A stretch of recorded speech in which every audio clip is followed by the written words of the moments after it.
Welcome to another exciting edition of the Voice of the College Nation radio show. I'm the chief host, College Genesis. I don't know what happened to our intro music. I don't know, it just stopped playing, so I don't know when I'm going live. So you gotta excuse me. I'm used to intro music and stuff like that. Maybe I took it off. I don't know. Let's see. Media style, logos, overlay, StreamYard overlay. The hell is that? I don't know. Let's see, stop overlay. Okay, I don't need that. Add overlay. Yeah, oh man, I'm looking at all the stuff here. You know, let me see. Let me look at something. Hey, look, folks. Overlay.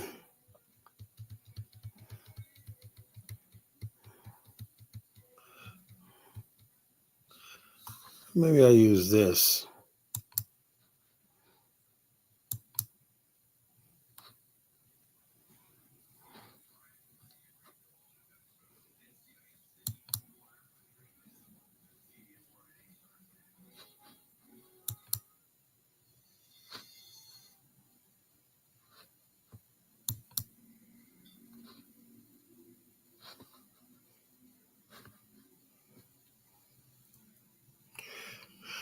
Okay, yeah, so there it is. My Association of African Americans for Liberia. Let me see. Save image as. I'm just now getting this stuff together. I'm sitting there learning. I should spend more time on this thing, getting to learn this platform a little bit better. You know, if I want to make a good show, if I'm gonna go compete against the likes of O'Shea, Duke Jackson, and all these other clowns, maybe I should learn this thing. Look, folks, we got a good show tonight lined up. But remember, on February 11th to 23rd, almost 9 days, 10 days, we're going to be in Liberia for our second tour, of a lifetime, journey to a lifetime to Liberia. February of 2026, we'll be in Monrovia, Liberia for our next tour, brought to you by the Association of African Americans for Liberia and Africa for Africans Tours and Investment. That's a combination force that's bringing you this tour. The second of such tour, first one was a success. This is going to be even better.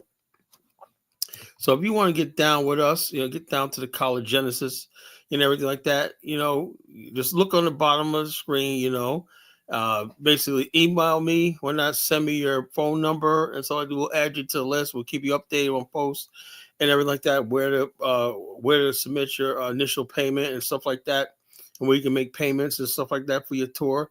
The tour is $4,500. That includes airfare, hotels, meals, everything's included, and the time of your life. You'll be there with the College Genesis. If you like me here on YouTube, you'll love me in person. You'll love spending time with me in Liberia and the motherland. You will love to on this tour because it will be the bonding of a lifetime. You'll never experience anything like this in your life. So come to us to the promised land. Liberia is the promised land by ancestors, next year. You won't regret it. So anyway, tonight we have a good topic tonight, and this is the Collar Rumble tonight. And we have a friggin' topic tonight, which my topic tonight is, are we sending the best or the worst among us to Africa? It's a serious question we need to ask because there's all these accusations of scamming and stuff like that. I think what it is Africa offers people a chance that would feel like they could never compete in America. And so they go to Africa and they sort of lose themselves a little bit.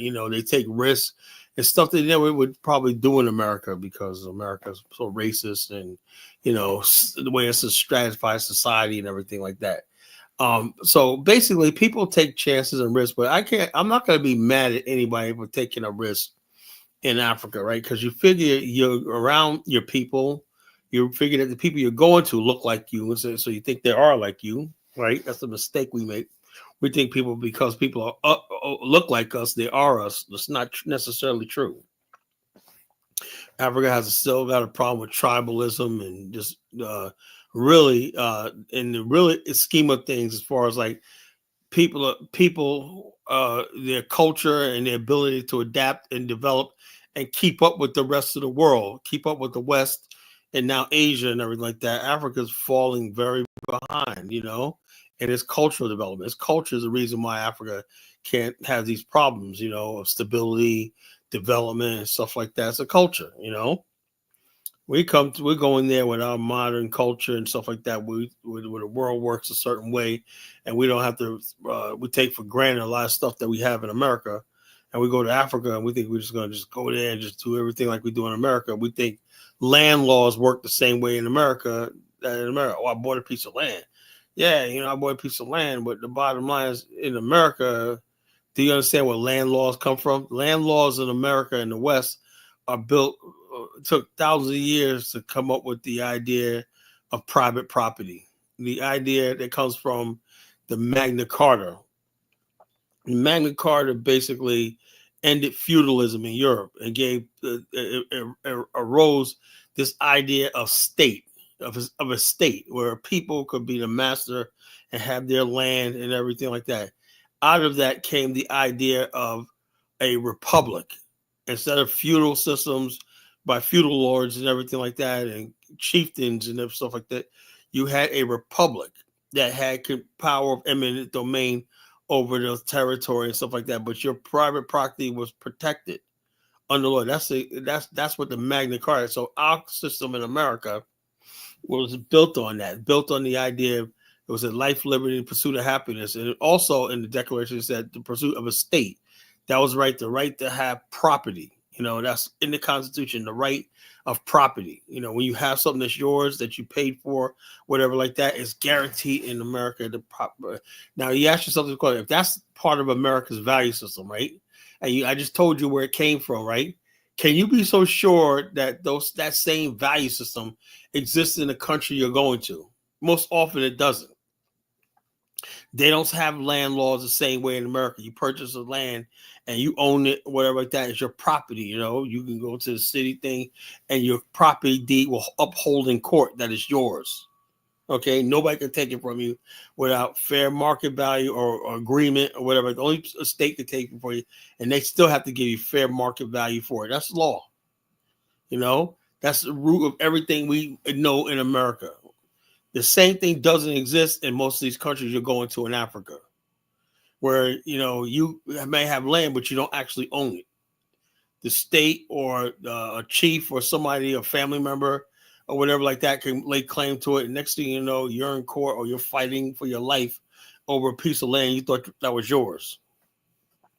So given that, I always tell people to tread carefully when they talk about buying land in Africa. Make sure you know the country. Now, the reason why I promote Liberia for the most part is because Liberia's land laws come from America. And if America's land laws are based on the Magna Carta and stuff like that, that means your property is protected under law. And those who say, "Oh, America," because the people who think like that never owned anything in America. You have property, right? My family has property in North Carolina. It's just sitting there. We have property, but the bottom line is, as long as we pay the taxes on it, it's not going to go anyplace. Nobody can just build on it or take it. The land registry is basically in our family's name. Now, when people try to tell you, "Oh, yeah, you could lose property in America," no, that's a lie. People like that never had anything in America, so they believe that. Look, when you go to Africa, it's a completely different ball game. They don't have the same laws that America evolved into, post the age of enlightenment and stuff like that. So it's, so given that, I asked a question: are the people going to Africa equipped to deal with these realities? Are we getting the smartest and the brightest going to the continent representing us? And the answer, I have to say resoundingly, is no. And I hate saying that, man, to put my own people down, because I really encourage people moving and everything like that. But Africa is not getting our best and brightest, unfortunately. The average black person who got some stake in America or got a position in America is not thinking about one day going to Africa. That's not happening. What is Africa's attracting is people who are more adventurous, people who really don't have anything in America, don't have no stake, really no. Some people who don't have any family here, don't have any property here, don't have any good jobs or prospects. So that's what pretty much Africa is attracting, and so they're not getting our best and brightest, on the continent. That's a given, So we're going to talk about that tonight, and like I said, like, share, and subscribe. We're basically rolling to Liberia in February of next year. Be here, be there, or be nowhere, because that's going to be the tour of a lifetime. That's going to be a tour of a lifetime. We did it once. We're going to do it again. And we're going to keep doing it, right? And our goal is to make sure we get other people into the tourist business. We want to make sure that there's more tour groups out there bringing groups of people to Liberia as a starting point in Africa. I think Liberia is a perfect country for Black America to explore. We got to take baby steps. Liberia is a perfect country to begin your African journey with. That's just my personal observation and opinion. That's the perfect country for the Black American to get their feet wet on the African continent. It's Liberia is Africa for beginners. That's what I believe. Africa for beginners, because you don't really have that culture shock. You'll see a lot of familiarity of stuff you already know in America. Because it's like a little Black America. In Liberia. So I definitely encourage people to make Liberia your first African experience. You'll thank me later. So welcome to the show, folks, and everything. Welcome to the show. We've been basically talking about some things going on in cyberspace and everything like that. And I asked a question last night. I said, are we ever can you actually call ourselves free? And we're still using the white man's platform, the white man's system, and everything like that. And I mean, you go to Africa, you got people talking about labor in Africa, but they're still basically part of the American matrix with internet and stuff like this. I do like about TikTok is it was Chinese that created TikTok, right? And they basically created their own platform, everything. And they basically colonized. That's what it was all about. That's why America had to take over TikTok, because China was actually colonizing America through information and stuff like that. But look at Black America. We're colonized internally. We've always been colonized internally. We're internal colony in America. We've always known that. White people control 99% of what we consume. Now they control 99.9% of the information that we consume. Everything that we consume comes through their means, their platforms. Because they sit back, look, all you people talking this Black shit and all that. Like, the white man's sitting back laughing. You're like, oh yeah, whatever, nigga. You're up there on YouTube, you're up there on Twitter, talking, running your mouth, blah, blah, blah, blah, blah. That ain't making a difference, because the white man's saying every time you type on that computer or upload something, arguing with somebody else Black, I'm making money. As long as the algorithm's going and everything like that, the advertisers are coming in and whatnot, making money. So Negroes have found a way how to take their misery and still make white people rich. I remember Jeff Dorsey Twitter founded Twitter worth like $10 billion. I'm like, and I'm saying to myself, what the hell? It just bothers me. I don't know why. Maybe am I alone in this? Am I crazy? Maybe I'm just too much of a Black nationalist. Or not. Maybe I'm the last Black nationalist on this planet. Everybody else is sold out. Yeah, well, call it, man. The white man's inevitable. I still say, how come we can't create our own Rumble, our own Reddit? Why do we have to basically use their platforms or anything like that? Or when are we going to be we're separated from them? One thing I did like with African Superstar, she had a video out today talking about it's okay to preserve being Black. It's okay to basically like being Black, encourage Black. There's a whole thing going on right now. I'm going to tell you right now is, if you haven't noticed this, right, the people who in the Black community, right, the white America and Black America has basically signed an agreement that any Black person talking about self-preservation is deemed a racist. Now, they expect it from white people, Jews, white people, everybody else to be racist, because they have a right to preserve themselves. White people naturally feel that blonde hair, blue-eyed gene needs to be preserved. And they got us convinced that it needs to be preserved. Like people like Umar Johnson, man. Yeah, he's more Umar's more interested in preserving the white bloodline than anything else, But black people talking about, I think we should marry within ourselves to preserve black families. And that is like almost in America, 2025 goes against everything that they're trying to do. In other words, basically, they feel if they could dismantle the black community, right? Get rid of the black magazines, get rid of the African American Museum, get rid of black radio, black media, and whatnot, erase the black family, get rid of the black HBCUs, get rid of the black church, get rid of all these things that we identified ourselves around to let us know we're still a people. Get rid of all these things and everything. Get rid of black relationships. The number of black men and black women fighting against each other is at an all-time high. Get rid of all this. So, like I said, I told the story last night. I said, look, I seen a commercial the other day, right? It's for there's always these medicine commercials. I don't know. I think when they get ready to do these commercials, they use black women as advisors. Okay, what do you think about this? And it's mostly black women, right? They're living out their fantasy of race mixing and stuff like that. It seems like the average black woman have no desire to preserve the black race. And that means since the white man has gotten to the black woman, and see, even me talking like this, I sound like a racist, They make me sound like a racist. All I'm doing is talking about common sense. What I resent is the fact that we should have had our own media, everything separated, where somebody like me talking like this should be normal. Really. I say that the best thing for black people is to marry within our race and concentrate on building black families and then children and passing down generational wealth, and building black businesses and institutions, right? Now, if you talk like that now, you are called a radical, an extremist, and stuff like that. You can lose your job. You can lose your standing. When the bottom line is that's what white people, Jewish people, everybody else do every day. But when a black person does it or not, we basically seem like we're radical. We're extremists, man. You're talking like they expect us to be happy and buck dancing and shining and hand boning and whatnot, like O'Shea Du Jackson. That they want us to be a bunch of O'Sheas, That everything's a joke. Everything's bad. Look, the bottom line is this. I really believe that the solution is nationhood, right? A black nation. I believe in the black family. I believe in black marriage. I believe in black people institutions, right? And I believe we should have our own platforms. I believe that we should have our own media. I believe we should have our own everything. That's what I believe.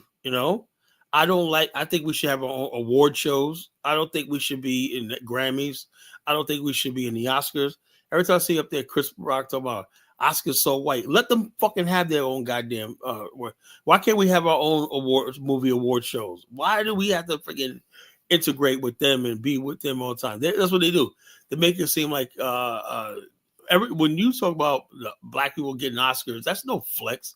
All you're doing is giving the Oscars power and legitimacy. When you say that, oh, Beyonce won a Grammy for country music, all you're doing is giving them legitimacy. So I always thought that that's what the mainstream media is about, right? Okay, we understand that. They want to create this fake world of everybody kumbaya like that. Yeah, we get that. Okay. But the real world is what we have to deal with every day. As a black person in this world, we know we have to deal with racism and stuff like that. And so therefore, we should be able to come together on social media as black people, not being anti-white or anti-anybody else, but just come together and say, look, we're a people. Let's work on what we need to build and be together as a people, right?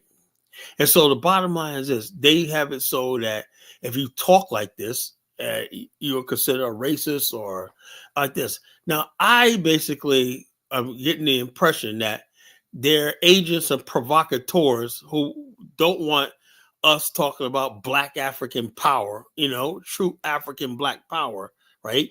So they come and infect our agency, our organizations and everything like that to spread chaos and confusion. That's what O'Shea Du Jackson's doing.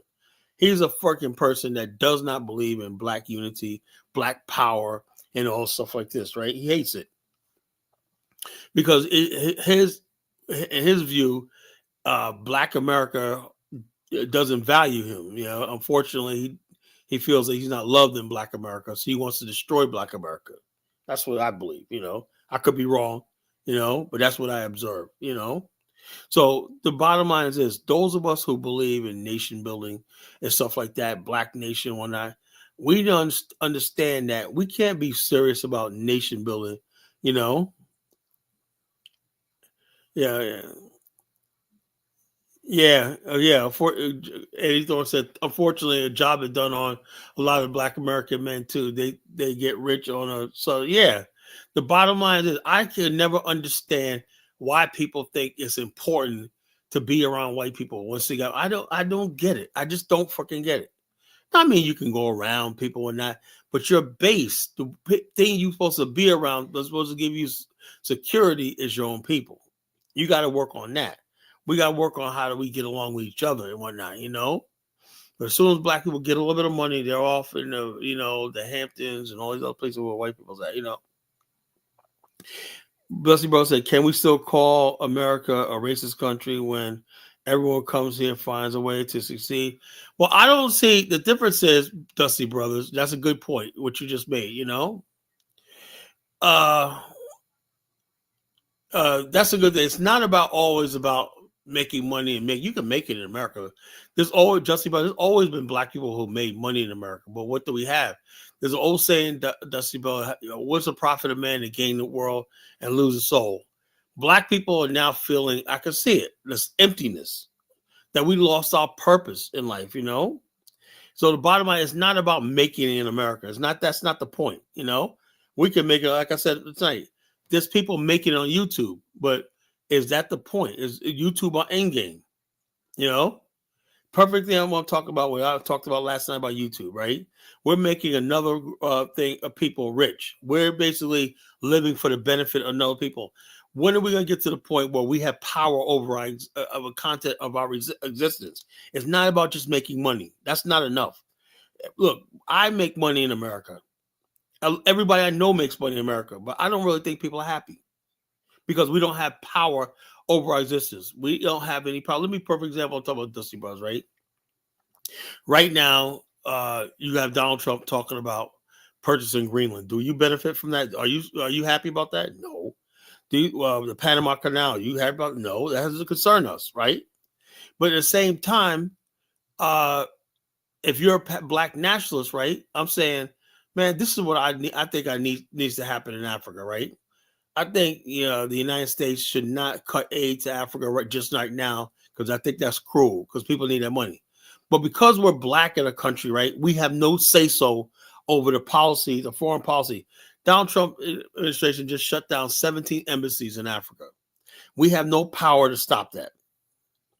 Now, if you're happy with the little bit of money you're making on Lyft and Uber, that's fine, Yeah, we made money under Jim Crow. Black people got rich selling watermelons. We always had money in this country, Dusty Brothers. We always had money here, So it's like this, So we always had money in America. That's not the issue, right? We never had any power. We never had any power about our existence. That's the problem, So it is what it is, So we're gonna basically talk tonight.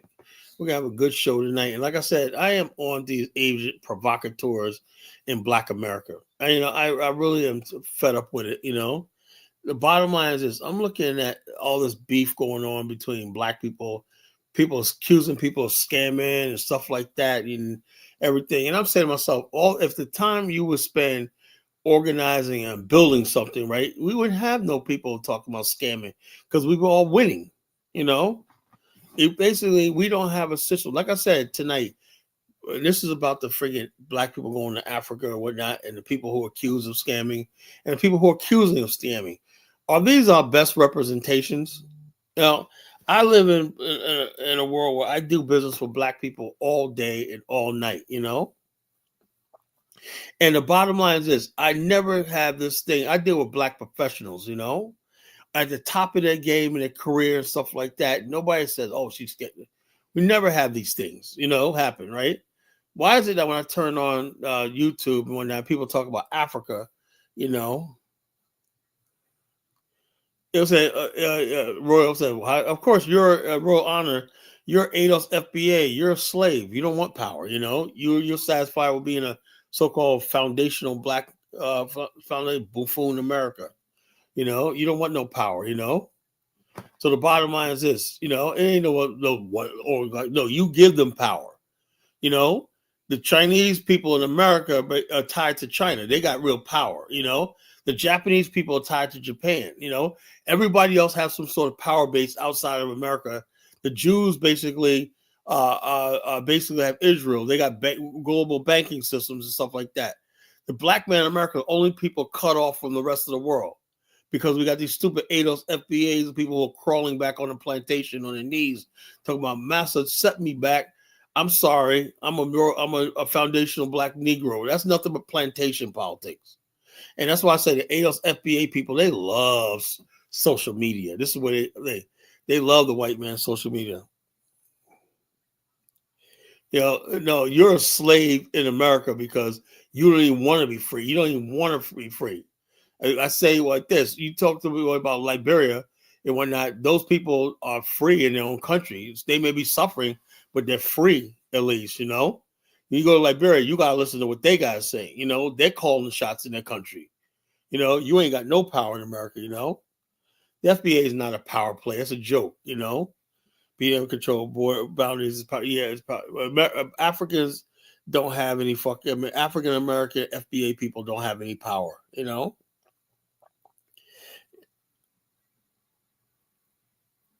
So it is what it is.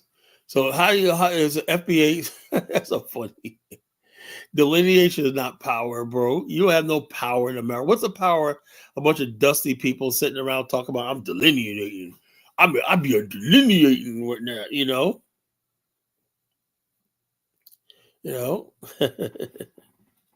No, I think the real Pan-African front is people like me and Bomani.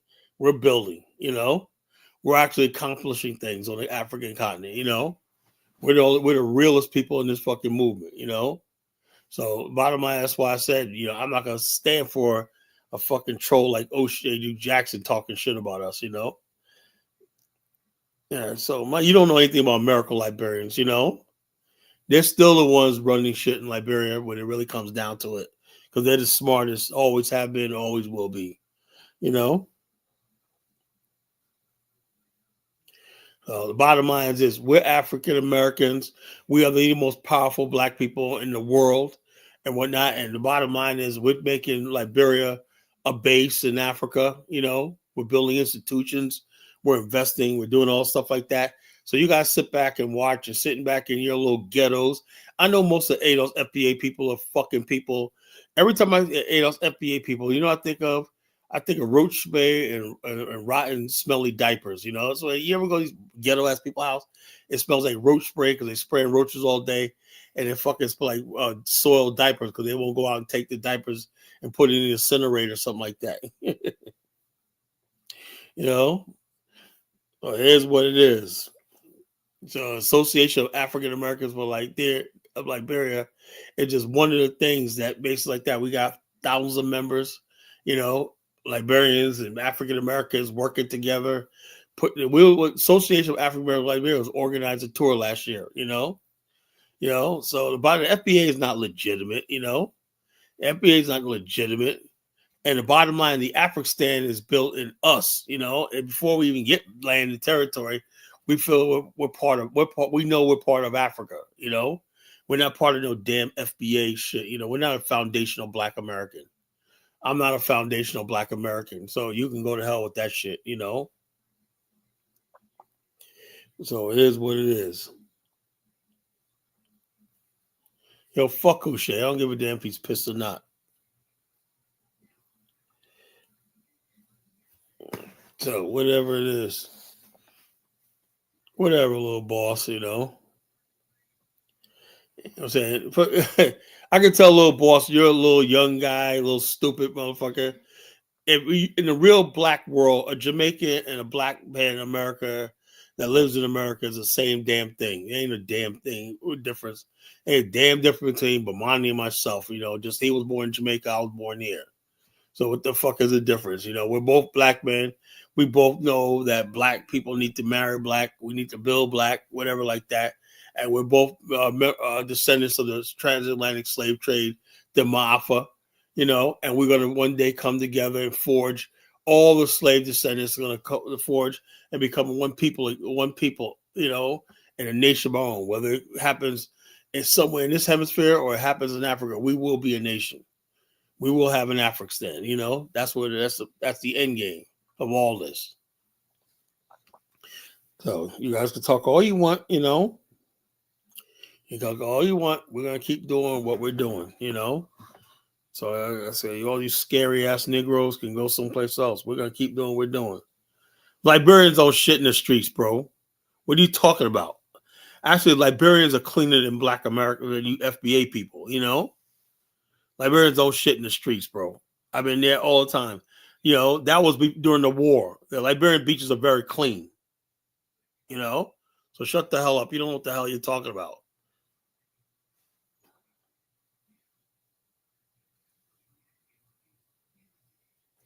And the bottom line is the black people who are actually doing well are people like me, Roland. You're a fucking a degenerate fucking loser and whatnot. You people, I hate the fact that these FBA people, the average black person in America, I talk to them all the time.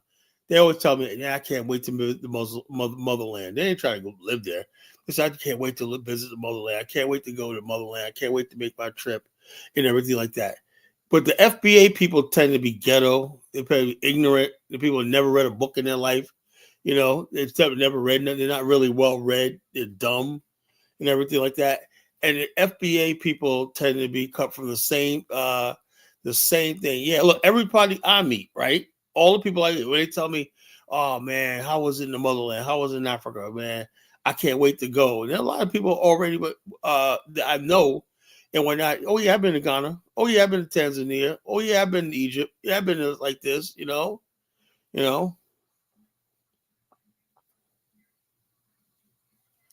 So the bottom line is this idea that but the middle class, educated black people are open to Africa, if not live there, but just to move there, just to support anything, It's only the fucking ignorant ghetto people who think that who are competing with Africans. How you gonna be African American and you fucking intimidated by fucking African immigrants?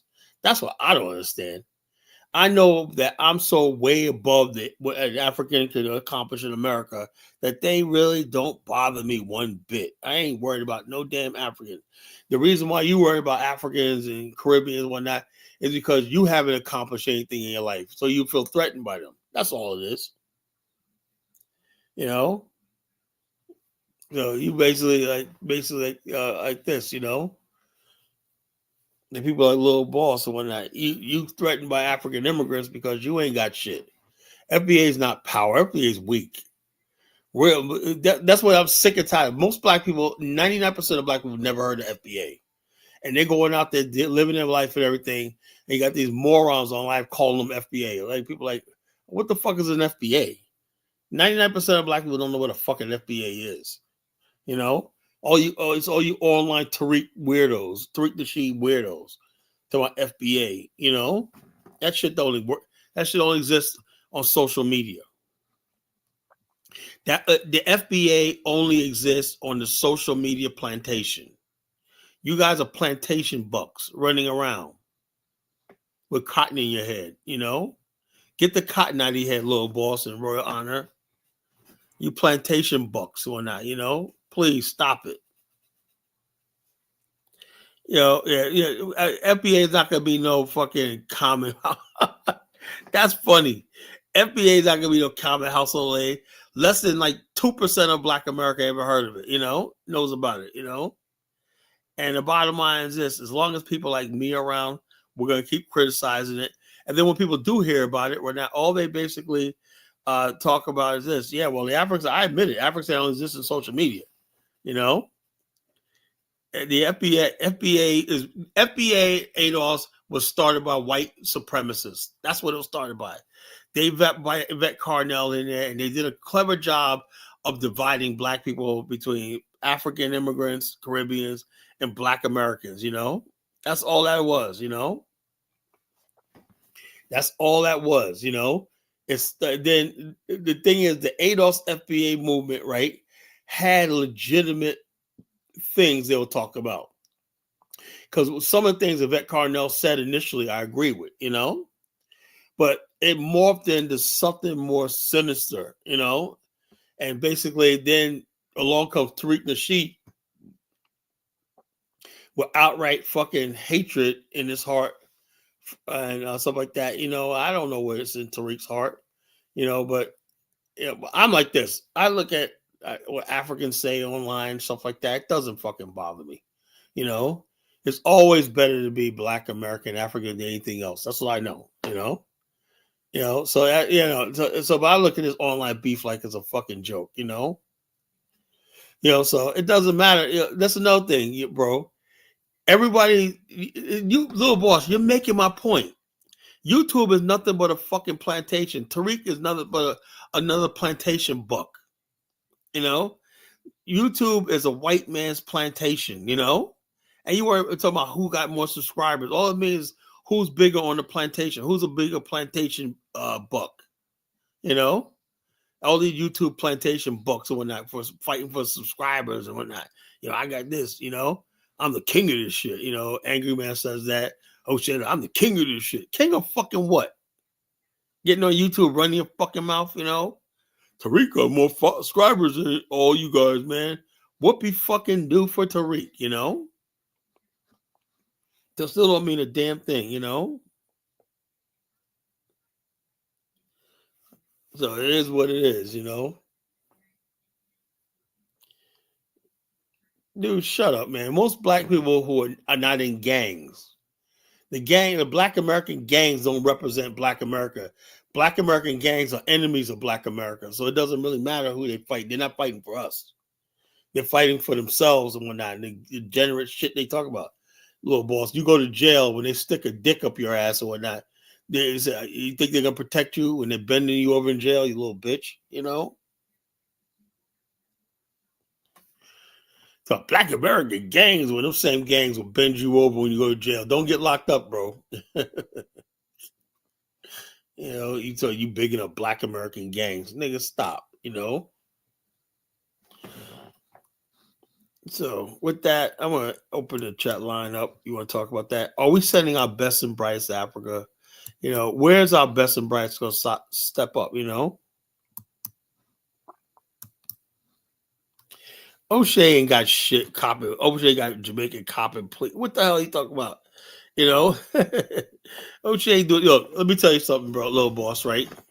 Since O'Shea been running his mouth, Bomani's business is really booming now. People are really coming, lining up behind him. Tours are going off the chain. He can't even keep up. With the amount of people who are going on his tours. And our tour to Liberia is coming up, whatnot, next year. So everything like that is flowing. So obviously whatever O'Shea's talking about didn't work, because we're invincible. Nobody could defeat us, You can't defeat us with lies. Wait, hold up. What the hell does Bomani need to apologize for? He apologized FBA. What the hell? What the hell are you talking about? Little boss, man, you gotta be clear. I'm gonna kick you out of here, Pan-African servant too. Like I said, these people, why do I deal with this shit? Why do I have stupid people in my chat room? Why do I have dumb people? This is what I'm talking about. I'm surrounded by dumb people. People ask me, Colin, would you walk away from this? Well, hell fucking yeah. If I ever move to get partnership in our organization, shit, I quit this movement and I'll never see you niggas ever again the rest of my life.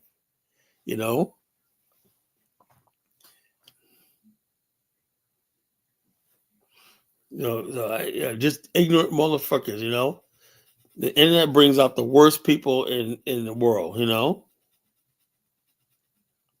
You ain't got no nation, You built your white man saying, all right, nigga, thank you, man. Thank you, nigga, for building our nation. Right now, this nation is Trump, Trump is basically using his power, the nation you built, is basically helping the white South Africans. They might even take a chunk of Southern Africa and make it a white homeland and whatnot, and there's nothing you could do about it. We are part white. I am not fucking part white, nigga. So that's what it is. This is what I'm talking about. All these people are fucking mulatto wannabes. This Adolf FBA shit is nothing but self-hating black people who want to be white. That's all that fucking is. Has nothing to do with them actually believing they're American and all like that. They really want to believe that we're fucking part white and we got an alliance of white people. So sick of these people. I hate them. Yeah, most black people still down with the red, black, and green and black nationalism. Don't let these fucking these goofy ass FBA race trader sellouts talk to you about that. They're all a bunch of fucking sellouts.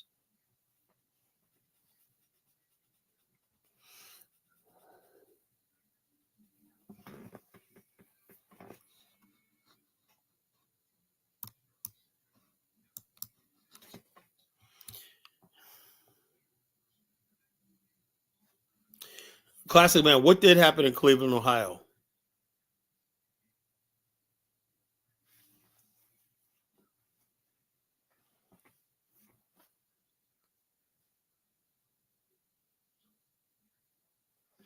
I'd like to know what happened in Cleveland, Ohio. Where's Focus Dave at? I want to play that video of fucking the Nigerians, man. That's so fucking sad. The Nigerians fucking getting money from fucking Japanese. That was just fucking really Chinese. Really sad, man. The fucking you let these people come to Africa and fucking buy off your fucking police, man. That's just sad. Oh yeah, I remember that. Yeah. Black people aren't playing, real black people are not playing with these people. Right? That's why for Carmelo Anthony, we raised $400,000. Now you got to figure even like Brandon talk about Carmelo Anthony, like Brandon, stop being a black redneck, for once. I celebrate the fact that we was able to raise that money for that brother because when white people stop supporting people like George Zimmerman, Derek Chauvin, and fucking Darren White that killed Michael Brown. They raised millions of dollars for these white boys. So we do the same with Carmelo Anthony. Everybody's coming to the black community. Oh, man, look, I'm gonna tell you right now. Just gotta say, fuck these people. Yeah, we supported Carmelo Anthony. I supported him. So what? I don't care what anybody say. I supported him. I believe he was acting in self-defense and whatnot, and I hope he gets off. That's the way I see it. Like Colin, man, you go through. Yeah, that's the way I see it. I'm sorry. I ain't. Well, no, I'm not sorry. Fuck it. That's the way I see it. You don't like it? Fuck you. Yeah, man. Black people standing up, man. You ain't gonna marching off fucking air talking neo-Nazi shit without us responding, man. No, there's gonna be a quick response. We're not the black people of thing. We're not the ADOS FBA of fucking bootlickers. Those are the bootlicking Negroes and whatnot. We know it could all go left in America anytime, and we could be out in a fucking race war. Oh, I love New Era Detroit. O'Shea tried to come after New Era Detroit. You remember Michi X did to that nigga, man. She ripped into pieces. He never said nothing about that group again. He came for New Era when he was there. He was like, I think I'll leave them alone. I'll leave them niggas alone. But so yeah, I like groups like that. New Era Detroit, Detroit 300. I just like brothers that are out there doing their thing when they're putting in work. I always get my support. You're out there doing something, putting in work. You got my support. That's the way it is. So, like I said, folks, if you're interested in coming to tour with us for Liberia for next year, let us know. Email me. Go to africaforafricans.org. That's the website and everything like that. Click on the Liberia link or just email me your phone number, and I have your email address, your phone number. And so you get in touch with me. I'll give you a link to the Association of African American Liberia on Facebook. So, yeah, like I said, we're building a movement here. It's growing. This idea of an Afghanistan, a nation state, is growing. You know, the idea of people, black people, like I said, there's a growing pain because some people, younger people, went out there, they know what they were doing, and stuff like that. But I'm not gonna knock them or not. They're just going to Africa, and they're going there with on their own, lean on their own understanding, and they're getting together. There's no coordinated plan. But if there was a coordinated, if we had our own social media platform, right, we would be more unified. We'd have structure in our community and everything like that. Just having a fucking YouTube and there's no centralized authority, centralized platform for all black content creators and whatnot. That's a problem. You know, I don't care what you say. I don't give a damn how many YouTube subscribers you got. It means nothing until we can move all this to a black platform. But we got people basically who have massive feeds who can feed us and control the narrative or what like what's trending and whatnot. What's powerful about social media, internet, they have things which they call trending, trending topics, right? They'll throw stuff out there, debate it, and get the question going and start things and everything like that. And the algorithm picks it up. And then you'll have this thing called trending. Those are trending now.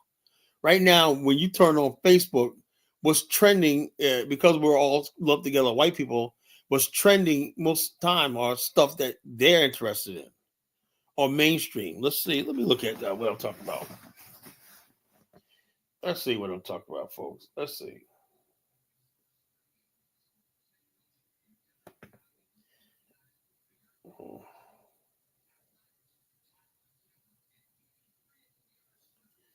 Oh, I got more DNA matches they sent me. Let's see. Trending.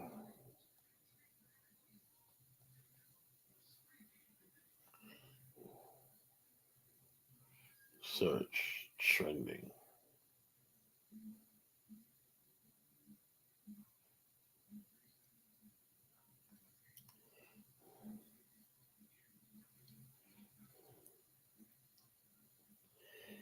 Okay. What news is trending right now? Okay. Trending right now on Google. Pope's preface appears in St. August, whatever. 3 dead after small plane crashes in Nebraska. Anti-Trump protest rallies in cities across America. Okay.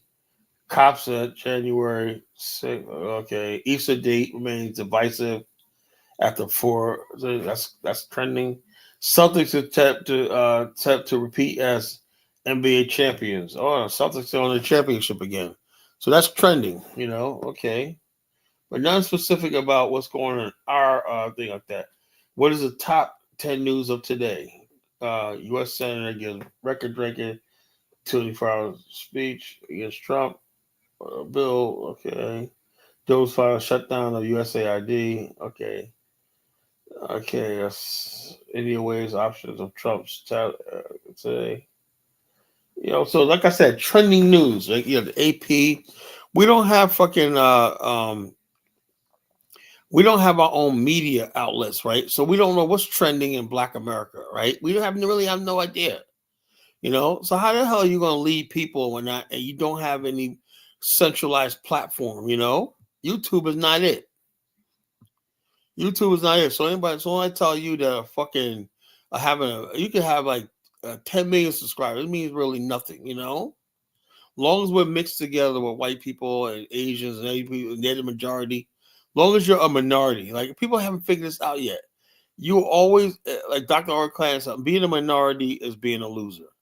We have to have something where we're the majority, we're the absolute power. That's what the idea of an Afghanistan is. Someplace where we're the majority, we're the power, right? So we can't have an Afghanistan. Can we at least have our own social media platform? Is that too much to ask for? You know?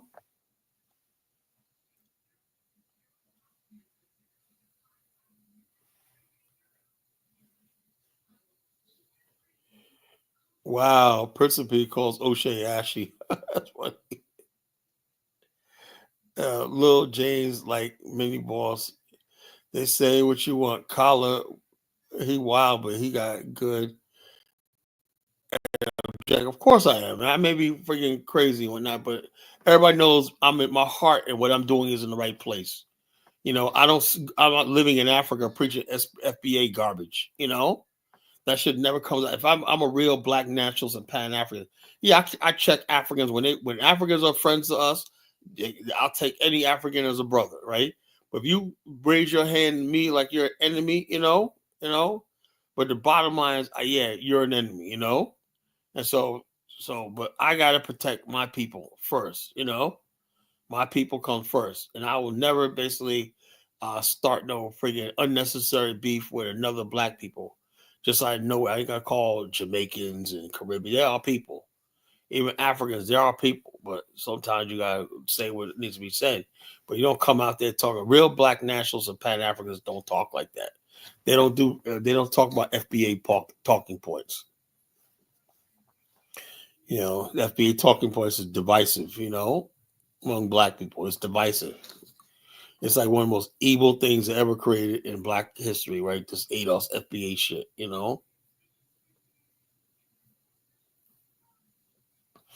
You ain't on code in America. Y'all niggas ain't on code shit. You know.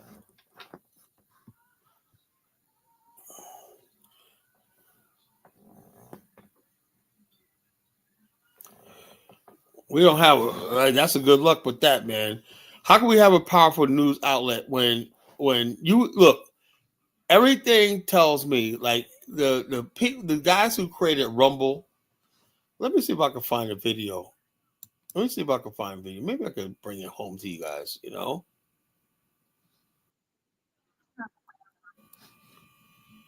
Oh Lord. Let's see. How was Rumble? How was Rumble? Rumble.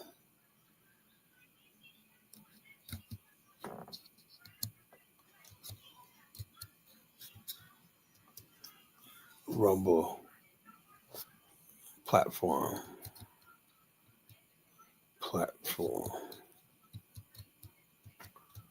Created. Let's see. Let's see if I can find something.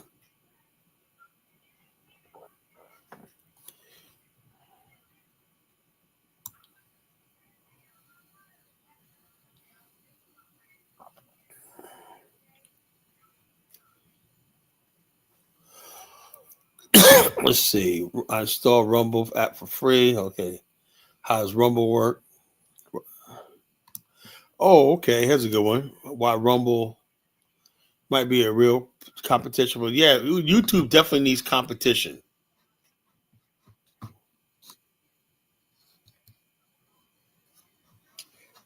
Oh,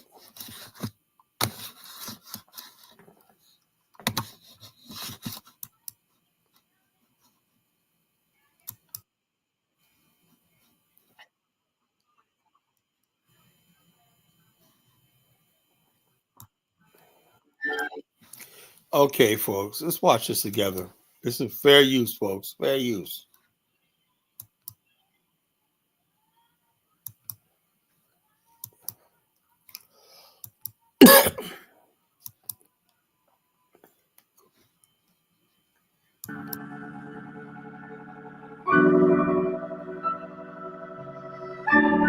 What's going on, guys? So, we all know that YouTube is the king of online sharing platforms, and there's really no other platform that even comes close. But there is one that I think everyone should keep an eye on, and that platform is Rumble. Now, if you don't know anything about Rumble, then you may think I'm talking about a new up and coming platform, but actually, it has been around since 2013, and it has been growing slowly, but it's growing.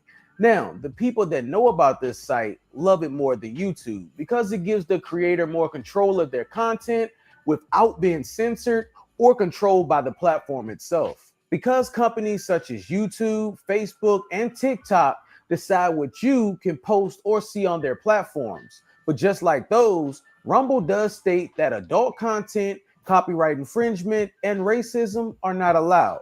But everything else it's pretty much okay to upload. So that would give us, the creators, a chance to upload our videos and not have to worry about the video getting demonetized, getting a strike on your channel, or getting your whole channel deleted. And believe me, I've been through this. I had my channel get 2 strikes and I had to go through and delete every video on my channel just so I didn't get that 3rd strike.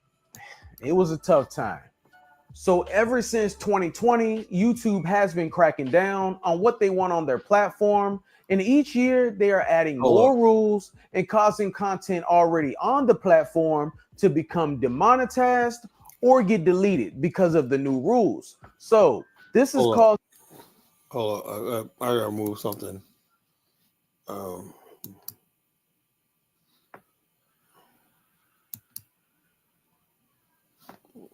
Okay.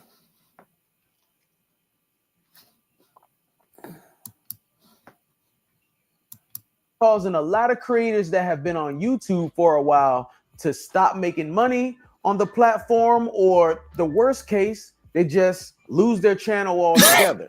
If your channel ever gets deleted, you are no longer allowed back on YouTube, and any future accounts you create will also be found and deleted.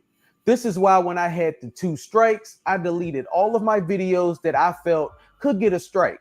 Those strikes don't fall off until 3 months. So it's really stressful worrying for 90 days. I mean, I was so stressed that I didn't upload for 3 months. Okay, let's compare the 2 platforms, YouTube versus Rumble. Starting with YouTube, to get monetized, you need at least 1,000 subscribers, at least 4,000 hours of watch time, and your content must be advertiser friendly. Though that may sound easy, it's actually quite a bit of work, unless you go viral, but even then, most people don't know how to take advantage of that and just fall off just as quick. Once you meet the requirements, you qualify for monetization and will be paid 55% of the money made from ads running on your videos, while YouTube will keep 45%, which is pretty decent. I mean, you can't argue with that. You can also make money from super thanks, memberships, and merch. Now, over on Rumble, you can monetize your channel right after you create your page. You don't need any particular sub count or any watch time to start earning money. So these are the 4 options that Rumble offers when you're uploading a video. You can make your videos Rumble only, where Rumble pays you 60% of your ad revenue. You can give Rumble exclusive rights to your videos on all platforms except YouTube, where you still get paid 60%. You can make your videos exclusive across multiple platforms, including YouTube, where you will get 90% of the revenue from YouTube ads and 60% from everywhere else. Or you can make your videos for personal use, where you won't make any money and your videos are not searchable. Now, as you can tell, as a creator, you can make a lot more money on Rumble than you can on YouTube and monetize it multiple ways. But the problem is Rumble has nowhere near the amount of viewers as YouTube has. And this will make it a lot harder for you to be discovered on Rumble and make decent money. The platform is great for creators, but the community needs to get involved to give the creators the numbers they need to be successful. But if things continue to only get worse for creators on YouTube, and they continue to create more and more rules to please companies that buy ad spots, because that's what they're doing to make sure they continue to buy ad space, I'm sure more creators will look for another platform. And I think that platform will be Rumble. But honestly, who knows what the future will be? Maybe YouTube will remain king for the next 10, 20 years. Maybe Rumble will be a real competitor in the future, or maybe some other platform will come out of nowhere and take over. We just don't know. But what I do know is that competition is always good, because when a company feels like they have none, they also feel that they can do whatever they want, and they kind of can, because we have no other option.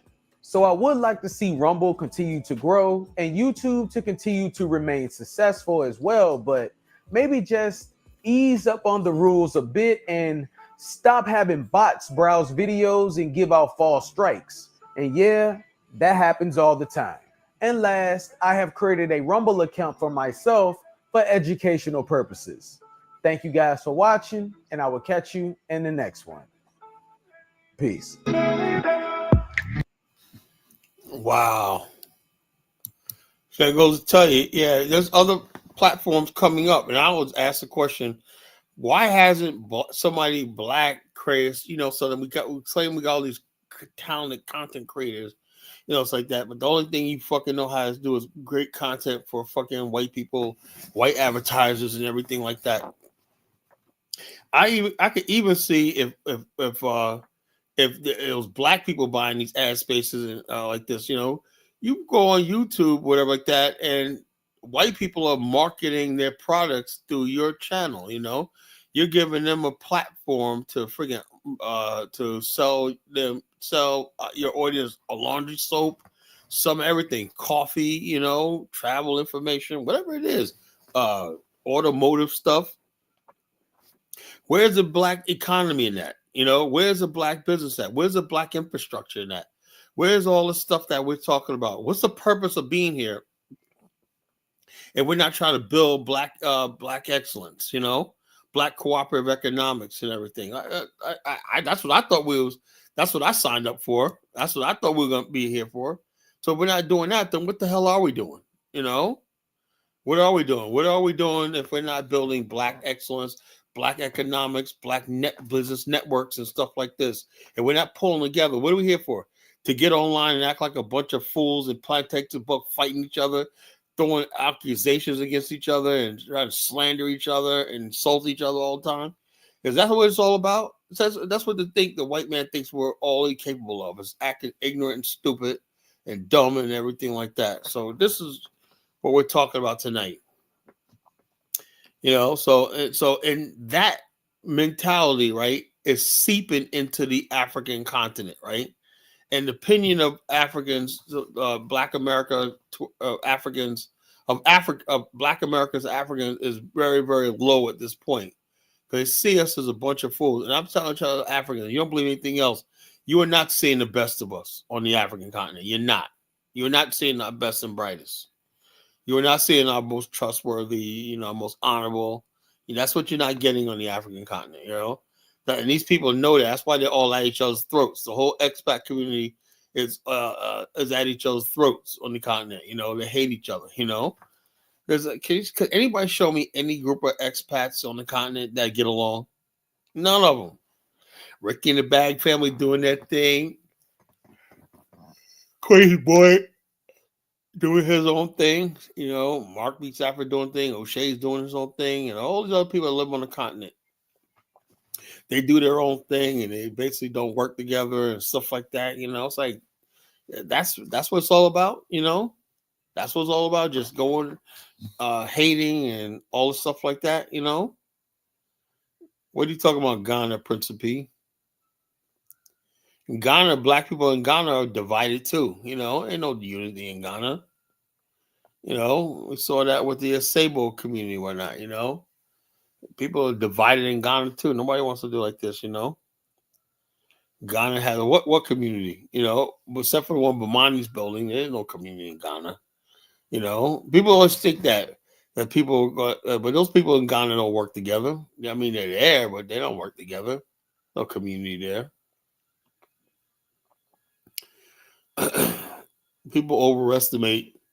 Oh yeah, we got a community in Ghana. It's not working together.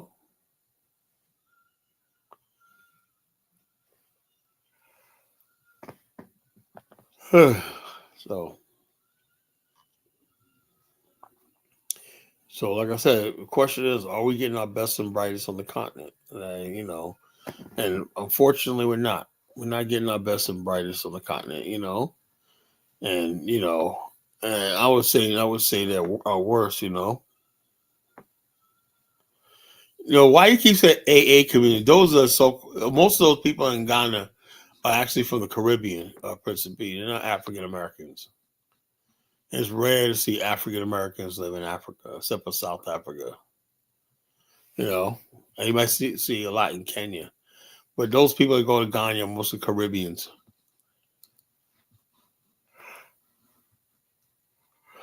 It's hard to pull people from the industrialized world to go to Africa, you know.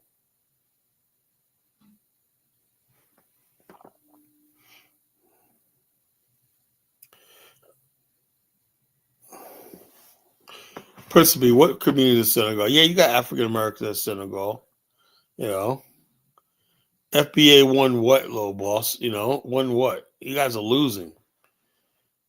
Foundational broking assholes, you know.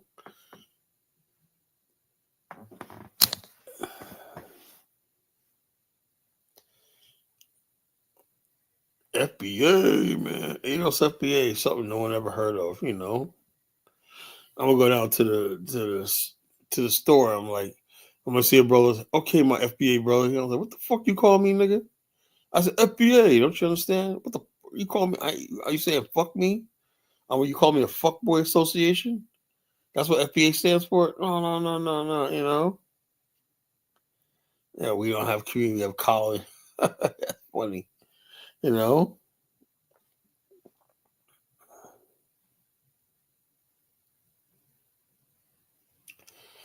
Pick a hosting media, self-host. All those things are not fucking IC3 controlled by black people. I'm sorry.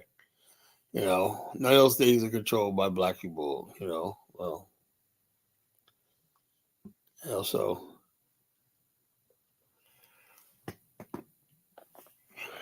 Low Boss is a clown, Eddie. You know, he's a deadly clown, you know. I don't know what's wrong with this new generation, man. They're fucking stupid, you know.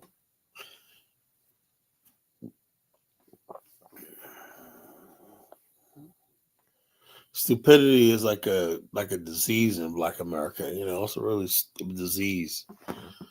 I'm stupid and whatnot. What can I do, you know? You got a colony, okay, you know.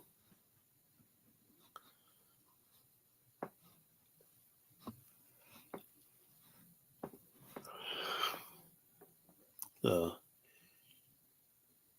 right, folks, man. I'm gonna put the link in the chat room. You want to call in, call in. Not, I want to end the stream in a little while.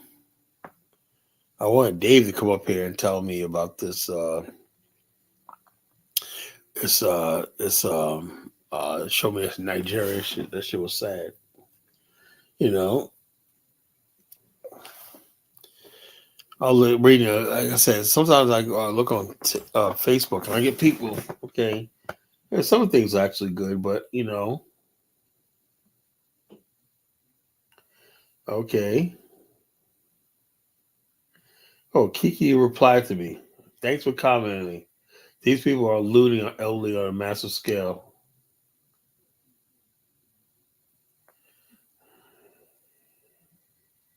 I don't think she understood what I was saying. I was talking about the damn. I'll let her think that. I was talking about the Chinese and everybody else. I was not talking about the fucking Mark Meeks Africa, you know?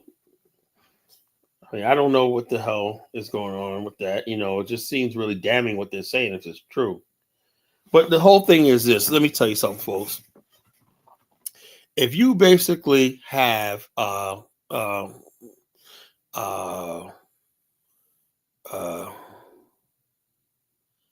if you basically have your older person 60 years old and you look at a 22-year-old kid, right? And no matter what he tells you, you're going to invest your life savings or whatever like that, you know, in this kid, whatever that, you're a fucking fool, you know? You know, or who, O'Shea? Yeah, I'm hilarious. I know it, you know? Yeah, like I said, they call me the ringmaster, right? Because this is the colonization ring. They call me the Genesis, the ringmaster. You know, because I live in a circus of deadly clowns. You know, I'm surrounded by clowns, man. Every day is a clown. You know, and like I said, I got into the movement, right? Let me tell you something, a little story about me. Back in the days, man, I was so sick of the one of my first blogs was I'm tired of the neo minstrel age, right? Everything was a buffoonish, right? I am not 60 years old, whatever like that, But I am a ringmaster and my circus of deadly clowns like you, little boss, You're one of my deadly clowns or whatnot. You know. So the bottom line is this. I said to back in the days, I said, something, I used to hate the neo minstrel age because at the time, every commercial basically and comedian was some sort of clown shit. I used to hate the fucking what's that shit? Russell Simmons. What's it? What's that show used to come on? Def Comedy Jams. That was minstrel. I hated that shit. It was just so embarrassing and whatnot. Like a fucking minstrel show, You know? Uh, a minstrel show. Little boss says, Collie block me. I never blocked you. I never heard of you. What the fuck I want to block you for? I never heard of you. What the hell? Who the hell are you, little boss? What the hell are you talking about? I don't know who the hell you are. You're not important, You're a clown, You're a 3-ring circuit. I said I'm the ringmaster, because I have because I deal with deadly clowns, Anyway, so I basically start studying this thing about the clown. I started getting more research about the clown, and every culture I found out has clowns, court jesters, buffoons, idiots, morons, that are there for entertainment, and everything like that.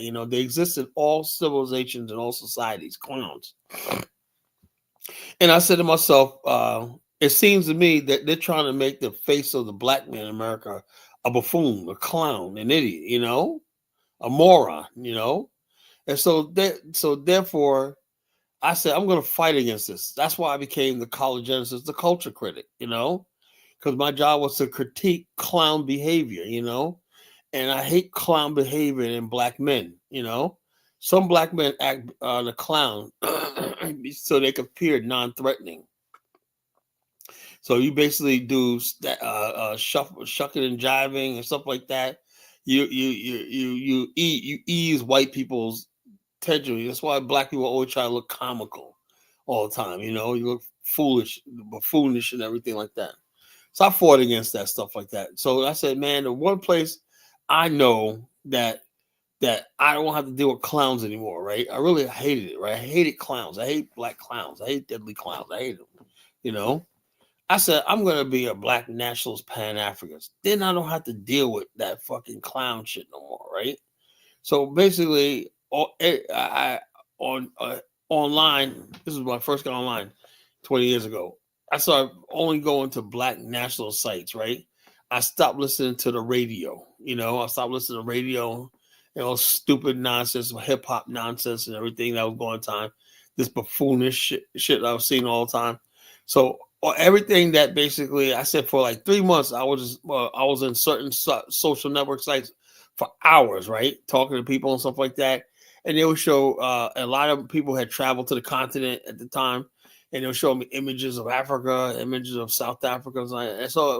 And then the movie Blacks Without Borders came. So I started imagining living in modern Africa, black people living on black people dignified and blah, blah, blah. And so I said, man, this is where I want to be, the Pan-African world, man. I don't want to be around these clowns, and idiots and everything like that. But then I look up now, man. Now the clowns and idiots have found me in the Pan-African space. Why am I dealing with deadly clowns in the Pan-African space? Why am I dealing with buffoons and sambos and hambos and shines in the fucking Pan-African space? Why are these sambos and shines going to the African continent, making us look like we're nothing but a bunch of sambos, shucking and jiving, shuffling along in that fucking Africa, Speaking of which, here's Ndama. Let me see. What's going on, bro?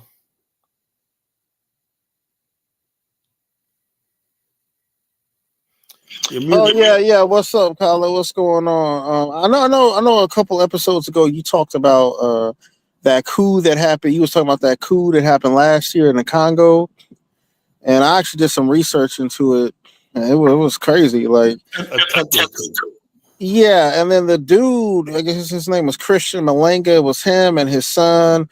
And then his son got like all these people that he went to high school with to join in. He got like these white boys to join in. And then he was telling them that it was a humanitarian, you know. No, those guys, you gotta take the playback off. I can't talk. You got to what's that? There's a playback? Yeah, there's a playback. You got something on your either your mic or something like that. Your headphones. All right, is there still a playback? Test it. Yes. From what? I have no idea. Let me mute you. I'm talking. Man, y'all gotta get the freaking shit together when you come up here, folks. It makes not good radio. And I don't know what the hell's going on, but I'm not a technical person. No, what happened was these guys that were with him were interested in gold mining or something like that. They went into it they joined because they thought they were gonna get lucrative contracts in gold or whatever like that, cobalt, whatever the hell those. Anyway, they got convicted and sentenced to death. But guess what? Donald Trump said, Everybody knew that the Congo said, okay, so they released these guys in the custody of the United States. So they're on their way back to the United States. They're going to be in custody of America, and they'll probably be released to their parents soon and everything like that. So the whole thing is there's adjustment. But the black guys, the Congolese, they're going to be on the firing squad if they're not being executed already. That's the reality.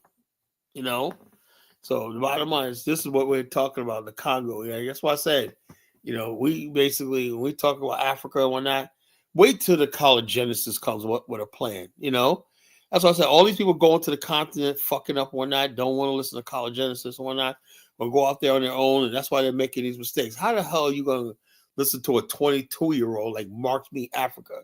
I don't have any sympathy for anybody who lost any money, If you're that fucking stupid to freaking give your money to a 22-year-old, don't know what the hell he's doing, no life experience, you deserve. You say, oh, he sounds so nice. Are you that fucking stupid? So anyway, well, go ahead, Adama. All right, is there still a playback? On my yes. Let me drop off and come back and see what happens. Go ahead.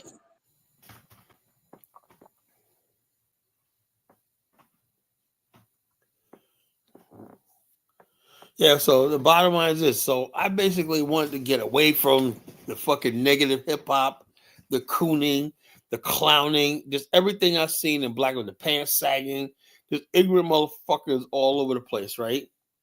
There's ignorant commentary and stuff like that, ignorant comedy and everything. But guess what?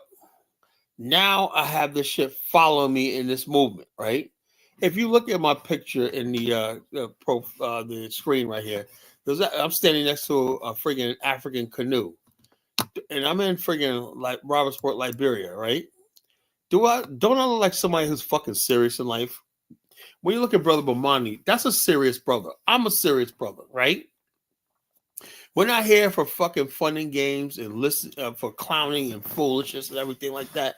So when you come at us and whatnot, you gotta come for real. You can't come up with some half-ass shit. Oh, I heard you did this. I heard you did this. And all that, making a joke and whatnot. That's just fun and games for your clicks and views for some fucking piece of shit platform like YouTube, Go ahead, Adama. Is this better? Somewhat. Okay. I don't say. It just seemed crazy, and then I watched the Facebook video of Christian Malanga when they attacked the economic minister's house, and he was basically like giving a speech about they was going the government was a dictator. He didn't like the current government, and he was in charge of a government in exile. It was called New Zaire. And I mean, he was a successful businessman in America and stuff.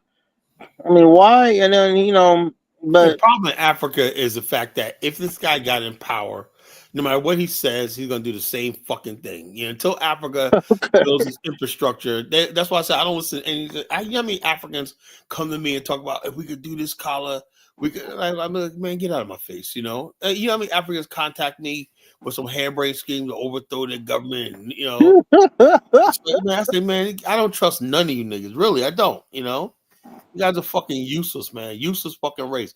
As soon as they get power, man, they're looting. They're doing the same fucking thing they were talking about. So it's might as well just keep the bad ones keep them in power. That's the way I see it. You just keep the ones in power. If anything new, you don't know that's going to come down the pipe. Because the whole continent is full of just people corrupt. People are corrupt and desperate, We got desperate and corrupt people, man. That's exactly what's going to happen the whole time, So I say leave it alone. Just leave the fucking continent alone, everything like that. Just let it. Let me ask you, what do you think about Cameroon? What about it's a piece of shit country? It's a fucking piece of shit country. There's no fucking hope. You got a president that's been in power almost 50 years. He's not even in the country. He's barely alive. President Biya, Paul Biya. Joke. All these countries. I'll tell you, every other country is a fucking joke. It's nothing. I don't have any respect for most of these countries. I don't. The bottom line. And I tell any black person in America, right? They ask me, if you ask me, expect my opinion. I say, look, don't go to these. Don't. If you visit them, just visit them. Stay 2 weeks and get the fuck out of there. Do not look at any country in Africa as a place that you're going to live in, like that. I'm just telling you. It's not worth it. It's not worth. Africa has not built itself up to bring and accommodate us, and they're not getting our best and brightest on the continent. They're getting people that are stupid, people that are desperate, people just going there and whatnot. That's why all this drama we see. That's all it is. Africa's tailor made for idiots. Dreamers, idiots. Fools. That's what it is. So until Africa changes it around, which I'm trying to do, and my mind's trying to do. It's not even worth it. I wouldn't even. I would tell people don't even bother. What do you think about Rwanda getting a nuclear reactor that the Russians are going to help them build, and Burkina Faso is going to get one, and I think Mali too. I doubt it. I doubt. No, it's true. They already signed the contract. They say that, man. But people, there's a lot of stuff going on with Burkina Faso that's nothing but internet propaganda. It's not happening. A lot of stuff people talk about like that. I wish they could, whatever like that. Nuclear power would solve a lot of problems, in Africa. If they could actually pull it off and they can maintain it. Can Rwanda maintain a nuclear reactor? They got the technology. The infrastructure to maintain something is advanced technology. Well, no, I mean it's a serious thing, Carla. Like Rwanda's gonna get a Kagame. He already is a Russian company that's helping them build it. It's not even about building. You can build all you want, but Rwanda is already gonna get one. Burkina Faso is gonna get one. I think Mali is gonna get one. Oh, I don't know. Nuclear reactors are expensive. And what's gonna happen is like the idea behind it is Kagame is going to use it not only to power Rwanda, but he's going to export electricity to the surrounding African nations. Africa, they'll be able to get over their electricity problem. I've been hearing that for fucking decades. It's never happened. It said about Ethiopia and the dam when it still hasn't happened. Donnie, I am not an ADOS FBA person. I'm just a realist, bottom line is, like I tell people all the time, right? ADOS FBA don't want us going to Africa at all, they don't want us involved with Africa at all. I say get involved with Africa, but this idea of going there and starting a business and all this kind of buying land, all stupid shit that black people get into, no, I'm against all that. That's what I'm against. I'm against all that because it never goes right. Africa's not set up for that. Not set up for Black America. Right? We have two different cultures. Two different ways to see it. Well, like I said earlier, our concept of land ownership in America is based on the Magna Carta. That's what we inherited, right? Africa is basically still a place of feudalism, primitive tribalism. Tribalism basically is anti-state, it's anti-republic, it's anti-civilization. So the bottom line is the two cultures can never meet. That's why Liberia collapsed. Two different cultures, two different ways of seeing the world could not reconcile with each other. And so that's Africa. But if they like the way it is right now, where most of the people don't have the basics, that's what it is. But the rest of the world said, something, from Central America, South America, to goddamn the freaking Pacific Islands out there and stretching. Most people have the damn basics. The rest of the world said, look, the basics is the right of everybody: electricity, running water, basic education, basic food, whatever like that, freedom from hunger and stuff like that. All these people, India used to have starving people. People don't know that. India used to have starving people back in the 70s when I was a kid. We used to send money. My family used to send money to a little girl in India. We adopted a family in India, when I was a kid, And they used to read some Christian ministry. They used to write, the girl used to write. She was my pen pal when I was like in 4th grade. And we used to send her money and whatnot as a sponsorship and stuff like that, So India, now look at India now. Unfortunately, Africa has not progressed much beyond that back in the days, No, I don't want to visit Cameroon, I don't want to visit Cameroon. I tell you what, if the Amazonian succeeds from Cameroon, I might be able to go there, Okay, no. I want to ask you about that because I heard you talk about the Amazonians before. Have you ever spoken to any Amazonians? Yeah, I did. Yeah, of course. I'm called Genesis. I spoke to everybody. Okay, so do you feel like because they speak English, you feel like you have some type of connection with them? Well, I just told the guys, the Amazonian people, right? They have every right. I recognize their right to have self-determination and autonomy and stuff like that. That's why I told them that. I said I support it. And also I joined this group called the Organization of New Emerging African States. I don't know what happened to it, but I joined it. And there's other people, like these other people had all these different states in Ethiopia that they want to create. So they had Biafrans in there. Now the Biafra movement is about to happen. Is it gonna happen And again? it's happening now. They basically declared that Biafra, the area, is off limits. They see Nigerian federal police are shooting, whatever. They got their own military and everything. So so something's happening over there. The government, the world's not recognizing it, but I got word that it's happening. Well, I mean, we already saw what happened the first time with Biafra. No, that was a difference, though. There's a difference, though. Bottom line is this time, like, Nigeria doesn't have the credibility it did back then, because Nigeria was backed up by the West and it had all this stuff like that. Now Nigeria don't have the credibility. That's why you have Boko Haram. Nigeria can't even crush Boko Haram. It doesn't have the credibility it had back then, when it was basically a colonial state, And so, so I talked to people from Amazonia, Biafra, and all these other people like that. And I basically had the idea of an Afrix then. That was like 10 years ago, I don't know what happened to the Amazonia people. I don't know what happened to our group, the Association of Emerging African States, So I'll talk to people. I'll talk to anybody, I talk to everybody, on the continent and stuff like that. So, but I support the Amazonia movement. They want to succeed. Yeah, but see, here's my thing, Colin, and this is just my opinion.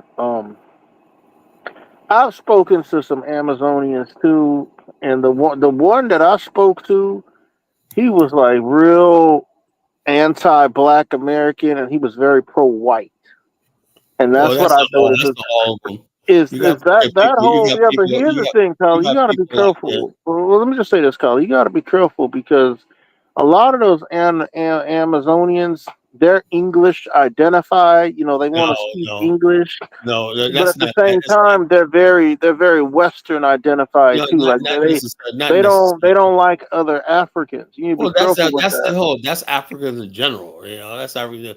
But they do know one thing: the French-speaking people want to crush them. The French are more white than the English-speaking ones. The French are loyal to France. They have no allegiance to England or anything like that. So they just want a friggin' territory where they're the majority and they can speak their own stuff.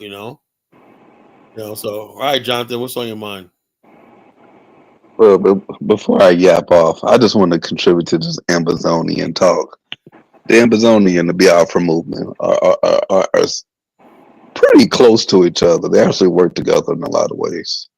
Yeah, Biafra is about to The, happen. It's happening right now, man. Shit, that's the Amazonia is happening too. I've been to that area in Cameroon. It's a cool area now. It's very nice. But yeah, that's yeah, yeah. They're not anti-Black American. I know. What is that? I don't know where What is that? Dom has a self-esteem issue. That's why he believes everybody. No, it is. I met one that was. I mean, Yeah, this dude. You met one. Negro. He was, yeah, but this dude, he was real, and and Yeah, but let I've me met tell you. several. Well, hold on, Hold on, let me tell you I've something. met Let me tell several you something, Nate. Cameroonians over the years that have that There's a guy mindset. named there's a hold up, bro. There's a guy on YouTube that be on YouTube. I'm seeing about named Judah Empire. These guys that sit in America, in Cameroon, they sit in exile. They haven't been to the country in decades and whatnot.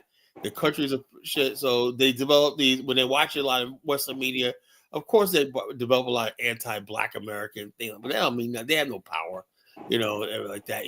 They develop a lot of anti-Black American, not because that ain't coming from Amazonia. That's coming from the Negropean culture in them. That fucking Negropean when they basically see the white man's point of view because they live in a white man's country. That's what that is. So you got And the fact of the matter is, the Black people in Europe, they don't get no shine at all.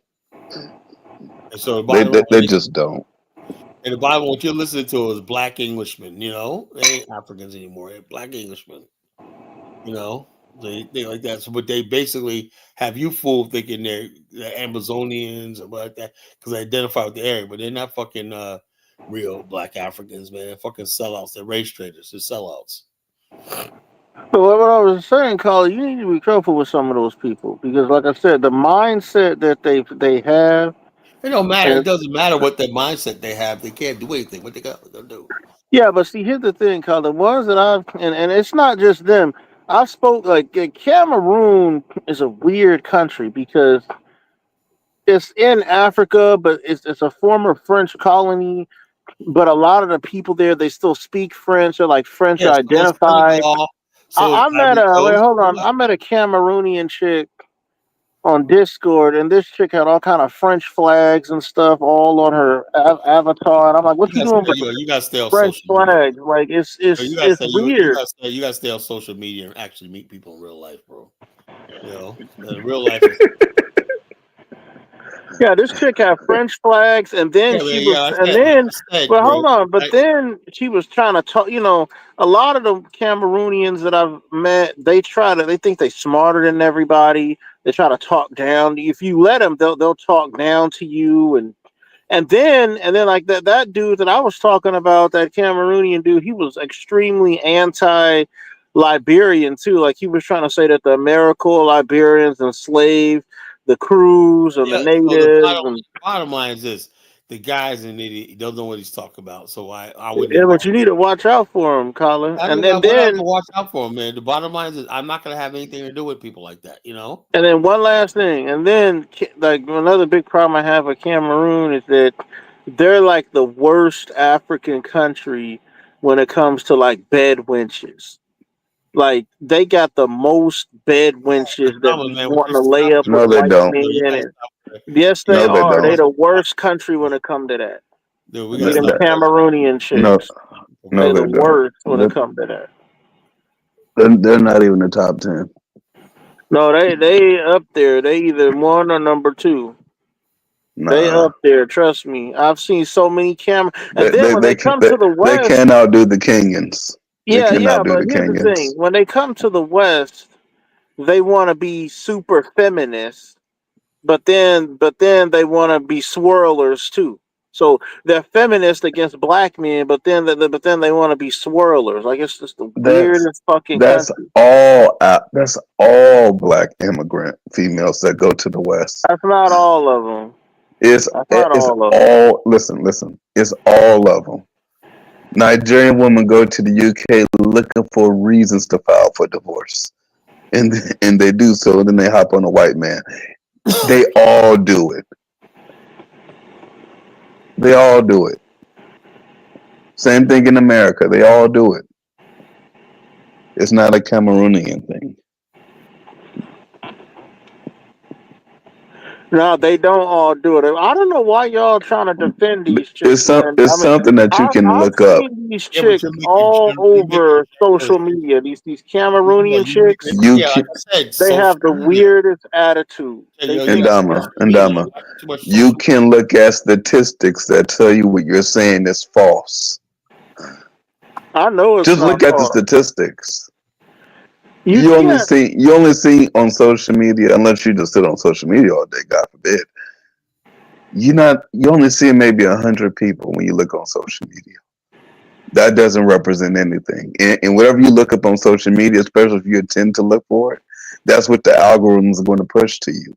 So you're looking for something, and then the more you search for it, the more YouTube or wherever you're looking for says, hey, this is what he likes, let's send it to him. So you get the perception that everyone is this way. And that ain't the case, bro.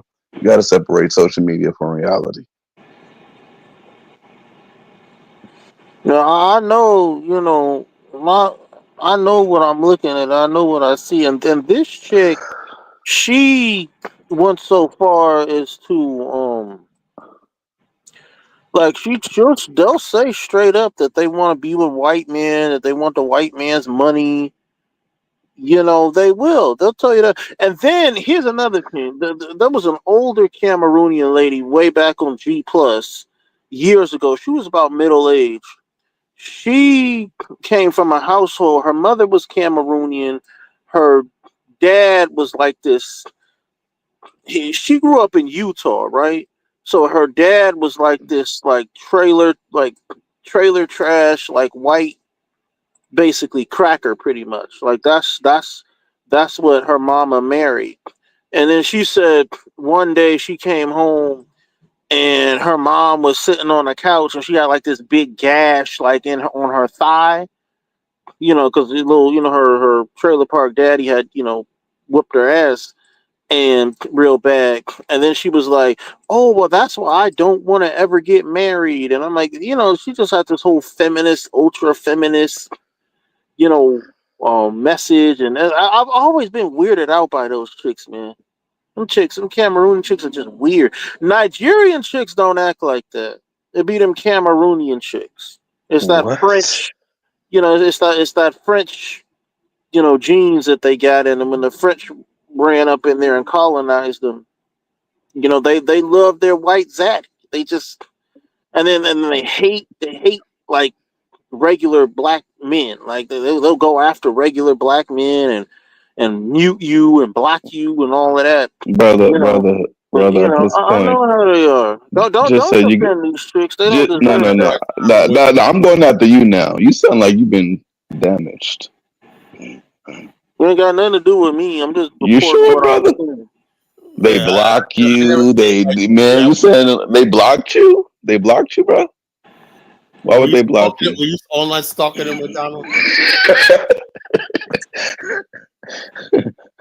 You got a thing for Cameroonian women, and you couldn't get one. Is that what it is? Cause you can't. Nah, bro. I know way too many Cameroonian females, and they're not all out there like, I need a white guy. Can't They're not wait to all get my out. hands on a white guy. What? What is you talking about? They're not all out there to get you, bro. They're out there. There are good girls. There's good girls out there. You just gotta know where to find. They're not all on social media. You gotta stay off the dating sites, man. Stay off You, Tinder. you on Cameroonian Tinder? I never thought I'd get on Tinder, man. That's funny, man. That's hilarious, bro. They block you. What? What they blocking you? Do you know Why you have to you tell understand this on a public platform, man? why the hell you have to tell someone like Jonathan that, man? That's the wrong thing. It's crazy. Dama, come on, man. The Cameroonian females are blocking you. They blocking you on Discord or YouTube or Facebook. What are you doing, man? Come on, bro. Don't say that on a public platform, man. Don't do that. Yeah, that's hilarious. That's too funny. That's too funny. Making it seem like all Cameroon women, man, they out to take advantage of you and run the white people. Come on, bro. Well, Jonathan, the topic tonight is: are we getting our best or worse in Africa? I think we're getting our worst, man. You Our know, worst, 100% our worst. yeah. We, So we get our worst in there's a new Africa. couple that O'Shea went after saying this scam. They're like, we never sold nobody a property. But O'Shea, Kunganda child said this scam. They're like, we haven't scammed nobody. Let me see if I can find this video, bro. Let me see if I can find this video. You know, O'Shea just really going after everybody, calling everybody a fucking scammer, you know, but him, you know, it's like what he wants to do is make it seem like everybody. Next thing you know, he's gonna have a video on.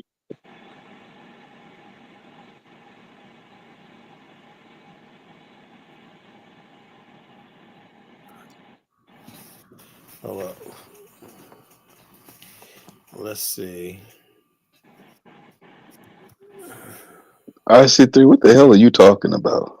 IC3, I don't know, man, but I had to delete a whole bunch of. I had to get. I had to think so. I had to get a whole gigabyte erase, man, to speed up storage. That's why they said these a whole bunch of attachments. It was all IC3 shit, you know. It was like goddamn 2 gigs, man. I'm like goddamn, man. I had to go IC3. I had to go in there and clean out all your shit you be sending to me and whatnot. He was spam sending me shit. I'm like goddamn, you know your email's full. You can't take no more messages and whatnot, you know. Because all full up with IC3 was sending me a bunch of shit. I'm like, God damn, motherfucker. You know, I said, send me a letter once in a while, man. But damn, it was like literally hundreds of these fucking emails he sent me, you know, with attachments on them, you know. I'm like, what the fuck, you know? Let me see. I'm going to go here. History. Yeah, I don't know. Like I said, I don't know what is going on with IC3, at least come up and talk this crazy shit you're saying. what are you saying? You, I mean, 1, 2, 3, 4, 5, 6, just a bunch of shit. Just come up here and say About it, what? bro. About what? I don't even know. I guess you're trying to create rules for Black America and African Americans or something like Man, that. please. You know, we don't listen to rules, man. Don't you understand that shit? We don't listen to rules. That's a whole lot of Black America, man. Rules, we just throw them out the fucking door, man. Get the fuck out of here, man. That shit, you know. I, I used to think you were interested, and then you lost me because you was like the Black Europeans are going to lead Africans in the Black diaspora, and I was like, what? Come on, man, y'all ain't leading a damn thing. What you said? The Black Europeans? The Black Europeans is going to lead. Is Oh, going to lead the global Black people. they're gonna lead me. You know, they're gonna lead me. Okay, all right, all right. Let me And see. he was like, we should listen. The gangs and the African Oh yeah, I tribes should said come that. Yeah, the together. gang. We gotta organize the gangs. I do, man. I think IC3, man. These people, like I said, I told people need mental help, man. You know, in fucking UK, you know, they need mental help.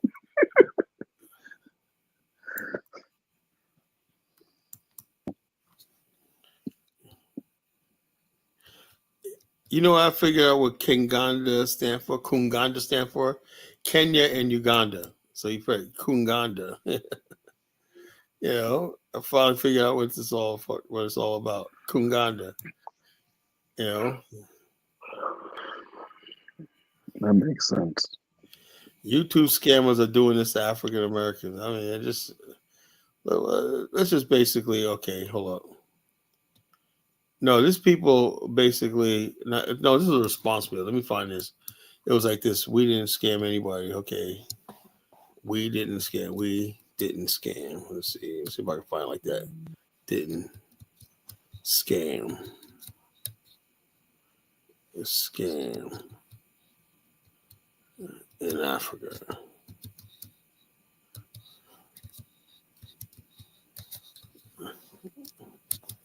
I thought I watched this video, so it will pop up on my thing. So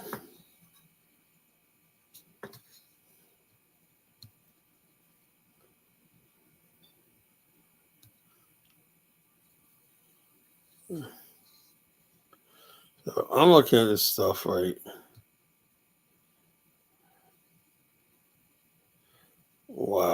This goes back. Africa Millennial. Whatever happened to that chick, Africa Millennial? You guys remember her?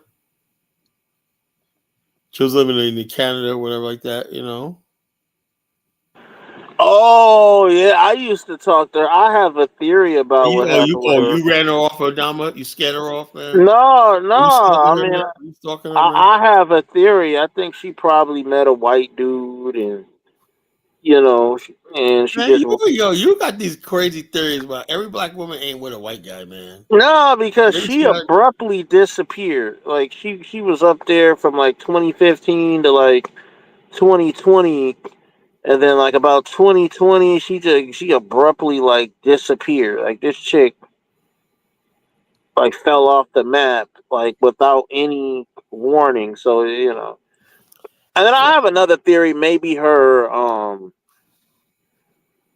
family saw her videos and then they didn't like it or something. I don't know.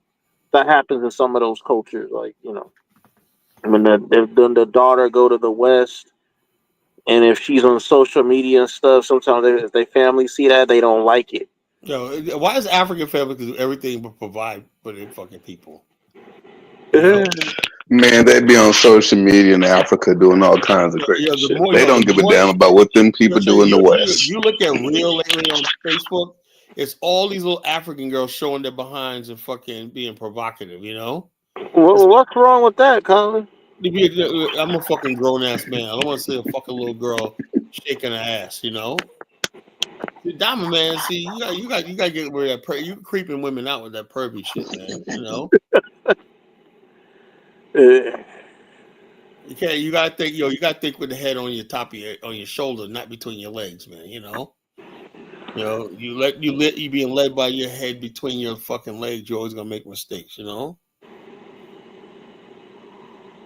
So it is like yeah. After IC3, he be talking about rituals celebrating black women. What the hell is he talking about? You know, You talking about nothing. And you ever been to Africa before? I'm planning on going real soon. I can't wait for you to go, man. You gonna find out what? Dang, y'all just as bad as us, or worse. Yeah, I can't wait for you to go. Big Black got this Africa worship shit. You know, that's Africa worker shit. I killed me going to Liberia half a dozen times. Almost fucking killed me that shit. You know. First you go there, first week you go there, the first time you go there, oh man, brown black people, I'm in the motherland, blah blah. That shit wears the fuck off, man. By the time you get your second, third time there, you're like, get the fuck out of here. You know, all this shit, you know. But yeah, so like I said, I did this movement, right? Because I want a serious movement. I want to be about serious people. I hate the friggin' buffoon, clown, minstrel shit in Black America, right? But here we go. We got the king of Kunganda giving it to us in Africa now. Now there's no escape to Africa no more, you know? We got fucking deadly clowns coming to Africa, fucking shit up, you know? The fucking minstrel show comes to Africa, man. Like, goddamn, man, you know? What the fuck, man? So it's like there's no escape, man. I don't know what the hell to do anymore. You know, I thought Africa was going to be some noble mission. We're going to build and we're going to show people the way. Now, all I'm seeing is buffoonery on the continent, you know, outright buffoonery. And also people giving me buffoonery, just suggestions and whatnot. Yeah, man, caller, we should do this. But no, let's not do this, you know. They got Hustle Spark coming on. What's going on, SIP Police? Man, first things first, man. Shout out to your platform, my brother. Shout out to Jonathan and shout out to freaky ass Ndama. You know what I'm saying? So, it's all good. Yes, question. First of all, did you see the show I did the other night, the Kunganda? I did. I did. Hey, y'all just figure out that Kingana was Kenya and Uganda. I just did it. Yeah, I've had an idea, but Kenya and Uganda, but nice. It's called Kunganda. Well, I get you, but when he first started doing it, he used to have these Kenyan chicks on there. It used to be a lot of Kenyan chicks on there in the beginning. You get what I'm saying? Yeah. That's how it started. So he had like a lot of Kenyan chicks working for, but he couldn't pay them the same that he could pay the Ugandan chicks because Kenya economy is a little better. You see what I'm No, saying? he said now this man says he made millions of dollars. So what's a couple of dollars if you making millions? You know, I Like, know. like Carla, do you understand a million in Kenyan shillings is would make No, but him he in, said. I mean, he said as a million USD. I know that's what I'm saying. And all he, you know what I'm saying, all he got is an apartment and like 4 mics. Yeah, so So I'm saying, man, I'm saying this. So I don't something's not see it. adding up here, man. If you had $1 million US spend, why didn't you build a hospital? You could have built fucking like 5 clinics and shit like. But you know what though, Colin, he actually said, and I ain't even typed to talk about, when I heard him say that, like he, saying he made it just doesn't make sense. But at the end of the day, I heard him say I think it was yesterday, I heard him say that he said he ain't no doctor. Somebody asked him and he said he ain't no doctor. So I don't know what happened with that, but I try to tell people that, that which we call it don't sound right. Like Kung Fu Panda said, how you gonna be a doctor, right? You on YouTube 20. I remember those days. He was on but YouTube 24 hours a day, 7 with that Taz. I don't know if you remember this before your time, bro. There was a guy named Taz on, That was the worst motherfucker on YouTube, man. Taz. And he got his channel striped so many times, man. He was on the run. He was living in Mexico and shit like that because he had warrants out on him and shit like that. He was broadcasting live from Mexico and shit, Him and Nyla says with a chick that was in a wheelchair. And when I, it was just a mess back then. Cynthia G. They all cover that same thing, that same crowd. Cynthia G, O'Shea, Phil Scott, Minister Jap, and all these other people like that. Back in O'Shea Duke Show. Look, O'Shea don't fuck with me. I know his background, I know the thing about it is the only thing that I didn't like was when he was just randomly, and then for somebody that, my business is transportation, so you can call me a scam and it doesn't affect me at all. But when you have people that in the business of sales, that ain't something that you be throwing out. You know what I'm saying? Like, you don't throw that out there unless you have some type of proof or evidence like that. But What do you think about the fact that I said if you have evidence to me or Bomani, I put the number to the Ghanaian, the U.S. embassy in Ghana. You could basically call the USA in Ghana, and basically report us, right? No one did. I said, look, okay, we're looking for the evidence, right? And Bomani like this: if you think I owe you money, man, bring your receipts. Let's talk about it. There's nobody, And I tell people all the time, the land that Bomani is selling in Jagazi, these are people that have known him for like 20 years, A lot right. of his family members and people he know. So the bottom line, he's not even getting the people he had an issue with where people just came up and he thought he could trust because they went on a tour with him and then they turned on him, because they wanted Freeland and Sable. That's what happened. I mean, it is what it is. I mean, you know what I'm saying. But at the end of the day, you in that business to where your business is kind of word of mouth, and then on top of that, like the people that watch O'Shea show or whatever, they ain't going on no tours and They're not whatever. doing nothing. That's what Bomani knows. He said his tour, he's been booking tours. He's all booked up for Ghana Yeah, coming up in May and Tanzania. He's all fucking booked up, yeah, and and we already know that most of the people that go on those tours is about they range from 38 to 40 years old or older. You get what I'm saying? They're not sitting online listening to a fucking Nah, they ain't listen to that. It just a principle type deal.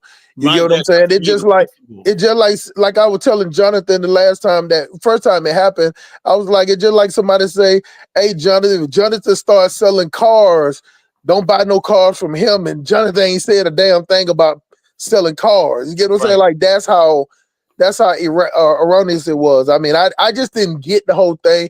And you know what? It's the way I saw it, Carla, for real, I saw it as kind of tongue in cheek, but it's still dangerous to people that's in sales. You get what I'm saying? It was the same way with that chick, that weird chick that tried to do the same thing to diners. You get what I'm saying? She had made a whole damn 5-hour stream trying to bring his business down. But you know what?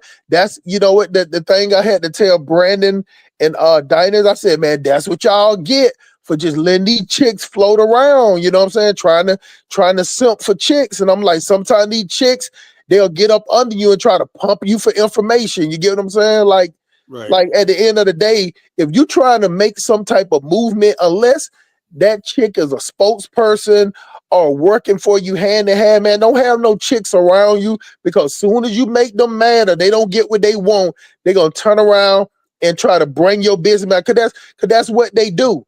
They, you know what I'm saying? They don't build anything, they tear down. You know what I'm saying? I've been saw that about females. You know, name me one thing that females build. They don't build anything. Yeah. You get what Well, I'm saying? it's also not just females, it's dudes with feminine power, feminine energy, like fucking O'Shea. You know, right. they don't build nothing, you know? Yeah, And feminine. then they'll tear it down. So just even think about O'Shea. Just look at his platform and when on the YouTube. He's around more women than dudes. You get what I'm saying? He had more women on the platform than Did you dudes. see that? Did you see that thing I was playing with the way he was talking to Bomani? Bomani was just I like, heard that, yeah. you know what I'm saying? But that's how he talked. But that's how he talked straight up, though. He talked like, the thing about it is, I don't even think that ain't even nothing to like. That's just how he talk. If you go on and look at one of his lives, that's the way he talk. Period. Like, he just like, he ain't trying to be. He just want to be beyond reproach. So he just gonna say whatever one he say. He got the loudest voice, and really ain't nothing you can do about it because there's no repercussions. Like for real, Jonathan, what type of repercussion can they do to O'Shea? My whole thing is, the whole thing is like this. It's not like I have to delete IC3. IC3, don't make me block you, bro. You know, with your nonsense. Don't post no gang shit in my fucking chat room. You know, I God don't want damn, to. you already banned them. You know, I've been which we call I blocked them temporarily. You know, Oh, I say, yeah. So okay. my whole thing is, which we call I said like this. Now, if somebody has a legitimate thing about scamming, that's a serious thing you can accuse somebody of scamming, right? We can't get to the point where we're so scared to do anything on the African continent, you know, like Africa's so sacred, whatever, like that, you know. But when you look at Mark Meeks Africa, 22, 23-year-old kid, you know, Right. and you got grown ass men like this because you saw somebody on YouTube. Are people really that fucking stupid, you know? And I said, well, you're going to talk to a 23-year-old kid with no experience and everything, living hand to mouth in Africa, and you go like this. So I'm just something not right about none of this shit, you know? And so therefore that you're going to give him money because he said this or whatever like that. And I'm saying to myself, what the hell? And then when it goes left, you have this whole thing. Well, I didn't think it was going to work out in the first place, you know? I Yeah. have never endorsed anybody except for Bomani because I know Bomani showed me everything he's doing. I said, okay, I can do that, right? But when you go to a country like Tanzania and stuff like that, and somebody say, I can get you land, like the JT, the bigger figure, he walked away with $10 million. And then I heard that O'Shea knows about that situation, right? Because he was in there at the same time. O'Shea has never talked about that, you know? And he said, well, that's past. Well, the thing what happened with mine happened way before that, you know? But he talked about it. So what's up, Kung Fu Fanta? But why did he have to talk about JT the bigger figure? How come? Also, Smart. What do you think about the fact that like I told you about Dynasty? Man, I talked to Dynasty the other day. That's my brother, like that. But I'm just told him, man. I said, look, if we're gonna talk about call people corrupt and everything, then everybody needs to come forward, you know, and say, hey, look, I did this, whatever, like that. It's confession time, you know. But the bottom line is O'Shea never said nothing about Dynasty, and he never said nothing about Tariq, you know. And he's adamant about It's called California love. California. Why are you trying to divide the West Coast, bro? We're not about to do this. Look, I ain't saying nothing bad about O'Shea. Hey, Jonathan, Tariq from Alabama, bro. Tariq is from Alabama. Hey, he in LA right now. Yeah, Okay. that's it. Yeah. Yeah, you feel me? We ain't about to do this anti-California stuff. My point I'm trying to make is this. Let me talk. What I'm trying to make is this. Look, if you're in the Pan African, that's the way you feel, then you need to get the fuck out of this Pan African space, you know, because this is for people. You know, I thought this Pan-Africanism was on a higher level. We left that bullshit alone, right? The ghetto, the hood rat shit, all that stuff like that. The set shit. I'm set tripping. My set. All that shit like that we left behind, right? To go operate on a higher level. That's why Bamani and I operate on higher. He's Jamaican, I'm Black African American, right? But we operate on a higher plane, right? We think on a higher level. Every time we talk, it's serious, because it's a serious movement. When we do that tour, we knew that we have literally people's lives in our hands. People have trusted us with their lives. They come into another country, and we're responsible for protecting them. That's that level of seriousness we are when we operate our tour. And so therefore, I'm saying, okay, in this movement, there's got to be seriousness. If you really make an accusation like this, it can't be well, I'm from California, it's all good then. No, that shit belongs in the ghetto and the streets. That's why I said, I told Dynas the other day, when I was in Dallas, I called Dynas, so he called me back, and I had a break. I said, look, man, what's up with your boy, man? He said, I don't know, man. He goes, I just told him to go to Uganda. I didn't tell him to get into this. Next thing you know, he went there one night. It was a Kung Fu fan who invited him there, I guess. That's what I hear. That's what he says. And basically, now this motherfucker is running around. I think the whole thing is, I think basically he never because I talked to O'Shea before he went to Uganda, right? And I had a conversation with him. He told me there's no way he's getting into Pan-Africanism.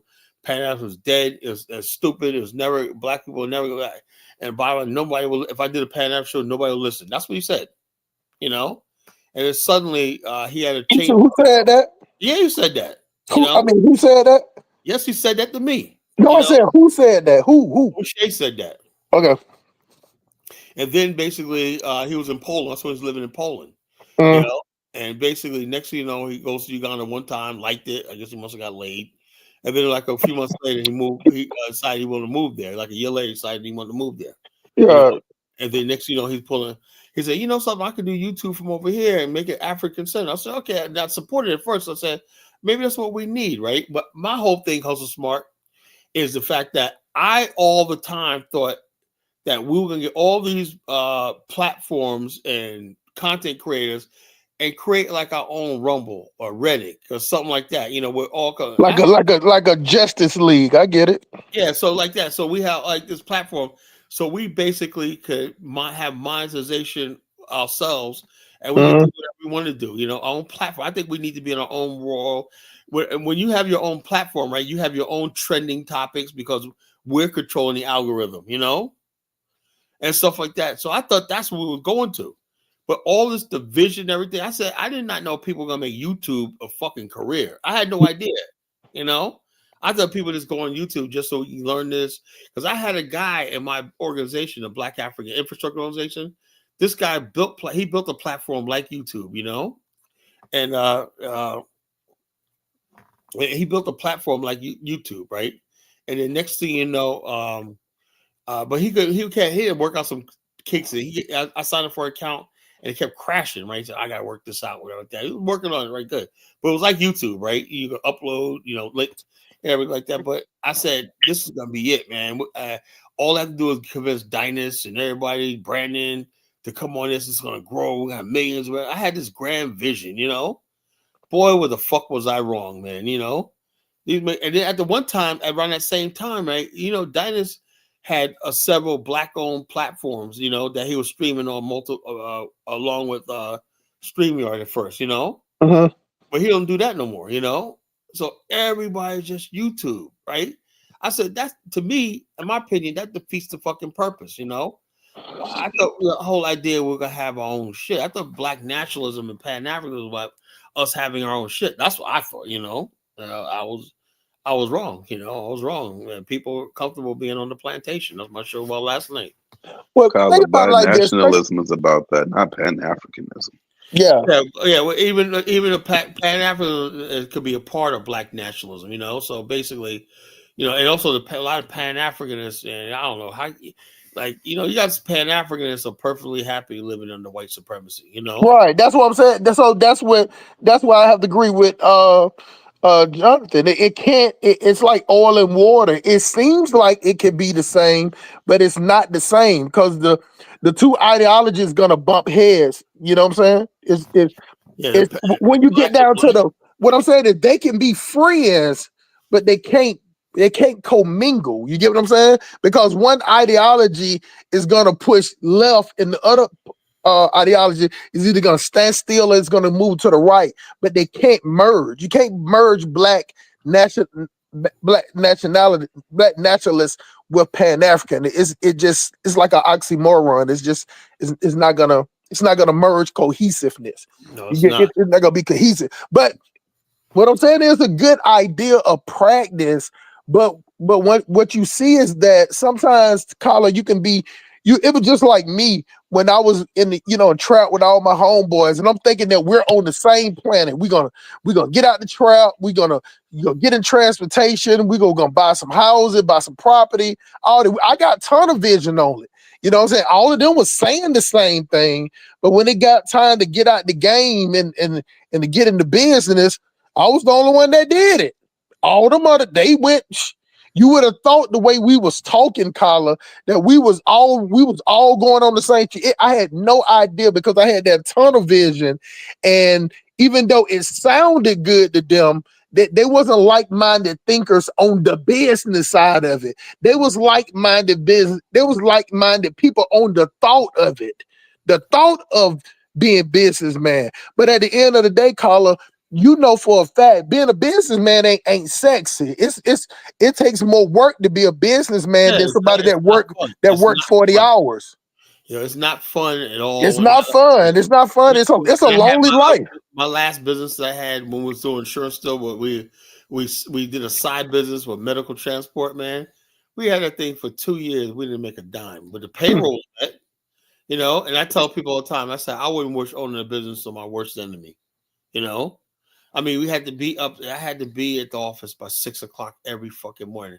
And basically, at the time, that's when I first started doing Diane's show, right? I would do a show sometimes at 2 o'clock on Diane's show. I have 3 hours of sleep, Get up and be in the office by like 6 o'clock in the morning and make sure that the ambulatory stuff and the driver got this thing and it was just a fucking nightmare. And the bottom line is this: the payout was not that good. We had to pay all the overhead. Ate up everything, the payroll, the overhead, and the insurance, all that stuff like that was astronomical. So basically, we barely made any money for 2 years. Also, by the time we was just starting to give a profit, we just say, something, either we're gonna go for this, right?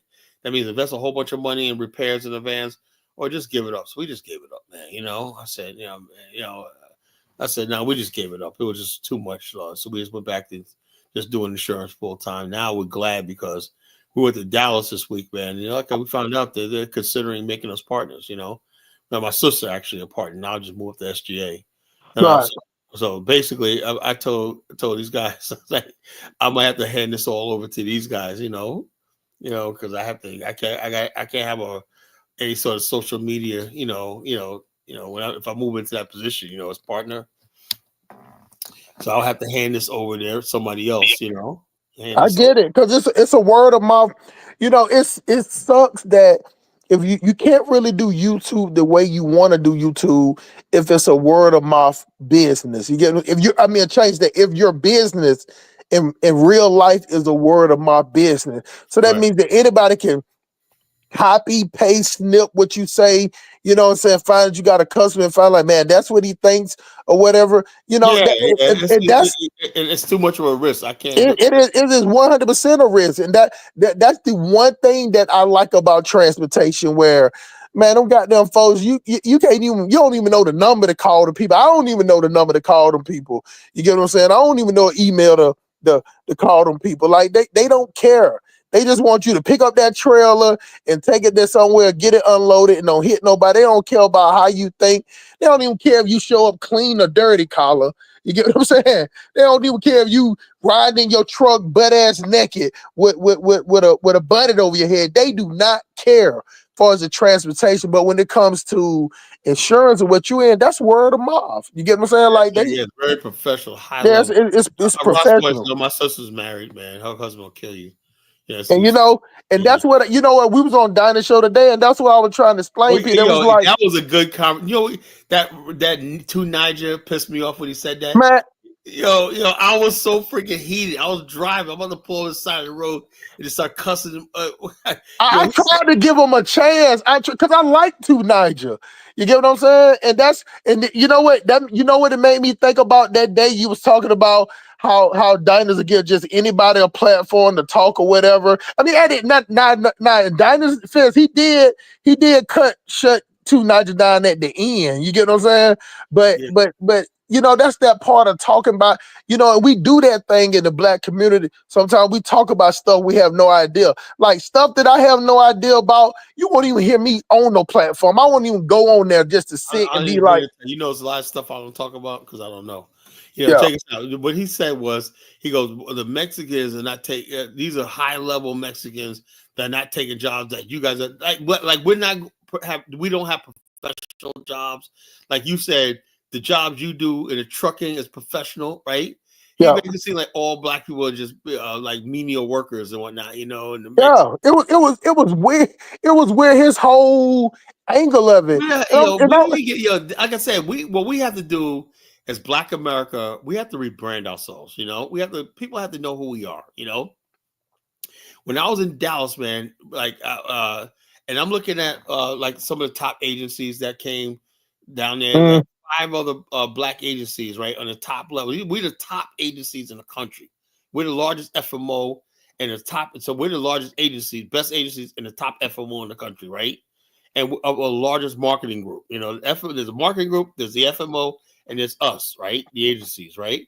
We're talking. I'm talking to all these Black people down here. They got their own agencies. And then we was at the one hotel, the Fairmont. You ever go to Dallas? Stay at the Fairmont, best hotel in the fucking world.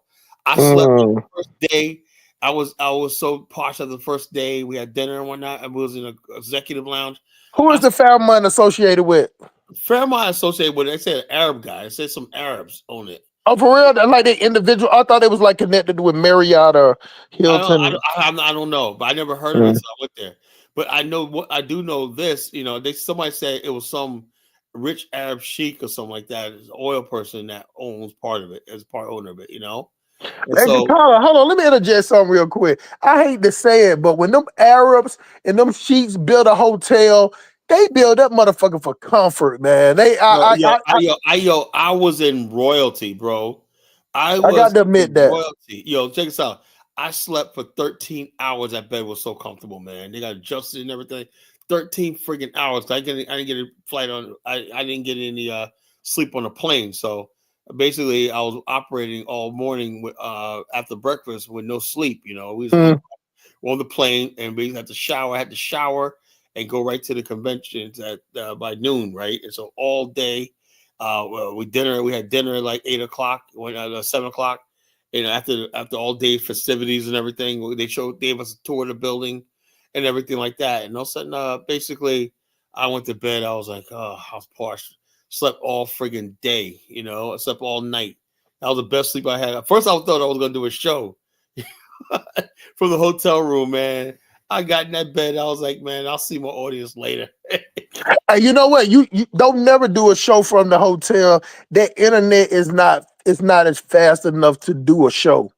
It's fast enough for you to listen to a show, but not fast enough for the years ago I did, but that was Blog Talk Radio. I never did a show. It's horrible. When I was in Liberia, I did a show from a hotel, one night, while I was in Liberia. But like I said, I had some, but the thing is about Dallas, right? I was seeing all these Black people in that building in the Fairmont that obviously professionals are coming in with suitcases, briefcases, doing business. Where do people get this idea that we ain't got shit in America? Where do they get that from? You know what? You know where they get it from though. They get it from people just like me. Is that the point that once it's a sad thing that the saddest thing in the Black community is when you make it, you have to go into mode. You have to be an individualist. You can't really. You get what I'm saying? Like I try to help people, but not help them to the point where it get personal. You get what I'm saying? Like so, you become an individualist when you make it, because that's what most black people do. You know what I'm Yeah, saying? but what Like I'm saying is this. What I'm saying, how smart is this? My point I'm trying to make is, even let's take the individualist, right? Mhm. People act like those people don't even exist. And I know so many black people that are fucking making hand over fist money, got houses. I Right. see every freaking day all over the place. Then when I went down to Dallas, one of my guys, like we were supposed to see him down there. I got John. Right, anyway, he's a retired Navy captain, right? Him and his wife. You know, he's a retired Navy captain, right? They travel the world, right? They go to Dubai. He's a Navy contractor now. He makes $175,000 a year.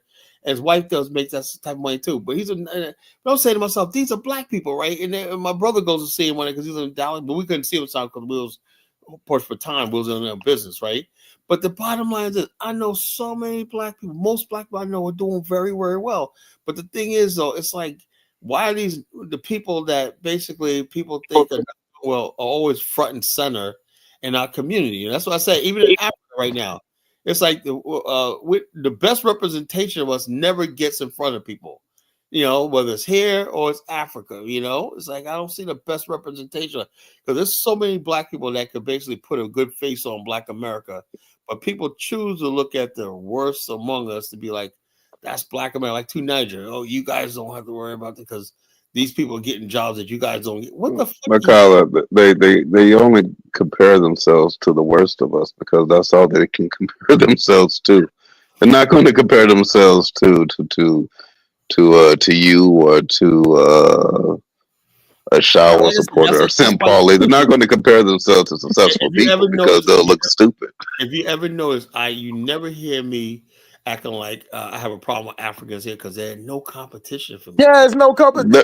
That's what I was trying to tell. That was what I was trying to tell Tunaja today. I was like, listen, I'm not speaking of much me. They don't compete against me, but they compete against the norm. Like I was telling about the dude that cut my grass.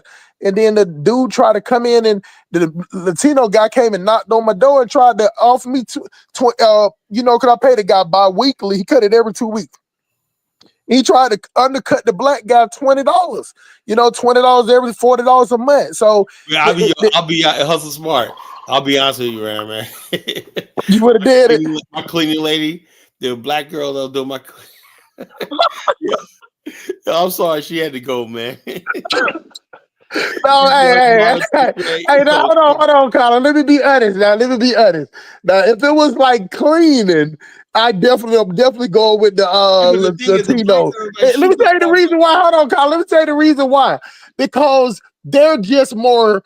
Them Latino women are like 5'1" and 4'11". Exactly. They're more close to. They can do that work more faster and easy. I watch the way they work. I watch them when they at the job, man. They just like cleaning and doing stuff like that. They just do it with ease. And then when I see a black woman do it, 9 out of 10, she's about 5'4" or 5'6" or something like that. You know what I'm saying? You can see them like that constantly bending over and doing that.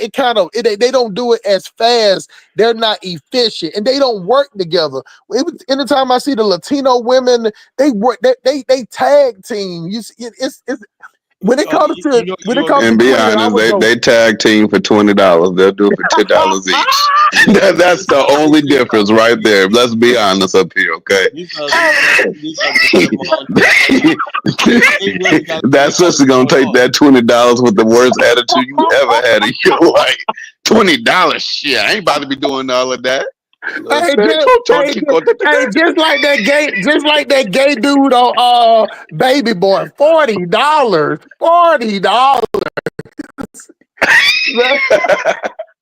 Hey, we got to be honest about this. We got to be honest about things. Like, this is the thing.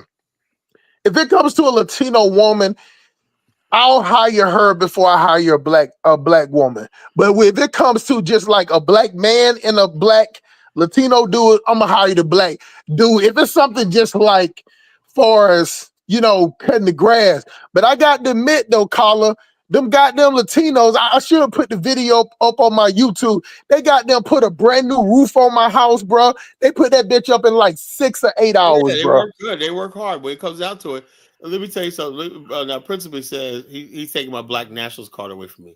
Look, Principe, like if any consolation, right? my plumber is a Senegalese guy. You know, he knew Dynas. You know, he said, yeah, I know that guy. He said he met Dynas in Senegal. You know, he's a Senegalese guy. His name is Mensa. You know, he's a Senegalese guy. You know. And so the bottom line is, yeah, most of the stuff I do with black people, but when it came down to these Guatemalan ladies that here, first of all, they're here illegally and everything like that. And they basically work much cheaper, much faster, and much more efficient, you know, than the one lady that I had. But then again, the one black woman that I had, she was about to up her price because she got a loan from the bank or something like that, some minority program for black women. And she was about to expand it. I forgot what else she was doing. So something that lucrative she was going to do to her business that she was going to be doing. I think it was not roofing. I don't know what it was, but she moving into something else and everything. She was hiring more people. So she was about to expand. So she was really trying to give this up anyway, you know? And so therefore she was like, my price is going to go up like that. So it was really easy. My sister was like, you know something? This Guatemalan chick came by because she had did a house a couple of times, but she couldn't get there, right? And then she became a full-time cleaning lady, you know, and so like this. And now she basically, she be going to the border every time she can't go. The month she can't go, she's going to the border to get one of her family members, you know. Oh, but she hasn't been going there lately though. To Trump's been office. Hey, Colin, man, I got to admit something, man. When they came and did my roof, they had the lady that came out and sold them, you know, brought them some food and everything. So they all bought their food from the same place. And so it was another lady there. She was like, you know, she was like, you know, once a month to come and, you know, clean the house, man. Man, that lady cleaned my whole entire house for $50. Yeah, I pay $2 a month, $200 a month, you know. Wow. I Jonathan, get thorough cleaning. My house is very big. $50. $50. She vacuumed the floor.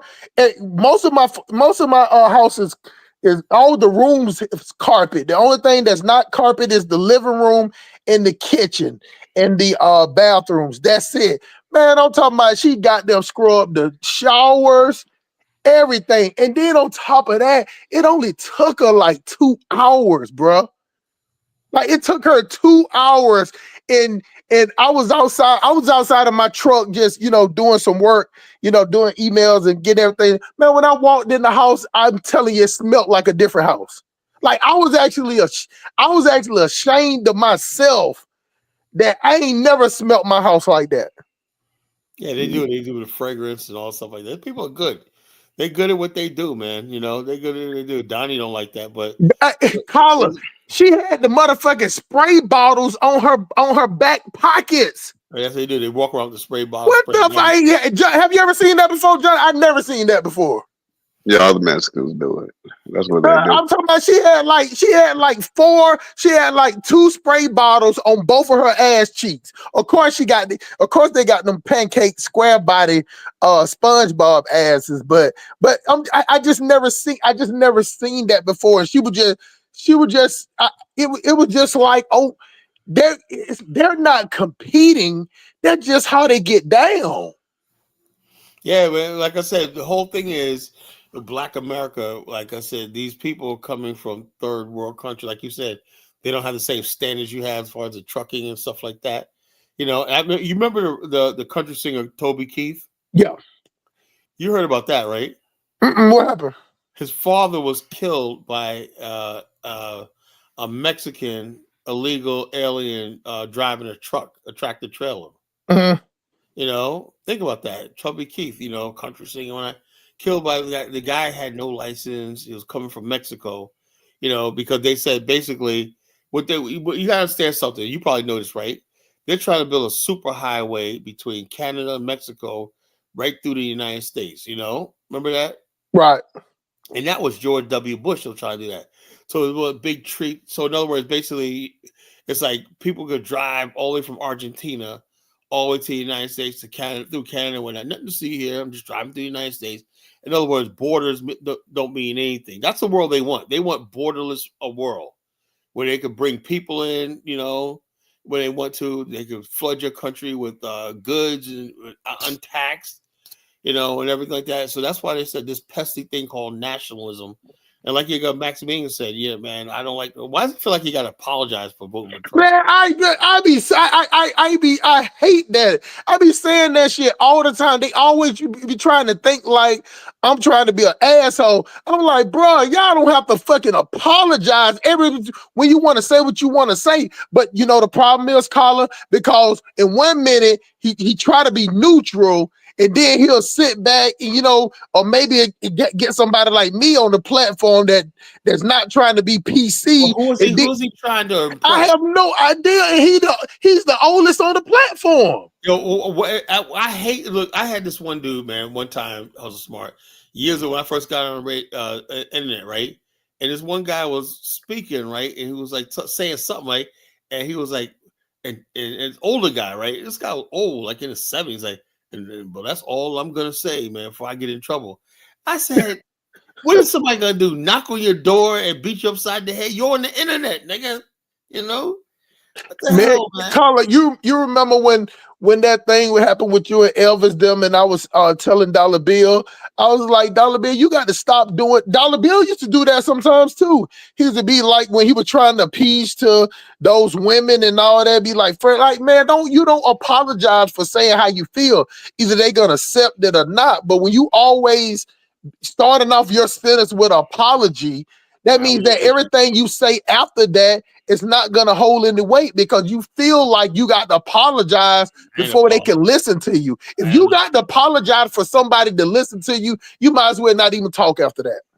I'm like this. If like I said, I'll tell people all the time. They say, what do you think about Donald Trump? Right? I said, well, you're not the perfect guy in the world or whatnot, but I tell you this, right? A lot of issues he's talked about. Now, I don't like his South Africa policy. That's probably the only thing I don't like, right?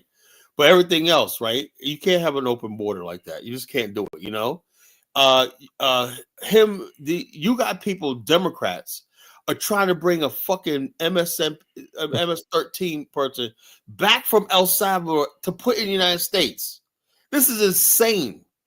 That fucking fat hippopotamus, Letitia James, sitting there smiling in court. They showed pictures when she was basically with that judgment against Trump. This lady came out of nowhere and said, I said they unjustly prosecuted him. I'm glad he won, and now he's going after her because she's a crook, Yeah, find out she was using her daddy as a husband on paperwork. Right. So, and also I said, look, all these Democrats, I hate them, Straight up. Every last single city run by a friggin' Democrat, black Democrat, it's a fucking hell on earth, And Tyler, but did you hear the only two clowns that was sitting up there trying to take up for the Latino? Do you? I was inside in and out of my car. So take a wild guess. Well, I ain't gonna even make you guess. It was sis ass Elvis and that sis ass Shy. Elvis came up there trying to take up for the Venezuelans. And I didn't even know that guy Shy was gay. I was actually just fucking with him. Then could have found out Shy? You serious? Shy gay as fuck. Damn, man, Dinus, what the hell's Dinus got these? Gay as fuck. Now I pull up. I don't even want to. Don't pause before I even say it. I called him out and pulled that shit out of him. I just kept asking him. If anybody was watching that show earlier in the chat, you know what I'm saying? Y'all just, hey man, I was like, bro, are you gay? Are you a bottom or a top and all that? So I just kept asking him. And he was like, why does it matter? What they got to do? I'm like, bro. It does matter, motherfucker. I'm like, you ask me, am I gay? I'm going to tell you yes or no. I ain't finna sit up there and be like, what does it matter? Like that, yo, not answering the question. You get what I'm saying? Like I asked him, was he a power bottom? Yeah, I did ask him, was he a power bottom? That's the whole thing. And you notice one thing that I talk about, all these Tesla burnings most of these people are in that extreme transgender movement. Yep. That's exactly. No one's talking about that. You ever notice that? Every one of that one that dude is arrested today, that's a fucking, I thought it was a female. That's a dude. Yep. I'm like, damn. So these people are extreme. What they really do believe that they should have a civil rights movement like black people. Yep.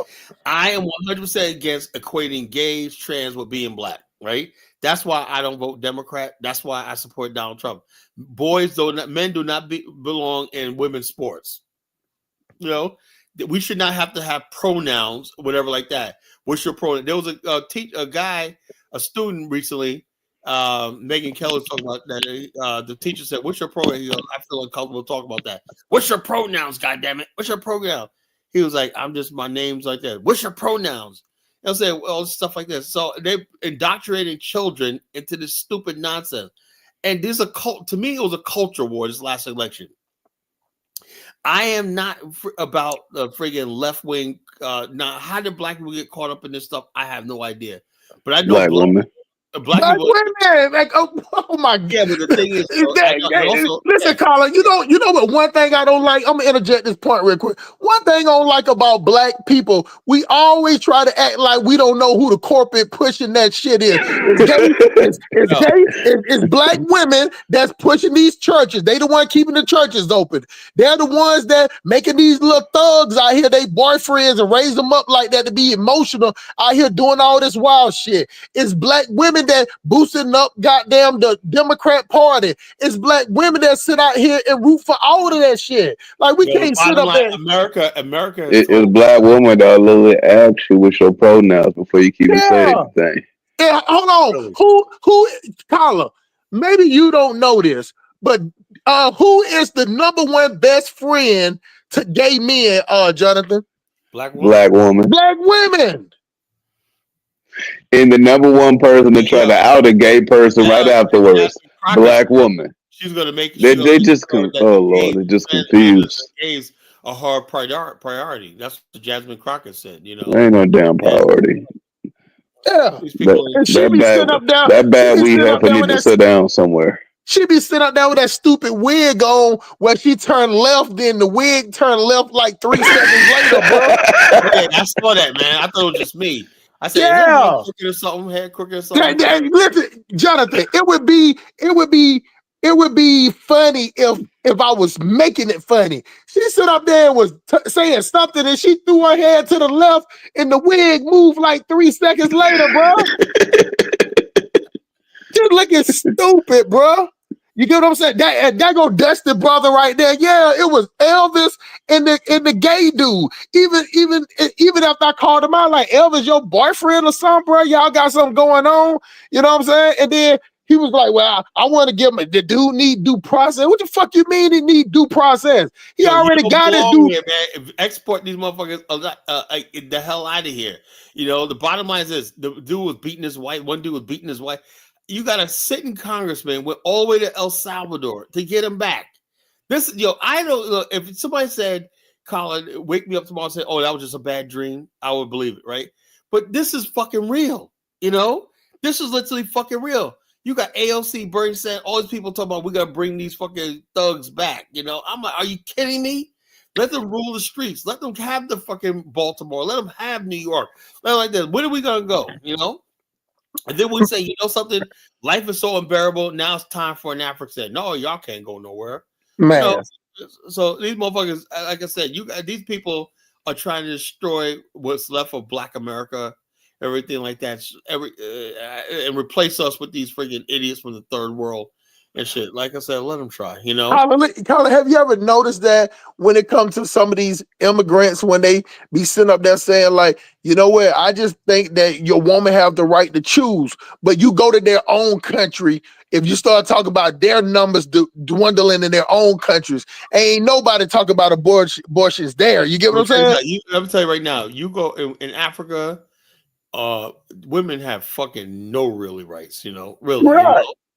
But why these African dudes come here? They're so liberal. I don't because they have something. They can latch on to something. They can latch on to a movement. At the end of the day, right or wrong, the Democratic Party is a movement, so they can latch on to it. And as long as they support that movement, they won't be ostracized. You get what I'm saying? Like, they're gonna always be ostracized with black people because we're gonna see them as as for the same way when we go on our African platforms, we can sit up there and talk that brother shit, and same way with them. We ain't gonna see them the same, and they don't see us the same.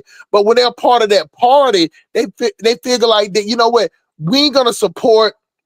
We're not supporting the person. We're supporting the party. That's why even when you heard Elvis came on this platform, he actually said it. He said, "You know what? I would have voted for whoever the Democrat put in." He didn't care who was up there.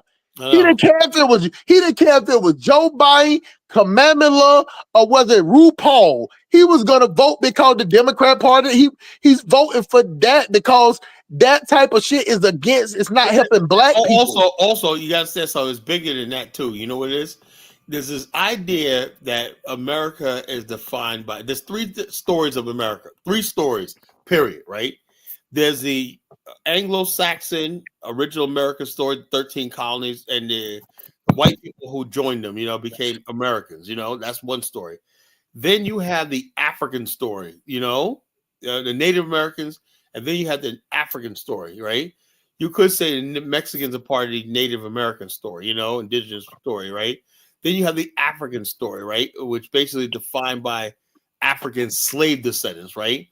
Africans, when they came here, right, had a problem with the original Africans. So that's why they're trying to create their own story of being a black immigrant. But America doesn't care about being a black immigrant. Right. The only story America knows is the slave story of Africa, And a lot of Africans resent us because they're forced to be identified with slave descendants. In Africa, the worst thing you do is be a descendant of a slave. I'll tell you that right now, folks, all you Pan-Africans out there.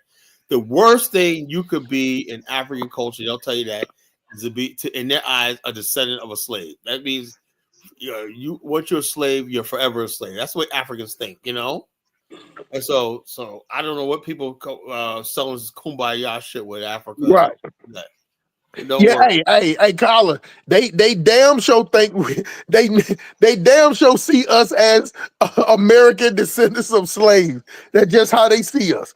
Yeah, that's not the way how we say ADOS. They say ADOS as far as the conquered, the soul. You get what I'm saying? Conquered with soul. That's why it bothers them. We come over here, even though we're the conquered ones, we're still doing better than they are. Yeah. And that's why they were shocked. They were shocked when we was talking about that Pan-African shit. But the entitlement when they came over here, you know what I'm saying? When they see that they can get the same benefits we can get, they try to, they actually fucked it up themselves because black people, it was a lot of black people that was blind to that Pan-African shit. I had always said, I'm Pan-African light, but I don't deal with enough Africans and enough Latinos to know that they don't fuck with us. Yeah, I was said like this. I said like Kidolio night. I said, look, this divide, you guys started this shit, Yep. This shit. Because before, when the movie Black Panther came out, everybody was on this. I remember I went to this one wearing dashikis and shit. Dashikis, everybody did. I remember I remember when I went to this one lady's house, my client's house, right? And she's like, "Hey, my brother," when that, then she put the X on her thing, Wakanda forever. I got kind of scared. She was like, "How you amped up? Wakanda forever." I just see White Panther. I said, "Yeah, that's what Black Panther too." Kids with Panther claws and shit and masks and African garb on doing the. Man, you should have saw Halloween in Atlanta, bro. It was crazy. So the bottom line is the celebratory, and then over the next couple of years, it dimmed as Africans started making comments online how we ain't African and blah blah blah, and why are you guys are appropriate? Y'all make us look stupid. Those click. Yo, the bottom, then black. That's when the backlash towards that started happening. That's when people start saying, "Fuck Africa," Yeah. Never thought I'd see that in my lifetime, But saying "fuck Africa," Well, what happened was a lot of stuff started happening in Africa because black people that was going over there, they was coming back telling their stories, and you know what I'm saying. They was telling their story, even though it was individual stories, but it still was. You get what I'm saying? It was more like passive, like, let me have my arms out to you, and then they just like seeing what they can take. Now, don't get me wrong. If you hire an African in Africa, they'll work. But you know what I'm saying? It's just like a bottomless pit. You get what I'm saying? So unless you can't satisfy. It's nothing that you can do is satisfy them unless you give them what you got. That's the only way. Every time, unfortunately, with our African brothers, like it's all about they're always on the take, you know.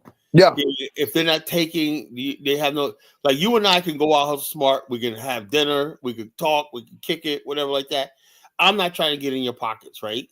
I know that. You know that, right? You're not trying to get in my pockets. I know that. We can have a relationship, you know. We could talk. We have a conversation, you know. Right. But when you talk to certain people, right, and that's why I said we have to build them up. You can't be around people when you're thinking all the time. Is you're gonna pop the question? The question what? Yeah, man, I need some money. Blah blah blah. You know? It's like you know it's coming too. You know. You can feel it, man. Of course you can. You can feel it, and Yo, that's I why I got At was some trying. point, you just suspect it. my phone's ringing to this day. You know, people like, yo, what up? People like, why I give my number to so many people over there, man? You know, They're I probably passing your just number out now. yeah. You don't get your number out, man. You know what I'm saying? But Colin, but why you didn't? But why you when you didn't get the SIM card, you didn't get the local number? no, so I did that last time, man, but I didn't fucking do it this time. I was fucking. Ah, yeah, you fucked up on that, This whole man. trip, this trip's really, really all screwed up, Man, man. you get that Airtel or that. Do they got what's cell they got over there? And They got some shit called Orange. They got Orange is they got Orange as a service, you know, Orange and Lone Star, you know. But oh, okay, yeah, they ain't even got the. if you want to buy See, a cell in phone, Nigeria they got Airtel and MTN, so you can get the SIM or you can get the little Airtel or MTN and put you about 10,000 naira on and you good. all the data in West Africa is MTN and Orange. Those are two data centers, and for all the They got Airtel too. yeah, so it's good. I never really had problem with internet over in Liberia, you know, internet stuff like that. I never had problem with this stuff. The data's expensive though, you know. Yeah, they paying for they basically paying for they ain't paying for minutes. They paying for megabytes per second. God dang, man. They getting robbed technically. They getting robbed, bro. They are They getting getting robbed. robbed hands over feet, bro. Yo, so much money leaves Africa every fucking hour of the day. Literally billions all leave the continent every day, never to return because there's poor infrastructure and no, you know what I'm saying, like that. Have you ever built real nation states wherever like that with real technology and stuff like that? That people, all that money that leaves the continent every day and transfer fees and everything like that. In fact, there's no data center of the continent. If you want to send money, it has to go outside the continent, you know? You know, there's no data centers on the continent. You know, I think South Africa might. You know, Carla, do you know that in Nigeria they'll if they got 3,000 naira, which is about $2. They'll put data on their phone before they eat. They'll go get some gari. They'll go. It's this little thing. It looked like if you ever bought weed before, it looked like about a bag of a 3.5, and they'll buy that much of gari and groundnuts, and then put it in a little thing. It looks like it'll come out looking like porridge or something, and they will eat that and put data on their phone. yeah, man. Like I said, that's what it is. Data, man. Oh, man. Oh, I need a data card to get through the night. You know, like go out there and I was living. Oh, so y'all can actually buy the card in Liberia? Yeah, we can buy the card. Oh yeah, they can't. Yeah, you ain't get no card. And I never see. Did you ever see a card? John, I never seen a card. What's the card? A data. You know, like how you buy, like Colin said, you can actually buy a data card over there, but you can't buy no data card. I've never seen a data. It's a paper card you just have to. You know, like the paper card you get out the store, like you buy at the store in America. Like one of those scratch tickets, you know. Yeah. Oh, I didn't say nothing so long. That's yeah. cool. I didn't see it over there. You just got to buy the. You have to go on the MTN and just buy the walk up to the. But see what they have in Nigeria. They have. Oh, now wait a minute now, because if you go to them small areas, they don't have like a data card though, but they write it on like a little teeny weeny piece of paper. Oh yeah, no. They got those things like you buy at the store. But the thing about it is, like the people that's running the data in Africa are getting rich.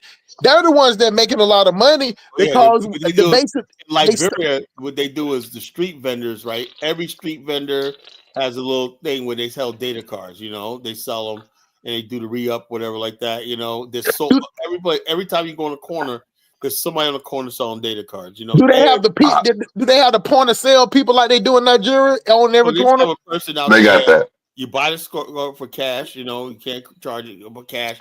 Somebody peel you off your card. Boom, here you go. You know, you can buy a $5, $10 card. You know. Wow. So, and I wish Black Americans had all the day, infrastructure to go over there go out and 3 o'clock in the compete. morning. There's somebody out there all day selling data It would cards. be over with. We would take that damn market like a motherfucker. But like, what? Man, check this out, man. For $20 a month, you get unlimited everything. Unlimited everything. But Then they they would go don't crazy. They would go Metro crazy. They tripping. would carry you in the streets. They would carry you on their head in the streets. A $10 card in Liberia lasts you 2 days. You know. Is that bad? Yeah, but in the house, you can have a Wi-Fi. You know, you have the Wi-Fi in the house. They gonna rob you with the Wi-Fi. If Metro or Cricket made it to Africa, they might increase the price by default, just knowing that Do the you know Africans that don't pay even it. holiday? You know, even that they got it in Nigeria. It's called MiFi, and it's still based on gigabytes. You still, it ain't unlimited. You still got to. Yeah, you got to keep topping that shit up over and over and over again. Yeah, you're right. I spend at least $100,000 just on data a month by default, and that's not even people's monthly salary, Colin. Yeah, that's why you don't see a lot of Africans on these platforms because they can't afford the data. You know. Yeah, they can't. Try to do a show like this. It won't even light up. You know, won't even light up because not enough data. You know. that's why you get them UK Africans and the motherfucking British or whatever the hell it is. Is UK and British the same thing? Only one that you see here is Kidola. I gave him a prophecy all night.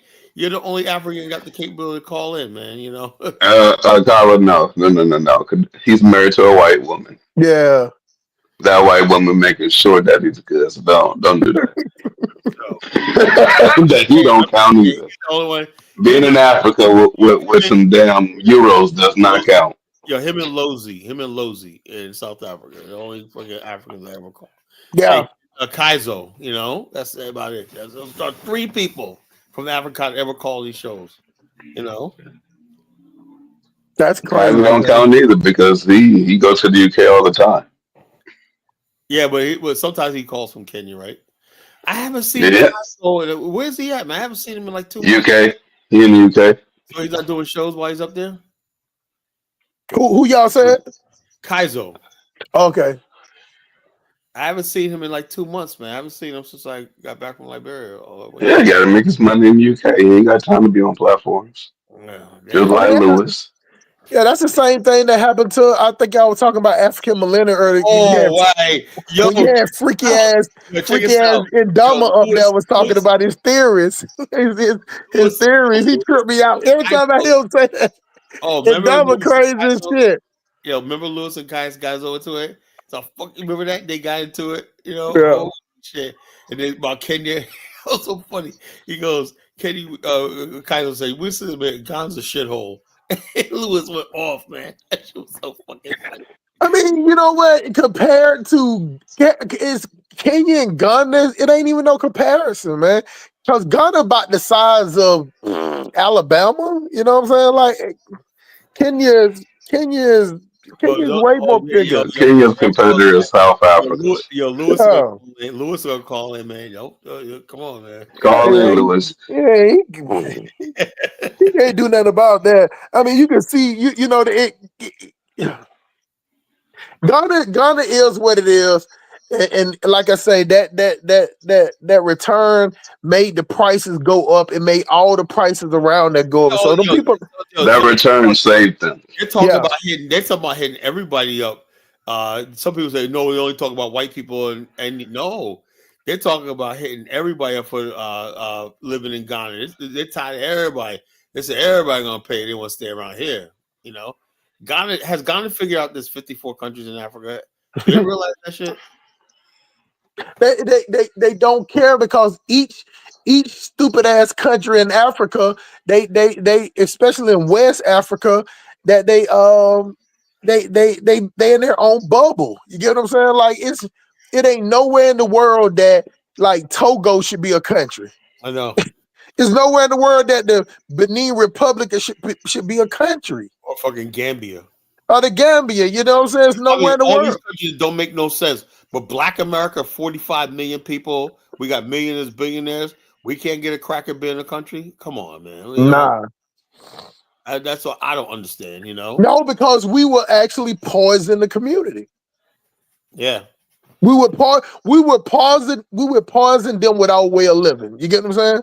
Like let me tell you why. Just something as simple as this.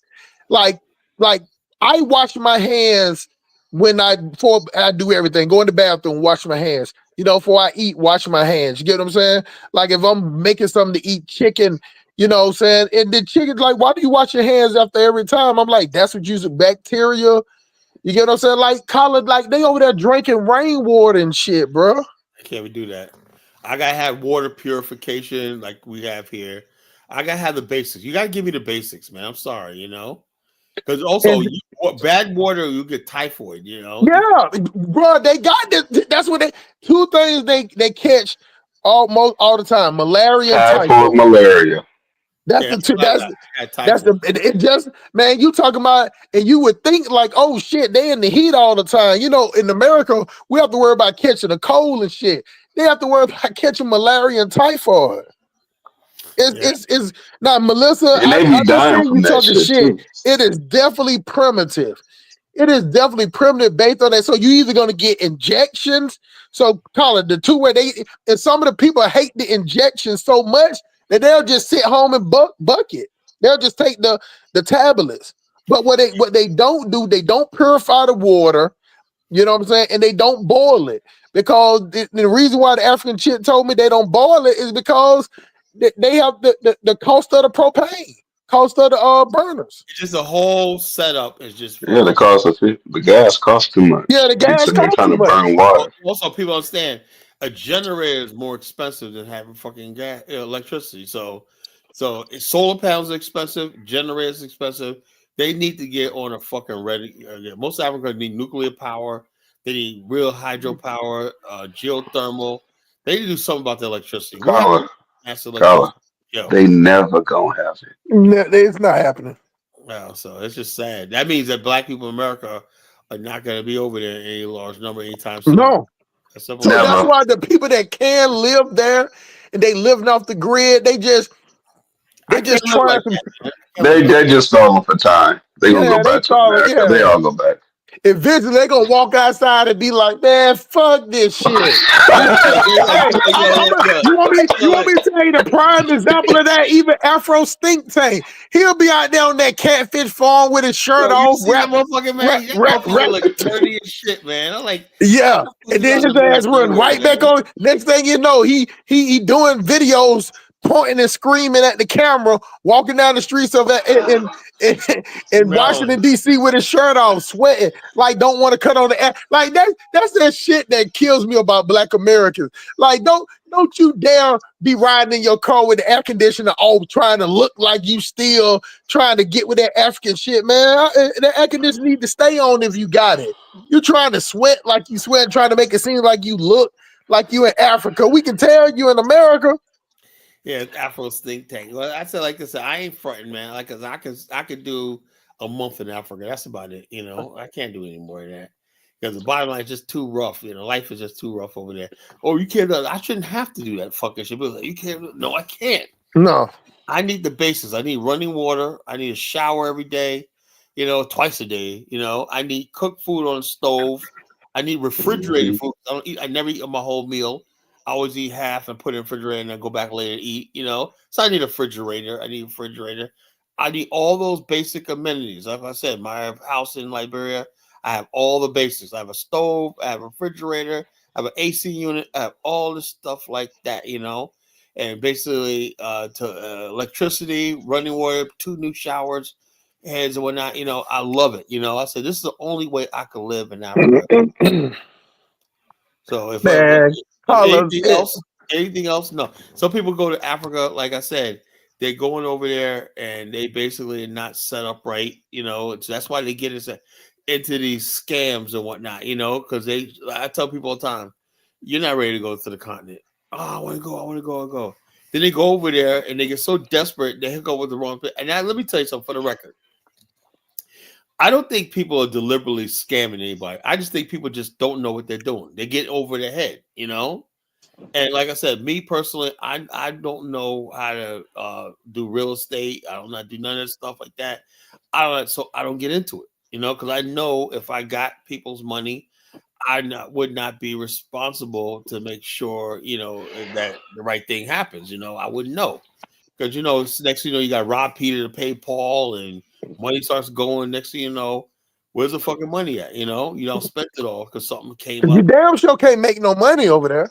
That's what I'm saying. You know, That's the part that nobody. That's the part that I didn't know. I'm like, you can't make no fucking money over here. we check this out. Now that which we call O'Shea always gets up there saying there's tremendous opportunities in Africa. I've said every time he says that shit, you can make a lot of But money. Carl, there is tremendous opportunities in Africa. What? But the customers have to be American.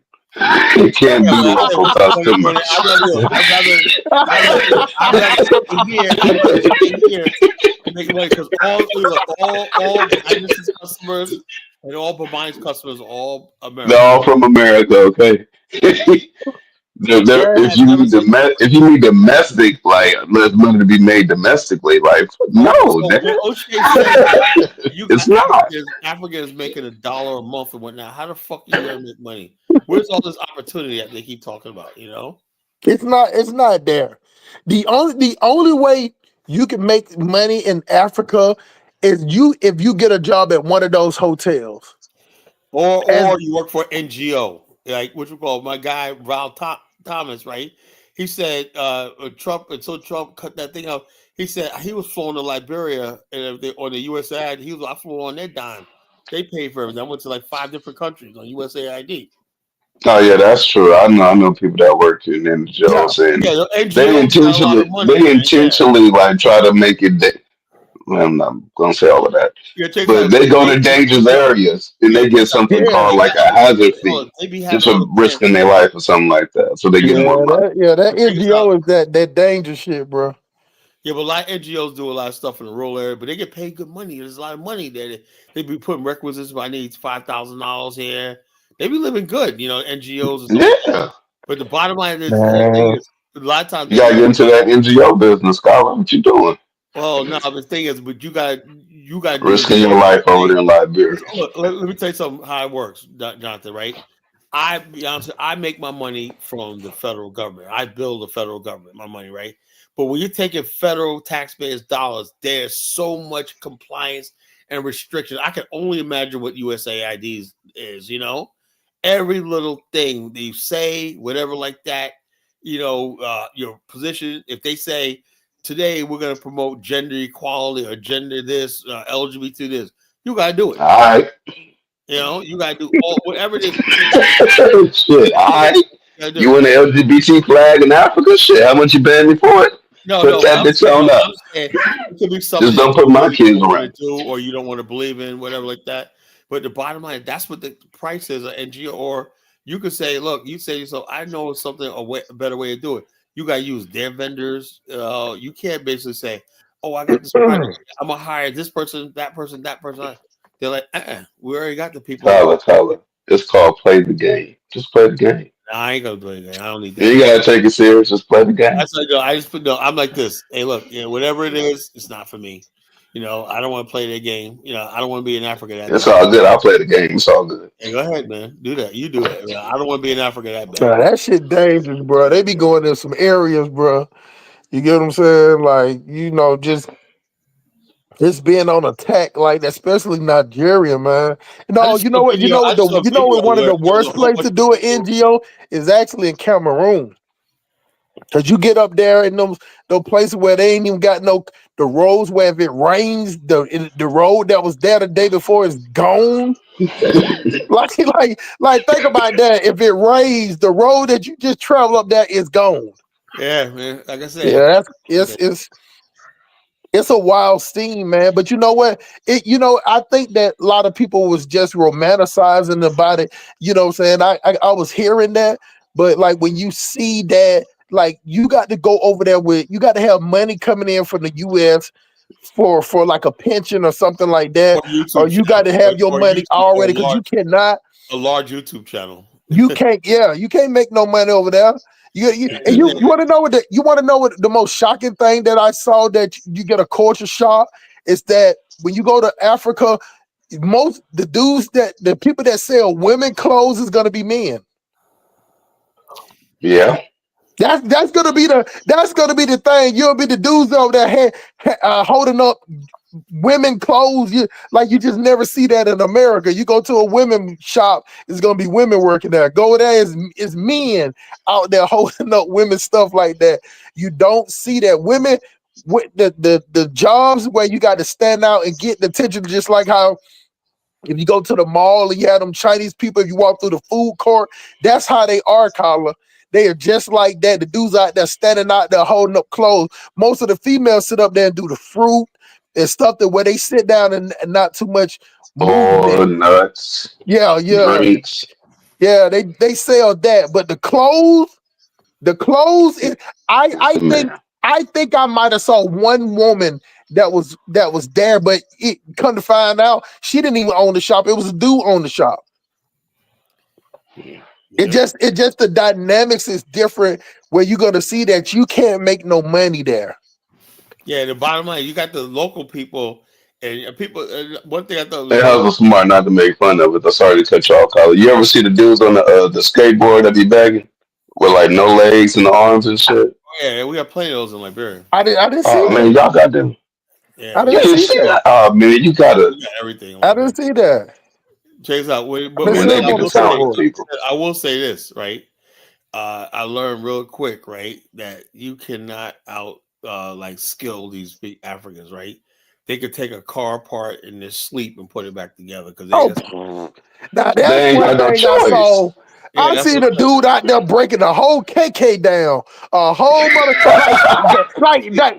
how the Tyler, fuck you do that? he didn't even have it on the jack. He had that motherfucker lift up on some wood and a tree. Had that motherfucker had some cardboard, had some carb. He have no gloves on. You know what I'm saying? The whole surrounded full of oil, and that motherfucker out here breaking down. Yo, check this out. Check this out. When I, in my ignorant African American mind, I said I'm gonna bring some mechanics over and teach them. I was like, man, after I got there, when the very first night, right? My guy, my Jumbo, my driver, right? The battery had died. We went to the house and one guy's battery had died, right? What he did was he took the battery out of our vehicle, right? Put it in his car, and start the car up, right? Took the battery out, right? Put his old battery and let it charge. I said, I Yeah, never thought about that shit, you know?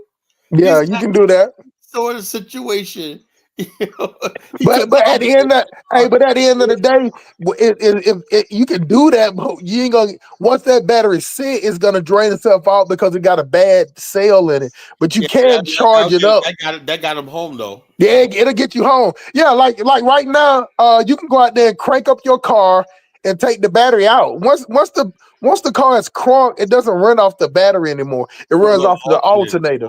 yeah, you know. So they know all these tricks of the trade, man. Your car broken down side of the road. You get a good mechanic, man. He's gonna say this is what's wrong with it. Then blah blah blah. They know every last thing. There's nothing. Electricians. I thought Jamal. Remember Jamal? I said Jamal, you ought to come to Liberia and teach electricity. It's just, These you know what? motherfuckers who basically survive off of trying to steal electricity and shit like that. It's just that when they do the work, it just like how we do the work and then you don't see the wires anymore, or it ain't gonna be no aesthetic if they fix it. Like you're gonna see where they fixed it. You get what I'm saying? Like it ain't gonna be no covering up. They ain't got no panel. It's no panel that they can put on top of it or anything. No tape or nothing. It's just gonna sit. It's gonna sit out where they work. Like you gonna be able to tell where And they. also computers, right? Like there's people like mine, he could rebuild computers and whatnot. These motherfuckers in Liberia, their computers be like 20 years old and they're still kicking, you know? They just put new motherboards in them, new stuff. They be taking shit out of scrap computers that they get imported there, take them apart, putting new hard drives and Yeah. putting together. Next thing you know, they're on the internet. Like, Yeah, But but you Colin, know they what? can do that It's because all the actually shit's old. You know, it's actually easy to do. You just got to have that good. My vision is fucked up. I'm 4 out like a motherfucker. You know what I'm saying? Like, you know what I'm saying? I wear contacts when I'm at home, but at work I got to wear glasses. So, you know, with the reflective lenses on it. But you know, all that stuff is just getting those things and soldering them things together to make it work. You can add more gigabytes to it or whatever. You know what you're doing. But they got so much. They got so much trial and error of doing just making shit work. So they know how to take the Freon out. You know, like one of the things in the back of the freezer where they say don't never open up this top for the Freon or whatever. If you ever had a small refrigerator, never open it, man. They'll bust that shit open and take it out and put it up and share it and read. Man, they you, got it all covered because there's so much trial and error. You can look at the dudes with no fingers. Now, one thing I did see, Jonathan, I saw a lot of deformed people without like crutches, or they didn't have no crutches or no type of cane to walk on. They Yeah, were they just, can't afford it. yeah, they were just like, you didn't know which way they were going, left or right. Like, like I was like, oh shit. I'm like, man, get that man a cane or some the crutches. thing is Hey, about West Africa is they got such a young skilled labor force, right? But they don't have any vision, right? And that's Unskilled labor, Colin. what Don't go to the yeah, extreme. that's it's skilled, Unskilled. so unskilled. whatever. But I'm saying this, they got hardworking people, right? Cheap labor, And so I'm saying if you got people who want to get into America, I don't think we manufacture. I asked a couple of weeks ago, do we still have any black-owned clothing lines in America? Do anybody know any? Tell me something. Nah, not nothing that ain't online or something like that. No type of brick and That's mortar. because we integrated our culture of white America, right? And we're wearing what they're wearing. We don't even look at that. So we used to always have FUBU, cross colors, Carcanine. We used to have our own designs, Nietzsche. You look at the store cross colors, right? The motherfuckers in their first they made almost $100 million. These are some young brothers, our age, Gen Xers, freaking in their 20s, man. Made had a thing. They got rappers and put it in magazines, and they got next thing you know, all the stores were calling orders for Carcanine and cross colors and whatnot, because they use the rappers like Tupac and stuff like that. So I want that cross color. And so therefore they basically, and we did that back then, but I said to myself, now comes a time we're connected with Africa. I always thought now we're gonna be able to have a base to build stuff like that. Now look at it now. We don't even have a fucking a project settled on. Where's the fucking Sean John at? We don't even Colin, even if we did, Africa ain't prepared to do the shit. Carla, so we go over there and build factories instead of building them in China. We Carla, Colin, they want they are Carla. not prepared for Hold it. on, yeah, John, yeah. let me say this, please. Carla, but they want that second hand shit. They want that Yeah. shit that we No, I'm talking, like. no, I'm They talking about selling it back here in America. I ain't talking about that. I know that. oh yeah, but then how you gonna ship it over? Yeah, you ship it. African has shipping. You can ship anything over here. Yeah, but that They that got that shipping. yeah, Yeah. that's a lot of stuff to ship though. What you gonna put it in? A container? Well, containers, yeah, containers. Then you gonna be shit out of luck because they don't own their own containers. You're gonna have to buy a container from over in America to get it. Here's how I work through the Hustle Smart, right? And when you ship stuff, right, you lease the container, rent it, whatever. They got shipping companies that like that. They all go on a shipping ship. The ship dates leave on, let's say, on the 29th, right? You got to have your container. They say your container has this amount of space, right? And the shipping day on 29th. So whatever you're going to ship has to be on that ship, like 5 hours prior to they closing the thing and saying it's enough. So therefore, there's shipping companies that handle all the shipping that from a country, the trading that comes from a country. I And got you. then I understand that part, once you but get to then what's gonna a happen when country, it get to America? when it gets to the country, it gets the shipping gets unloaded, right? The shipping documents go from the ship. The captain goes to the bank, right? the bank basically then releases the funds, right? The exchange funds, right, to the persons that ship the. Oh, that's what I was trying to explain about export, right? Now the whole thing about this is this. Now Africa could start by having one shipping company, right? Well, that's all Africa needs, one shipping company, and they basically handle like at least start up by handling like at least 5% of the African shipping to around the continent and to the west, right? And then let that grow as the African economy grows. You add more ships and more traffic when you start taking over the whole thing. That's how Mitsubishi did it around the Japanese islands, you know.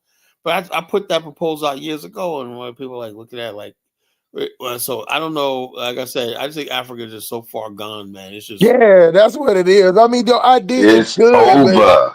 yeah, it's over, man. It's like Give it up.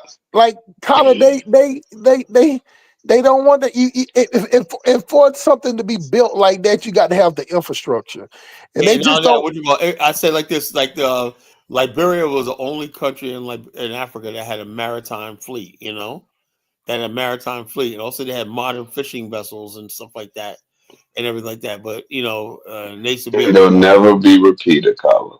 At Yeah, this point, Africa is just to be scavenged, and that's it. yeah, that's what it feels like, man. It feel like No, that's not it. only thing But is the Lebanese run parts, the Chinese run parts, the Europeans run parts, the Middle Easterns yeah, run parts. At some point, we're gonna have to be honest.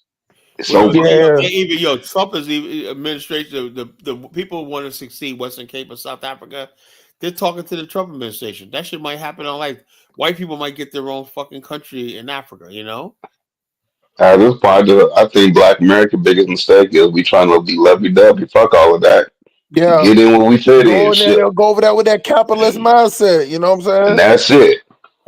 we're gonna be. I'm bringing my capitalist mindset, and I'm capitalizing on every fucking thing. You know, I'm fucking. Yeah, that's I'm it. gonna The, raise the At only this point, the I'll take only some people that work for $1 a day. It's all good. I Yeah, don't give a the fuck no Colin, that more. only the only thing that's the thing that I agree with you on when you and Hit was talking about Hit was talking about, you know what I'm saying, bringing those like-minded people. And just like black people, that we got too many black people that's never gonna go to Africa, that has this false sense of Africa in their brain.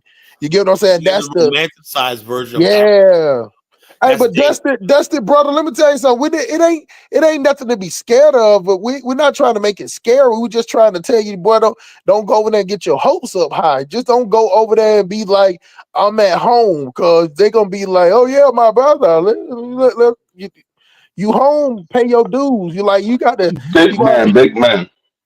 yeah, you Welcome gonna be. home, my brother. They, What did you bring for me now? they gonna call him Oga, Oga, Oga Brother, Adogu. my brother. Oh God, I don't. Oga, well Oh, done. I can't wait to, I can't wait to Big Black goes to Africa with that. That's gonna be the. Definitely gonna end up being a destiny helper to one of these. Destiny helper. Boy, and then on top of that, I'm gonna tell you the scariest thing, Dusty brother, is that you're gonna see, like, man, you know what? It ain't number. You gonna do that collar thing where he like, man, I pay my driver $50 a day, then go over there and get another driver and get beat upside the head, charging him extra money or something. Like, it's okay. It's okay to find, like me. I got lucky. I found me a handler, so I don't have to deal with another handler. But I know for a fact that if you deal with somebody else, they're not gonna see your help the same way as your guaranteed person. Just like Collar, you know what I'm saying? Like your main driver, it's the way that, how he is. You tried to be that same way with another guy, and it wasn't even the same. That's the I got fucked. crazy. I That's the got fucked. crazy part about Africa. If I you got find that one person, don't even try to look for nobody else. Don't let them turn you on to nobody else. If it ain't them, don't do it. That's just how I see it. You get what I'm saying? Now maybe Colin can tell you a little different about Liberia because he dealt with different people. I don't deal, like, my handler got a cousin, and they was like, well, my cousin, I'm like, nah, that's okay. What I'd you have rather to be. do and everything is don't leave anything open, right? Be closed. Like, in other words, basically, when you walk away from a deal right now, you understand blah blah blah blah blah, right? No, blah blah blah. You gotta say, okay, no, did you hear what I just said? Blah blah blah blah. Oh, so we're in agreement, right? Blah blah blah blah blah. Okay, then it's when we next time we have this conversation, don't pull no fucking fast ones on me. Oh, you didn't know this is what it is. That's what I made my mistake this time.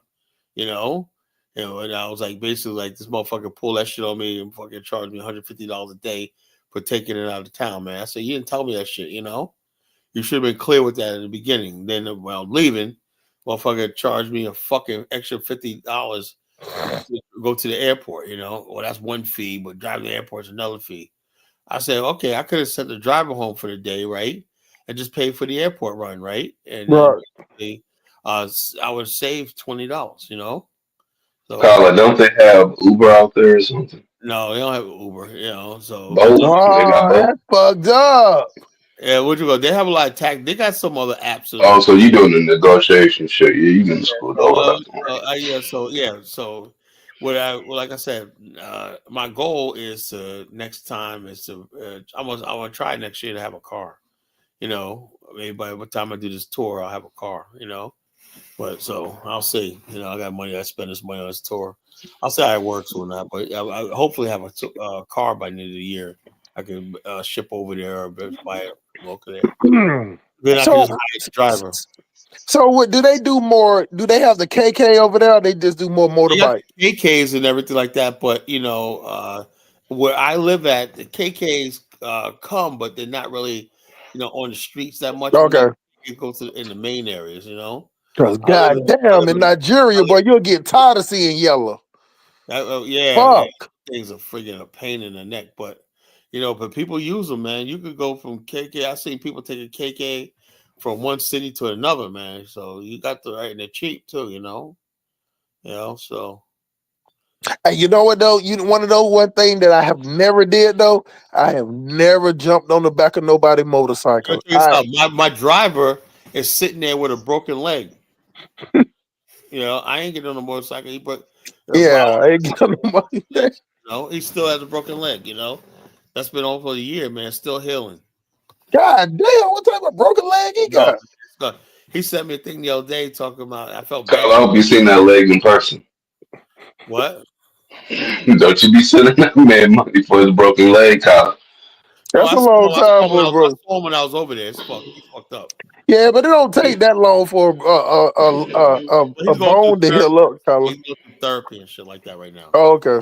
He's still therapy. So what happened to him? You never said what happened to him. He fell off the motorcycle. Yeah, that ain't good. So hold on. So he had a car and a motorcycle? No. The car he had was a guy he knew. I rented it from. Right? I got you. And so he basically, when some people come into town, Robert's a good guy. He works with different people. One night he drives for different people. Usually people have their own vehicle. He drives for them. Or basically people rent out a vehicle. People who rent vehicles use him for his driver. That's a big business over there. That's why only thing that really pays money in Liberia, being a driver. Yeah. That's the only thing that pays money. You're talking about $25, $30. Hey, all I can tell you, they some gangsters though. Cause I mean, don't get me wrong. Now I think I can get out there and rock with the best, but boy, you out for your life. Cause there ain't no rules. It ain't no. Yeah, I can't drive in Africa. I can't do that. Yeah, man, that shit is. No way. I drove in Africa now. I drove in Rwanda. Oh, that's Rwanda. Yeah, you can do that in Rwanda. They got rules over there. They got rules over there. They got rules. Ain't no damn rules in Nigeria. There's no rules in Liberia, man. Are you kidding me? Good Lord, man. You do what the fuck you want to do, man. Lights? What the fuck is that? I'll be seeing them boots on the motorcycle, but I'm telling you, they overtaking each other. I'm talking about by inches. By inches, they missing each other, man. You know what I'm saying? It's the thing that they call buses too, aka vans. They just be, I don't know how they do it. They always hitting each other. They just they drive off. Like, yeah, that's one thing. Hey, that's one thing good about it. They hit each other. They ain't no police. What they do is they hit each other. They say, "Yo, you fuck your motherfucker," and they drive off. Yeah, they go right back there. Nobody's getting shot. Nobody getting killed. Yeah, you know what? I can't have no nice thing? car in Nigeria. You ain't gonna hit my shit and just drive off. me. Like you know, one thing I did get, I got a lot of, and I drive trucks, so it was a weird thing, and it can be the motion sickness. It was them fumes, man. They like whatever however they putting them cars together, it's like it ain't No, no they don't have the exhaust same on it, emissions. They don't have the same emissions. no emissions, man. No, that smell of gas and They ain't got no Car, converters the or gas nothing. sound smells They old. the black shit that comes out the thing just really Yeah. just and even when you roll up the windows They of the don't have car they you don't have in, the it don't same do they no don't have damn the same difference. they don't have the same emission rules and laws. yeah, they have no regulations, zero regulations, And man. I'm they, talking about. and then we talk about organic food. Man, y'all got Or natural Africa import Yeah. is natural and whatnot. Get the fuck out. y'all got natural vehicle pollution food. That's what y'all got. Man, Nah, most of them that come here just like my doctor. And when I went to saw my doctor this week it was Monday, and he was telling me that he had just left on a humanitarian mission, and he said, you know what the weirdest thing is? He was talking about my blood pressure medicine. He was like, your 90-day blood pressure medicine is $891, but you got good insurance. You got I got PPO. What are you taking? With Toprol? Oh no, I take that, but I got the best shit. I got that Tribenza. Oh, okay. I got that top of the line, man. You know what I'm saying? So he told me that your medication that you getting your medication every 3 months. He said the medication that they get, he said they only get it for 30-day supply for a whole year. He said so they only take it. They only can take medications over there is when they really feeling like they about to pass out. That's sad. That's the sad part about it. You get what I'm saying? So, That's why somebody like O'Shea could have used his medical. Somebody said O'Shea said he wasn't a doctor. yeah, he said he wanted a doctor. He said that. He said he took Where did he go? What was he in medical school for? He dropped out or to whatever? be a doctor. Then he just like fucking went to goddamn Uganda and like Who the fuck basically says I could be a doctor, have prestige, help people, whatever like that, but I'm gonna be a content creator doing gossip about East Loving migrants, 2 kids, and a baby daddy one night. I mean, and this is who is my judge right now? Come on. And you know the little cute thick chick that be on the show. He used to mess with us. He tried to date her ugly sister. She got an ugly sister. And he tried to date. I believe I follow her on Instagram. If anybody want the Instagram, I'll show it to she's the ugly version of her. Yeah. It's like nothing spectacular on that show. I don't see nothing hot on that show. Ugandan chicks. Ugh, I can't do that, man. But that's to each his own. But O'Shea's over there. He must be cute in that country. They think I'm cute here and whatnot. Hey, everybody, every American is cute, is handsome in Africa, bro. Yeah, what you call If you got money. I tell you what, Big Black, come over to Africa, man. They're gonna be all over. Oh, Big Black. Hey man, Big Black, I had to tell him. I don't think he was on the show, man. Big Black, he was sounding like Biggie Smalls, man, when he was breathing, bro.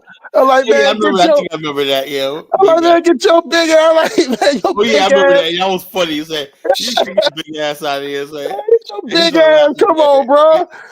You can look at somebody and say, you huge, man. The way you breathe all night. Like I'm talking about you wheezing. Like how the hell you breathing harder you sit down? How the hell you out of breath and you sitting down, bro? You know what I'm saying? So yeah, he got to get up and move around, man. I talk the shit, but I get up and move around, man. I got my little Fitbit, you know what I'm saying? Tell me to go take the steps. I'll walk around the house a few times, man. I got like a treadmill in the garage. Hold up, Sim. Professor Colin O'Shea told me he went to school to be a general practitioner.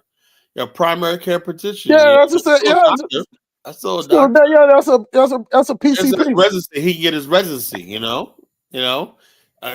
gonna probably he ain't gonna be no attending doctor anytime soon. You got to be all in for that shit. Yeah, Only white guys do that. Be attending doctor. That means you're the doctor of doctors. You know, you're yeah, but you're a resident doctor, and that's what most black immigrants are when they doctor their residents. yeah. Because all they do is refer you out to a specialist. Yeah. That's what I'm saying. Yeah, Yeah, that's all they do. And they're yeah, the so, ones that give you the they can give you a little medication, but anything that's deeper, yeah, they're gonna refer you out to somebody. yeah. Specialists, specialists. Kyle, you're a little old school, but gossiping has become a lucrative or used to. You can make 100. They're doing hairdressing, guys. Look. I know there's a lot of people who take YouTube and they do good with it, right? I've seen one sister that cooking channel. Still, though, when you see black people YouTube, even though some people do good, they still never do as good as white people. I see white people doing some stupid bullshit shit, and they got like 2 million subscribers. 2 million.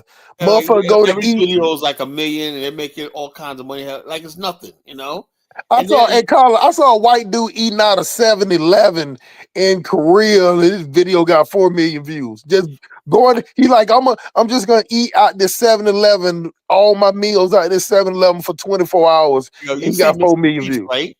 He has almost 1 billion followers, man. I'm like, what the fuck, man? Mr. Beast, and I'm saying YouTube, man. I said, okay, that works when they had this one thing.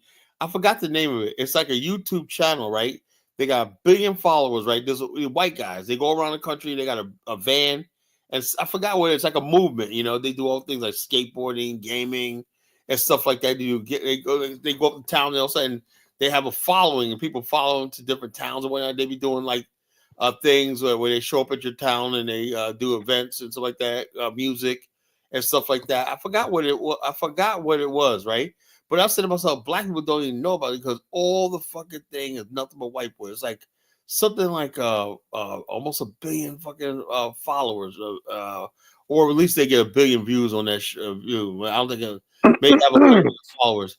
But the bottom line is they create their own friggin' genres and their own Right. mini micro nations in these YouTube platforms. We can't even get one platform where we can all get on and at least be like, okay, O'Shea, we don't like each other, but let's have our own platform. Yeah, we just step on each other. But we on the fucking white man's platform. We're not going nowhere, really. Look, 400,000 subscribers ain't shit, Let me tell you something, folks. In black people's terms, 400,000 subscribers, that's a lot of money. Tariq, how many subscribers Tariq got? Let me look. Probably around the same thing.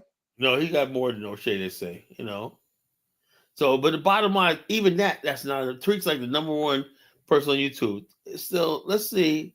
That's not even enough. Let's see. I'm looking at Tariq's thing now. Subscribed. He only has. Wait a minute. Holy shit. He got less. He got less. Fucking. He got 255,000. 255,000. Damn, man. Yeah. O'Shea got him beat by twice, man. T, the way that you would think I knew he didn't have more than O'Shea. I knew O'Shea had more. Wow, man. So man, I'm like 250,000 subscribers, man. I'm like, damn, man. His Dynasty is only half that. Dynasty is almost half at Tariq. I'm like, damn, man. But Tariq thing is more built on xenophobia. So black people will support xenophobia. You get what I'm saying? The same way how those black swirlers and those like Cynthia G and all them make all that money. You could get money out of people for hate. You know what I'm saying? Like when they hate something, black people will pay for hate. I don't understand. All they do is we're paying to hear what they want to hear. Like when somebody's smart, they see an African say something slick on the line. Well, I get it, man. Africans say slick, but you gotta understand something. I know for a fact is they wish they were us. That's what I know. Like, let me give you an example of how smart. I lived in a neighborhood in upstate New York, in a hamlet in Orange County called Scotchtown, right? Mm-hmm. Now, my friends and whatnot on the other side of town, in Milltown, the inner city, whatever like that, there was always just fucking jealousy and envy and hate because we lived in a nice neighborhood and whatnot, So, but the bottom line, even though they would dog us out, whatnot, y'all bougie, y'all white, whatnot like that, we didn't say nothing because we understand it's hate, so we have empathy for them, That's why I feel about the Africans that come over here. Their countries are war torn. Like Elvis, that's a nightmare for him. You told me that nigga's scared right now. They're scared they're gonna revoke whatever green card, whatever he got, and send him back to Liberia. He's terrified, And so these people are terrified to go back to their country. Like Mike Olawale. Can you imagine Mike Olawale have to deal with reality of Nigeria? No, that nigga don't want to go back there, So I understand. After dumbass, why not? You think he wants to go back to the Gambia? Of course not. So a lot of these guys are resentful for Zongo and all these other people. They're resentful of us. But I understand that. That's why I don't freaking bother them like that. So I let them get a slide. And people say, Carl, you let the Africans get away with everything, whatever like that. Well, yeah, because the bottom line is, it's the COVID God for Damas is amazing. That's funny. Well, Carla, that's very nice of you. I'm not letting them slide. I don't let them Shitty ass slide, but people. I'm just saying, I'm gonna let them slide, but I'm like, yeah, I want to get mad at them. I'm like, yeah, but you're a Gambian. Yeah, but you're a fucking thing. Okay, I'm good, man. I'm good. Whatever. They can say whatever the fuck they. And The reason why I don't give them I don't let them slide because even though they whatever you just said, Colin, but they speaking to you on an American platform. You know what I'm saying? They ain't yeah, that's speaking what I'm from saying. You're in America right now, and you basically around. It must be hell. They try to act like they're in America, but they're ignoring us. Black America's everywhere. Every time we turn on the TV, we're there. yeah. Yeah, we're fucking everywhere around you. It's not the same thing. We don't never see you on fucking television. When last time you saw fucking Nigerian African on television? Never. And that why and that answered your own question that you asked earlier is that why do they leech on to the Democrat Party? Because they found a home. Even black people that rep, vote Democrat, they just vote Democrat like when it comes to election. No, these clowns is lockstep with the Democrat Party. Because Democratic Party is a party of immigrants. That's why. Right. They're part of immigrants. And bottom line is this. So they know the manifesto. They looking at they keeping up with the talking points. You get what I'm saying? Because both of them clowns, Elvis and that sister Shy, all they kept speaking was, and I asked that faggot. I said, what news do you get your news from? And he was like, all of them. I'm like, no, name me one. He said, I think I got it. You ain't heard no stupid ass shit like that on Fox. You know what I'm saying? Just old faggot up there just talking. It was just it was embarrassing. You know what I'm saying? Then I had to tell them that, you know what, no matter what you talking about the black community, once you ain't no real black man for to listen to no gay dude talking about that's all I'm saying. nothing about black people doing anything. I don't give a damn if you got I don't give a damn if you got the win, you got the fountain of youth. Soon as you start talking about, you gay as fuck, black men ain't finna listen to you. Even black men that don't like each other is not finna listen to a gay dude. I'm telling you, we don't hear nothing they gotta say. Nothing, zero. Let me see what Baruti said. Baruti said, Colin, can you explain what best and brightest means by wealth? Look, the bottom line is this. When an Indian, let me give you an example, Baruti. Maybe, I know I'm not trying to be funny and whatnot, but let's see if you can explain. I know you're a smart guy. I know you're going to pick this up. When the Indian people say, we're going to go to Kenya, South Africa, and everything, they send people with names like Patel. Patels are wealthy families. And there were other that start with a B in India. I forgot the name of it, right? Brush or whatever the name is. They send those right here, right? And then they basically have people coming behind them, right? That are freaking from prominent families and everything like that, the network. And then they bring the ordinary people in and stuff like that later. Then they bring the idiots, to give them something to do, And then the whole thing is because they have wealth, power, and everything controlling it, the idiots in that community stay in check. They won't get in trouble. The problem in the Gambia is there's nobody above the fucking Bag family, Problem in Nigeria and Ghana, where you don't have any black merchants or Patels or big names that settle in the country and doing things, whatnot. They got a bank and that's prominent, You don't have that in a black community because why? Because like I said the other day when I was in Dallas, reality hit me, right? I said when I saw these successful black people whatnot, I said there's no fucking way you make it to the top of this corporate world whatnot. There's no way you giving this shit up to live in dirty, grimy Africa. It's not happening until Africa can match what Dallas, Texas can match, and all these cities, New York, for Black people thriving. DeSoto, Texas, and all these other places like that. Where it's Black middle class. Hey, I like DeSoto. Alan went to Dallas, man. I'm gonna make I like Dallas' infrastructure. That's a nice city. Right, like DeSoto and Lancaster, it's right there, neck and neck. But let me tell you though, Colin, you're saying that even based on that, it'll never get to a Dallas level. But what I'm saying is just the basic, just give me the running water, give me the hot water, cold water, give me some pressure, give me some pressure. Carla, give me some pressure on the shower. And please, if I flush the toilet, I don't want to have to pour no motherfucking bucket of water in the back of it or wait 5 minutes for the water. Like you get what I'm saying? Like, hey, Carla, we when I grew up, we was raised up in the hood. So we had this rule to where, like, because the bathroom was so close to everybody's room, they was like, hey, every time something drop, you better flush. You can't do that shit in Africa. Yeah, so I said I said like this. I said there's no fucking maybe South Africa, but even then, right? You gotta look. The bottom line is this: Africa it has to become like Asia. The Asian kids can go live in San Francisco. It's like so I want to go to Hong Kong. I got an opportunity to join this advertising firm in Hong Kong, right? They can go from city to city, Tokyo, all around Asia. You got thriving industrial commercial cities and whatnot with business and commerce, which they dominate. We go to Africa, most of the cities when foreigners and everybody else dominate, and Africans don't got shit, And I'm saying to myself, what are we supposed to do with that shit? We haven't built Africa to the point where people can come over there and comfortable and live there and stuff like that. Well, think about it like this, Colin.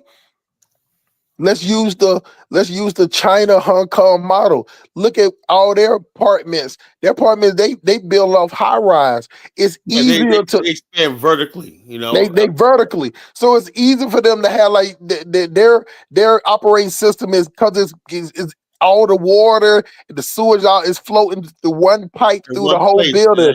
Africa ain't got shit like that. The only thing that's upright is buildings and hotels. The rest of that shit is flat. When we build the African, and let's say we build this community in Liberia or whatever like that, I'm gonna say 50% of all residents are gonna live in apartment buildings. 50%. Yeah. 50%. That's the way it's gonna be. Most people are gonna live in high rise. I want a big yard and house. No, you don't. No, fuck that. Your yard is a community. You go out there.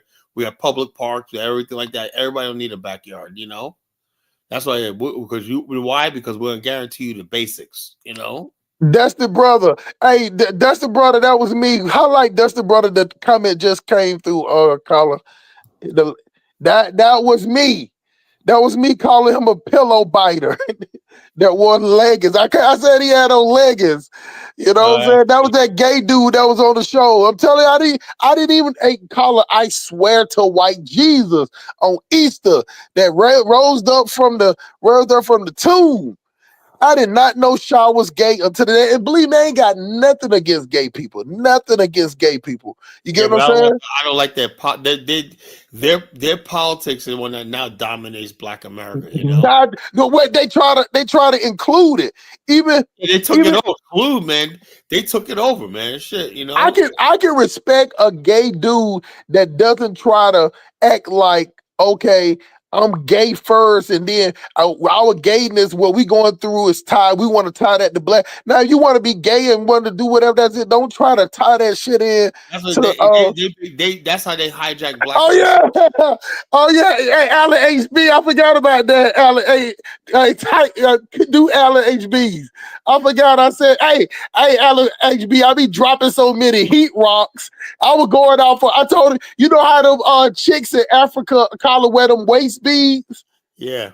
That's what I said that dude got on. He was making some little noise. And I'm like, bro, you got waist beads or something, bro? You know what I'm saying? I just couldn't do it because he was trying to use that type of way of trying to make his point, bro. Like just just say what you think, and then if you're wrong, you're wrong. But it was like one of them things to where every time you corner him, he tried to like move the goalposts. It's like the same way how you kept trying to bring that shit up to O'Shea, and he kept moving it to this until he finally said, "Look, this is how I'm gonna do it," and that's just what it is. And this, O'Shea, my whole thing about O'Shea, what I was trying to do was, he was like, well, he asked the question. I said, well, the situation that happened with Dynas, whatever like that, you never probably that you didn't feel as strongly about that as you do in Tariq.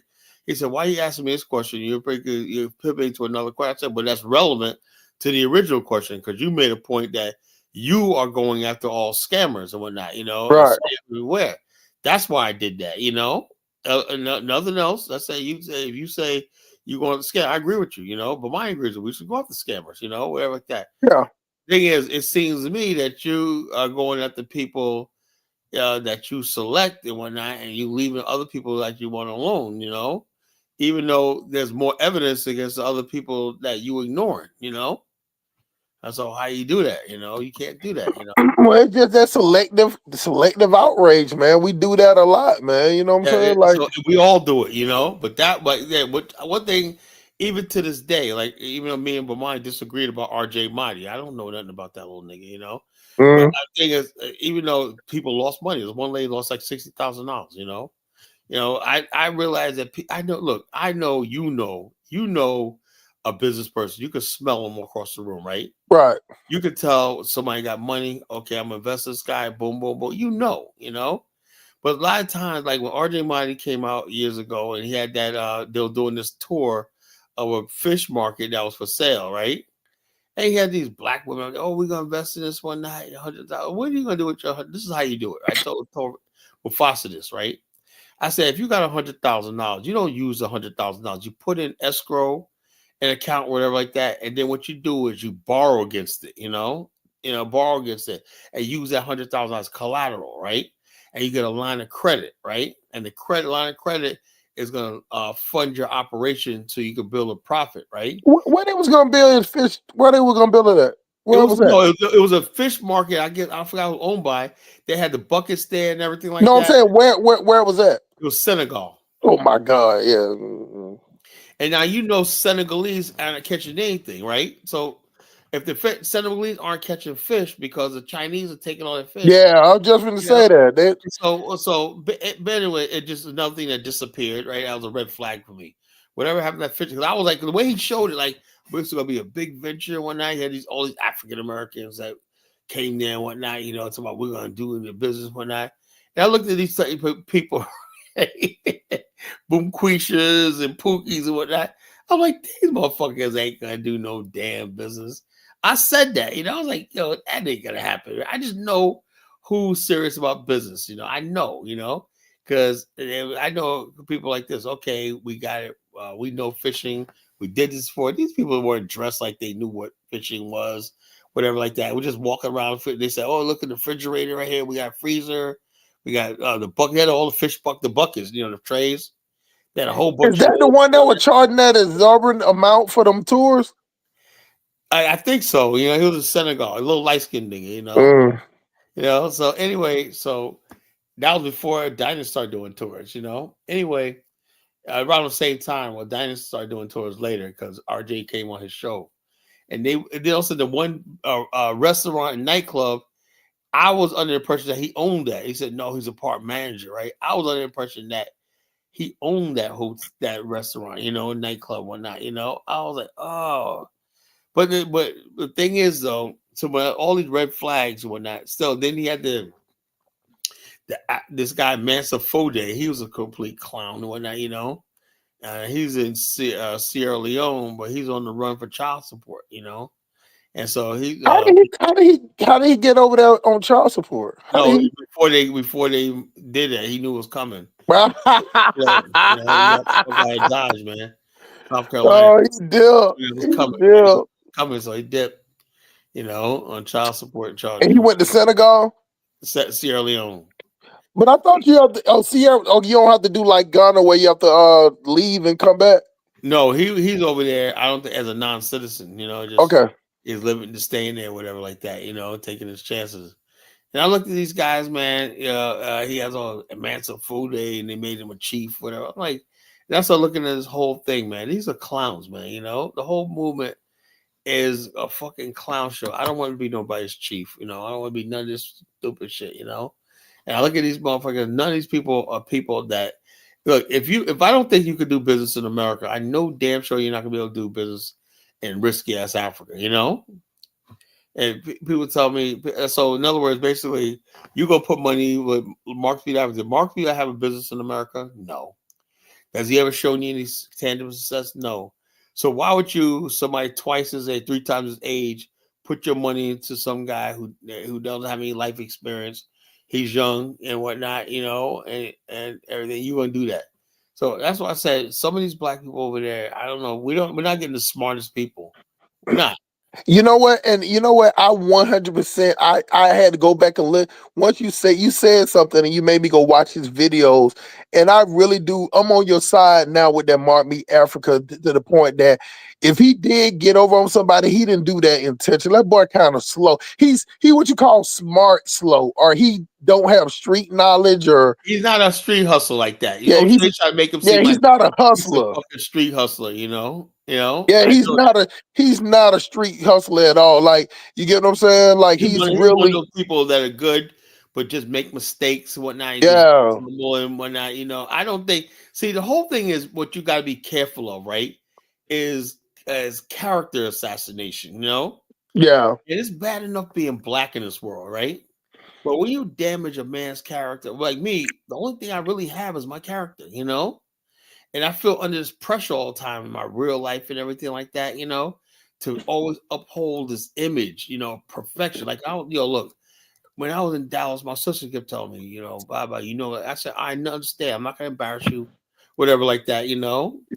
And, you know, my sister didn't let me drink a lot, whatever like that. She was fucking, but anyway, you know, you always, Yeah. You should have went down there drinking at all, Colin. I just had a couple of drinks, you know, because they had a free liquor and free everything. I was just a once in a lifetime thing, man. A friggin' I had the finest wines. You guys see this place, man. God damn. Oh my God. This executive club, and it's on the top floor. You know, this said to be a member of this thing, you gotta be a millionaire, most millions of dollars. You know, we were there invited as guests as our FMO president. You know, he invited us there as his guests, you know. So well, it was great. But the bottom line is this, you know, I was under a lot of pressure from both days. I was dressed impeccably, you know. And I said, my sister told me, do I look good? She goes, yeah, you look good, you know. Everybody said, oh, you look sharp when I. But I was under this impression, the white guys there, they could sort of be lax a little bit how they dress, you know what I'm saying? But man, my shoes, everything had to be immaculate when you're black. Me and my brother, you know, when you're black. So you know, character assassination. You always got to talk about wholesome stuff. I'll show us pictures of my niece, everything like that to everybody. Oh, that's nice. Blah blah blah. You got such a nice family. Why not? Wholesome shit. You know. Oh yeah, I've been to church in years. Yeah, when I go to church, when I haven't been to church in years. You know. But I got to put up this image, right? So we got to do all that just to survive in this fucking world. You know. Put on this night. And I cringe to know if these people found out I was college Genesis and stuff like this. You know, I'm like, you know. But the thing is, if you got all that going against you, right? You count on your own people to give you at least the benefit of the doubt, you know? That's what I'm adding my O'Shea. Look, let's say he fucked up. And we'll come out and say, Mark Meeks has a fucked up, you know? And all of us leaders in the Pan-African will come back and say, look, we don't want to discourage anybody from coming to Africa, investing and doing business and whatnot. We'll straighten out. We'll get a full report of what happened, what could went wrong. And you always give him things about what went wrong, what he could do to make it better, and restitution. You know, that's justice, you know? But we don't have that council, you know, that we could meet virtually or in person to say, oh, maybe Mark did this, you know, what's the punishment? What do we like that? Is he going to be exiled from the community? We don't have that, you know? No, we So go straight to scrutinize, we attack, go attack, straight attack. to fucking Yeah. we go straight to fucking accusations, slander, you know, and destruction, character assassination, you know. I don't understand it. I thought we were in this movement, the Black National Party. I thought we were better. Mm-mm. No, we ain't better than that I thought because we were better than the average Negroes, you know. that was sales. That's what, like, at the end of the day, he's on there for views. He's like you know what? The best way you can call O'Shea, he's like the Howard Stern of the Oh black yeah, Howard sector. Stern. Howard Stern will do anything for view ratings. Yep. Howard Stern ratings, So ratings.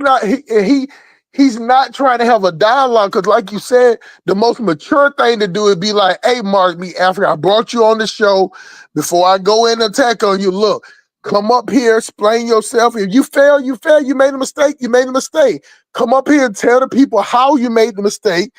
How did you try to rectify it? And that's it." And he has a big platform. He could do that, you know. He don't know how to have a dialogue. He don't know So how to have a conversation with nobody. That's why he acts the way he act with no money. He wasn't trying to. He want to be like, okay, you even calling me as you trying me. Like everything is that's that thing with black people. Everything you do, you being tried. You trying me. You tried me. The audacity. The audacity. you got niggas like that. You know me. We were from the streets, right? You got niggas like that. You know, you more than me. Oh, this nigga playing me. You know, Right. it could be a nickel. Let's say somebody go get your change, right? You'll say, okay, how much it cost? So 95, right? You'll say there's a nickel left, whatever like that, and you give like the change back. All of a sudden there's like a nickel short. You'll say a day later, yo, nigga, you shorted me a nickel. Right. Look, It's the principle. it's a principle thing, man. You getting over on me, you know? You playing me, you know? That's how we think in our culture, you know? Well, white people like, okay, whatever. You must need it real bad. Let me move on. Whatever like that, you know? White people like, I'm not gonna cry about a nickel. Yeah, And you know, black people like, I don't care if it's about a dime, it's mine. So we got that. Yeah, but The only way we can think like that, Color, is that we really don't like each other. So we looking for any reason that's to. what it is. That's what it really is. We don't self-hate. And people be taking O'Shea as a joke when he say that he don't like black people. He don't want to talk to y'all niggas and he don't want to be around. He's serious when he like says he's dead ass serious. He's dead serious. I've been listening to him for years. David Crump said it's all about the fall really bad on him. We know O'Shea's going down. Trust me. You know, he's not really presenting much evidence. He never does. You know, there's another couple that I can't try to find a video. They're a nice couple too. They travel Africa, you know, and they said we never sold any land or told anybody land. We interview people who's doing that, right? But we never endorsed any land with that. But O'Shea's got a video out here calling us scammers, you know. So basically, there's a lot of people he's slandering and trying to bring down with his platform. You know, Kunganda, you know. Kunganda is now officially an anti-black friggin' platform, you know? And he don't care.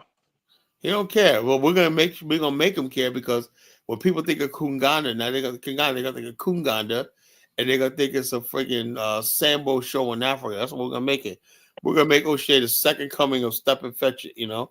He says, hey, you said something very disturbing things about you yesterday, Colin. Homophobic things about you and boy.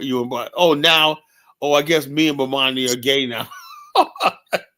What? Yeah, he said homophobic things about me and Bomani.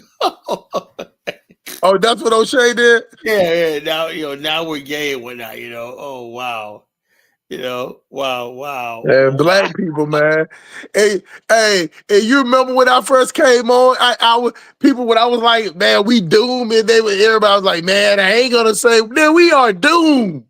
Like, do y'all? Yeah. It ain't nothing. It's like, Colin, do you understand that it has nothing came good about this Pan African shit or this? Now look, it went from him calling us scammers. Now he's basically talking about. We must have really hurt his feelings with that Kunganda shit, you know. He must have really hurt his feelings, you know. Y'all didn't bow down. Yeah, of course not. You know me by now, Hustle Smart. You know me. You know, the minstrel show. Yeah.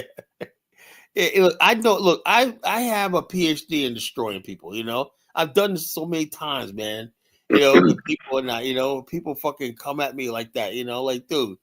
We weren't saying nothing to this nigga, man. He just came out of nowhere, decided to come after us. You know, he started this shit. You know, and like he said, you're leaking and leaking with very. Now, one thing I'll give that chick Kiki loves Africa, even though I don't agree with everything she say. Well, she does receipts. She does research. She Now, does. if she Research. she I get give her your that. ass on some research, she's gonna drag it out.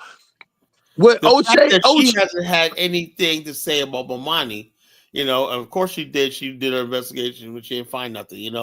So the bottom line is this: where's O'Shea come out with this thing about Bomani or not? well, Because that's what I'm somebody saying. said, He's not gonna be able to continue to see that just calling people names. It works for a minute, you know what I'm saying. But then after a while, people gonna be like, okay, you just can't keep saying that. Like, okay, now where's the okay? You did a dish show, you did a dish show, you did this show. Now the proof. So he gonna have to eventually move on because if he ain't got no proof, unless he gonna hire Kiki Love Africa to do the research, that's the only thing that can and make sense. we always say, look, you got evidence. You could always report us to the fucking government. Why haven't you done that?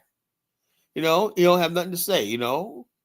Nah, he's O'Shea is definitely a quarter public opinion type guy. he's definitely that Bottom line, type of guy. that's So the I way it works in can real see life. him going to Kiki Loves Africa and then try to get her to do it. But the thing about Kiki Love Africa, if she do the research and she don't see it's no scam, she ain't gonna say it.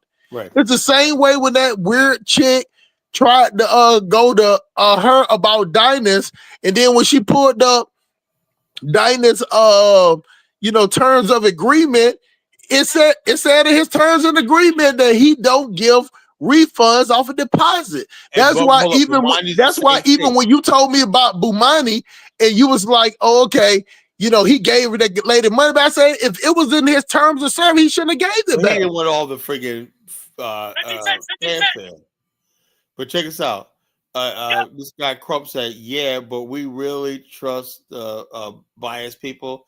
Yes, both O'Shea and Kiki protects people like yeah, they do. They don't talk about dynasty. They don't talk about a lot of people in the movement. They basically talk about certain people in the movement. So, but I'm saying, what I'm gonna take people to take on because I can't come on tomorrow night because I got to start going to the office early. I can't be up all night, so I'm gonna limit my days on the show, or weeks on the show.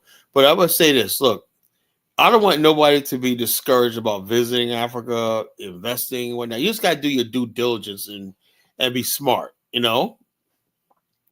so, if somebody would ask me, let me give you an example. I don't know if y'all talked to me about my guy, Mike Akins, right? Guy. He was one of the guys I was talking. Me and Mike will talk about Lou Major situation. He was a guy on the bottom talking. Right. But anyway, right after that, around that time, man, he had like $100,000. He's a truck driver. No, he's not a truck driver. He does contracting work for the city in Chicago.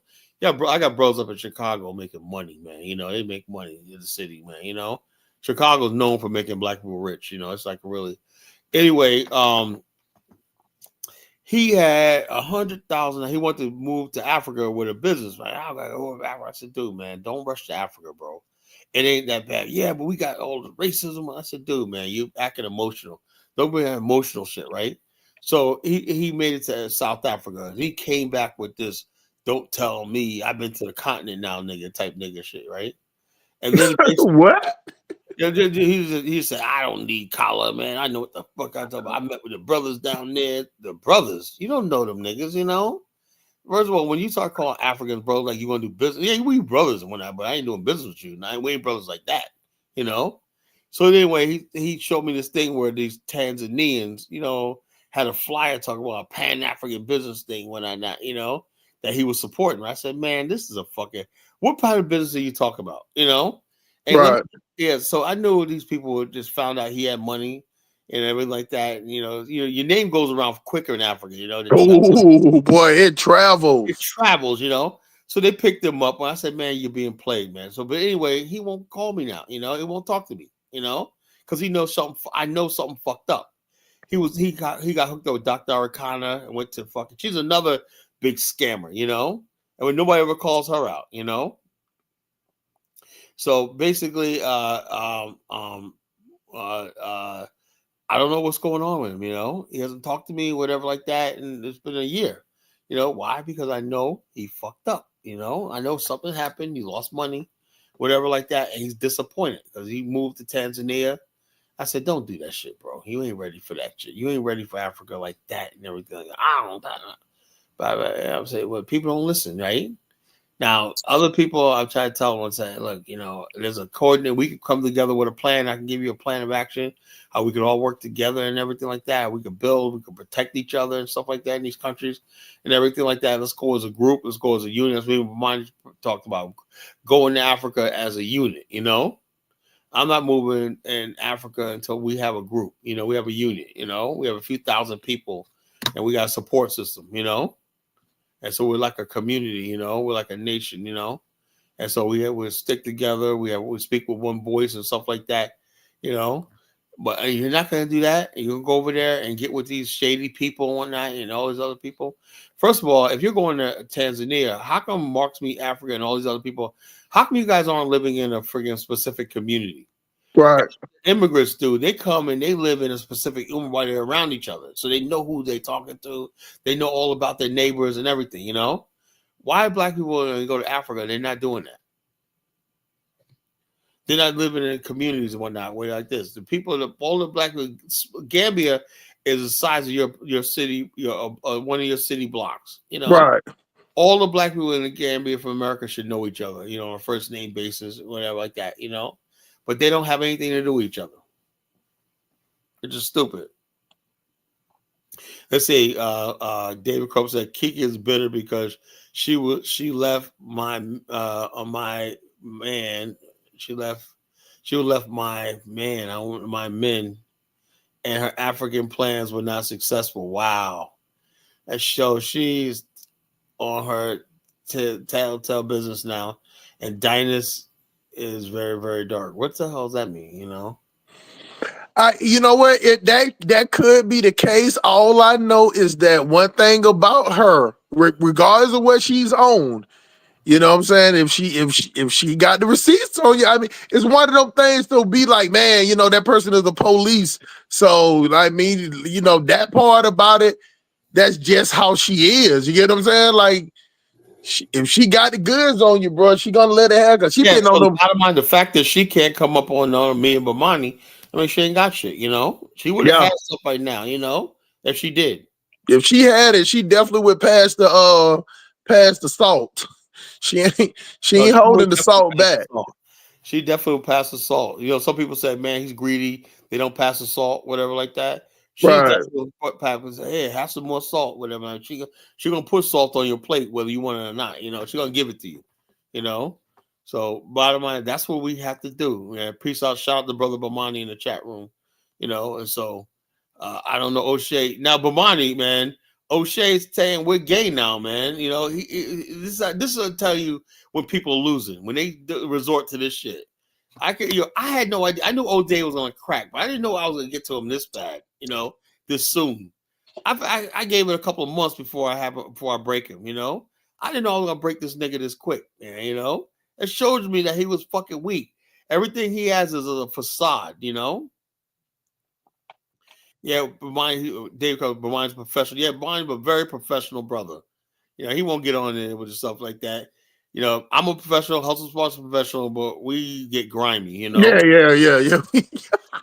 I'll get in the mud. Goddamn. Grimy, You man. ain't finna come at me sideways, bro. Yeah, we get grimy on this fucking shit, man. You know, so I'm loving this shit, man. That's what I live for, man. You know, Bomani got too much shit to do, man. He's above this shit, man. Yeah. He got 480 tours that he got to do.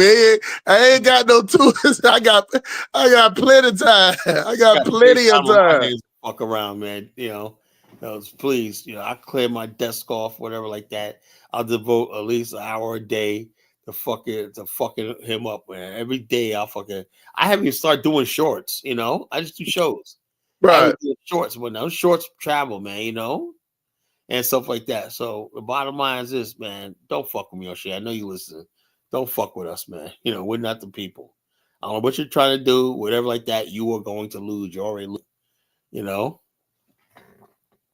What's up, brother Bobcat? I got Bobcat and friggin' Bomani, you know, in the chat room. Our brothers are here, man. Soldiers are soldiering up, man. You know, show what these motherfuckers, these YouTube niggas that what fucking real black nationals, black power is all about, you know. O'Shea said you and Monty bumped each other so hard your ancestors felt it. Whoa, man. Yeah, the bottom line is O'Shea's a piece of shit. He's a pig, you know, he's a fucking piece of shit, you know. You know, now me and Bomani are fucking gay because we don't like this fucking nigga, man, you know. Well, that's the next step in evolution with somebody going in on you. That's the next step. They okay. The black women used to. He's like a black woman. Yep. What do black women in Atlanta always say if they don't agree with what you say? They say you're what? Yep. You They gay. say you're on what? You're on the down low. Or you hate your mama. You're on the down low. You hate your mama when you're a down low, and that's that O'Shea has those feminine traits and whatnot, you know. Yeah. He's like, he did a clapback video. I didn't see it. I don't watch that motherfucker. I just get report because I know enough people are gonna call me and tell me all about it, you know. The ATL is flamed out. Hey, it is, man. Oh yeah, it is, man. It is. But the bottom line is this: they use that to attack all black men. I'm not. You know what? You know the thing about it. Even when people say that, it don't even bother me at all. You get what I'm saying? Like they gotta say it anyway. You know, it's gay people everywhere. At the end of the day, Atlanta's one of them places to where, even though there's a lot of gay people in Atlanta, they still have their area. That's the one thing about Georgia. Georgia is like segregated. Like you got the Mexicans stay over here, the Chinese stay over here. You know what I'm saying? It's segregated. It's just like South Africa. So if you don't want to see a gay person, you ain't gonna see them. But you go downtown, midtown, that's where they hang out at. You know what I'm saying? They like gay people in Atlanta like the rednecks. They only hang out in their areas. You get what I'm saying? They don't go outside the area. Yeah, that's good. It's good for them. Yeah. My whole thing about that is, hey, you to each his own. Whatever gets you off, whatever you want to be that, what the fuck out. But my point is this, though: most black men, we're all straight black men. We know we're all straight, whatever like that, you know. And so, yeah, we call O'Shea Body Boy. He didn't like when I played Body Boy. Oh yeah, I heard you. Yeah, they made me erase that shit. That was classic, man. They made me erase that shit, man. Boom, bye, Body Boy. Yeah. Oh, they flagged it? Yeah, they flagged it, man. It's probably O'Shea, you know. Boom, bye, Body Boy. Nasty Monday. Yo, I used to love that song. I didn't know it was offensive. I didn't know what it was about, man. That used to be my song back in the 90s. Boom, bye, Body Boy. Yeah. I heard that. That song, man. They took that so the gays went after Buju, man, destroyed that brother, man, you know. And Bobcat's a gossip. Yeah, he's a gossiper, but he's a fucking female, man. He's a fucking content creator. Daddy, what do you do for a living? Son, your dad is a great content creator. That nigga ain't got no kids. I know. I'm saying, what if he did? Oh, okay. You know? He's like, what you call Dad, Johnny, what do your boy do? My dad's a fireman. Susie, what your dad do? My dad is a doctor. Okay, Billy, what does your dad, O'Shea Duke Jackson, do? My dad is a great content creator on YouTube. Yeah. Listen, man, you're gonna have to have a wife or a kids, man, or a steady girlfriend, something like that to calm you down. And he ain't doing none of that. You say you got to have something that says this is my purpose in life on Earth, right? You know, me is my wife. You know, in Liberia, I have Liberia and I have my wife there. You know, that's what keeps me grounded on this planet. That's what I live for. That's what I support. Whatever like that. That's what it gives me my focus, right? I'm not an angel, but that's what I have. You know. You know, my brother Romani, he has a single dad, he has a son, you know, that's what it has. You got your daughter, you got your kids, your family, your wife you got right now. You got to have something, man. You know, you can't be this dude 45. His birthday, by the way, O'Shea, happy birthday, bro. He's 44 years old, whatever. And he basically don't have anything, no fucking wife, no fucking kids, no nothing, whatnot. That's just. And you online talking a bunch of stupid shit, you know?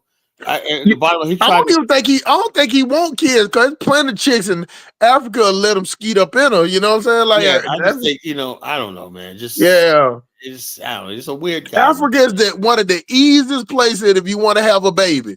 Oh Cause them yeah, man. chicks ain't I on had no birth. when I was in Them chicks Liberia, ain't on no birth control or nothing. I had like 3 women said, "Oh man, I know you're gonna give me a nice looking baby. When I want to have your baby," I said, "No, no, no, no, no, no." Yo, that's how easy it is. I said, "Oh, you single guys, man, holy shit, man." I said, "Man, these women out here in Africa want to have your kid. They want to be with you." Yeah, he does look like he's like 60. That's why when I saw him that day when y'all put that when he had that roach crawling up his neck and shit, you know what I'm saying? I was like, man, is that because I always seen, he got the goddamn baby ass face. He have the head shave, face shave, and then I was like, damn, he's like great as Sanford, bro. Yeah, well, it's like, man, the whole thing is this: he started the shit, right? He And did. he's like in utter shock that this is what we think of him. He had this idea. Oh, Shady Jack, dude, man, we look. This is how we are, O'Shea, right? If you're black, we just love you. That's how we are. We put up with your shit. We put up a lot of nonsense and everything because we know it's all. You're part of the family. We're part of like that. But once you cross a certain line with us, whatnot, just like I know me, if my family puts up a lot of shit about me, right? But I know if I cross a certain line, they put me back in my fucking place by reminding me of my shit.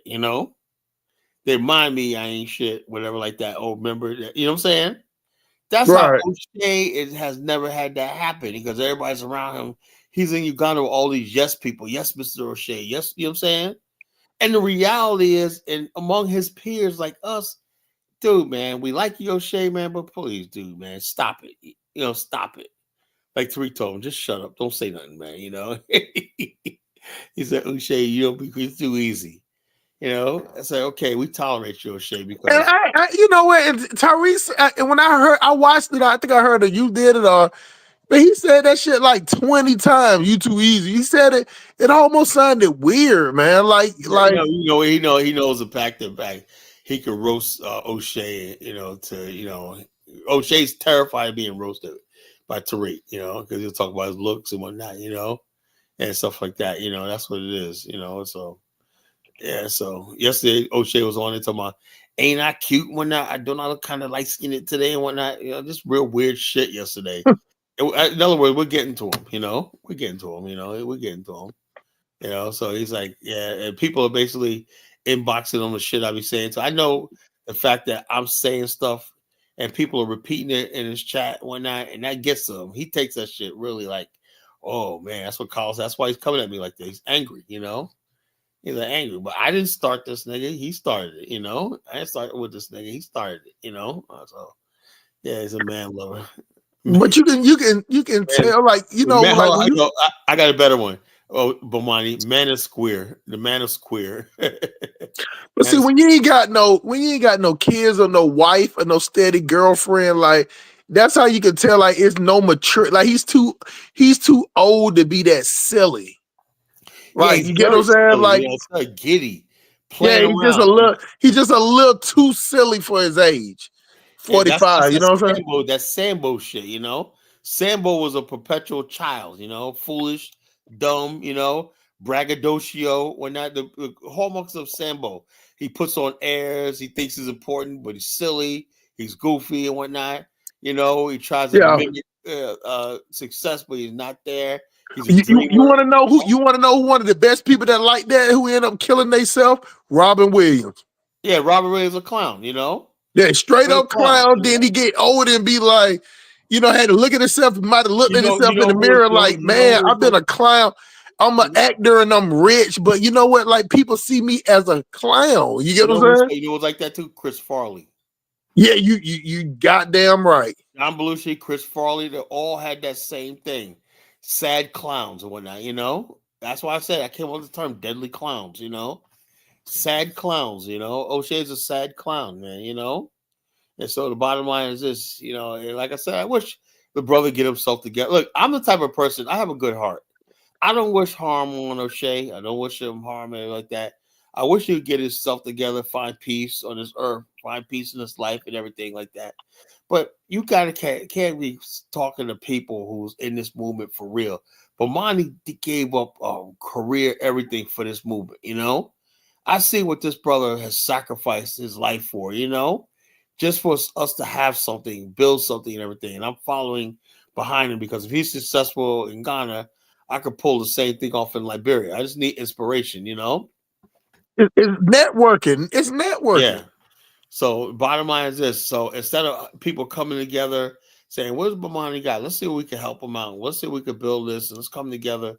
You know, that's what I thought. You know, I was wrong, man. I didn't know how to know the white man has really did a job on us in this country. You know, he's really done a job.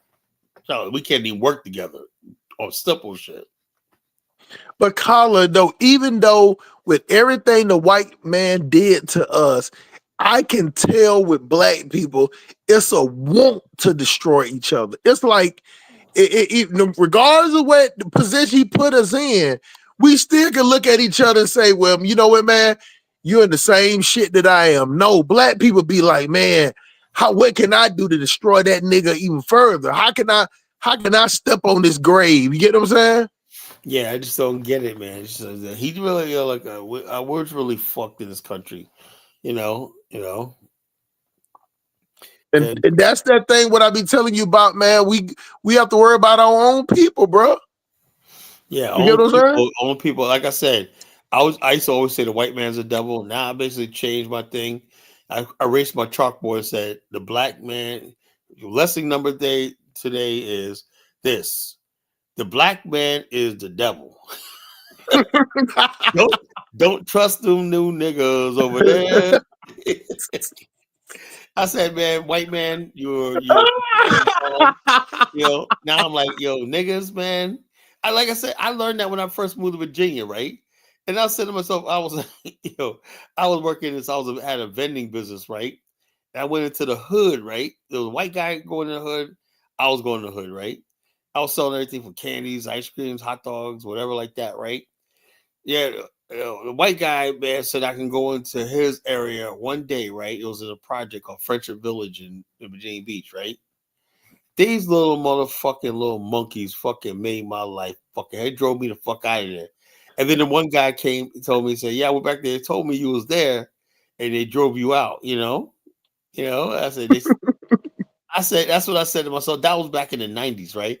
That's what I said, man. And I was almost about ready to quit the movement, man.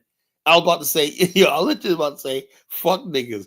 Then, like, I remember the same week, I went to a Black Power meeting down there, Black Power meeting, right? And motherfuckers about, we got to reach out to our youth. When I was thinking about what happened to me, I'm like, I'm ready to get on curses, motherfucker.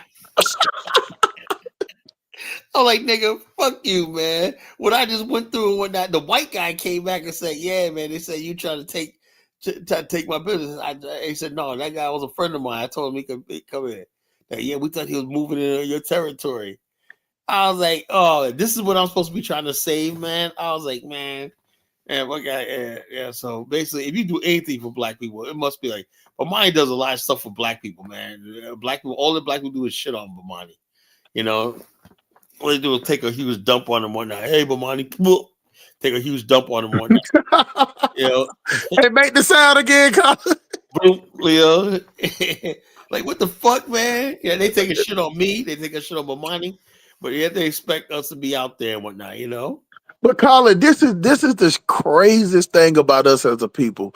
When you tell the truth about black people, oh, they want to kill you, man. Then how am I a clown and a coon when I'm telling the truth? How does that even work? You get what I'm saying? You say we got a problem with gangs, crime, and Black America. That's why sometimes police get out of pocket. Man, black people will jump up and drop kick you in the head, man. Yeah. Yeah. And we're that same way. We're that way until it go on your doorstep. It always reminds me of this. I've even seen people who it happens to like that. They're still out there apologizing for the fucking fuckery. That what they know not what they do and all this kind of stupid yeah. shit. Maybe if they had opportunities and jobs. Maybe if they had a park. Maybe we had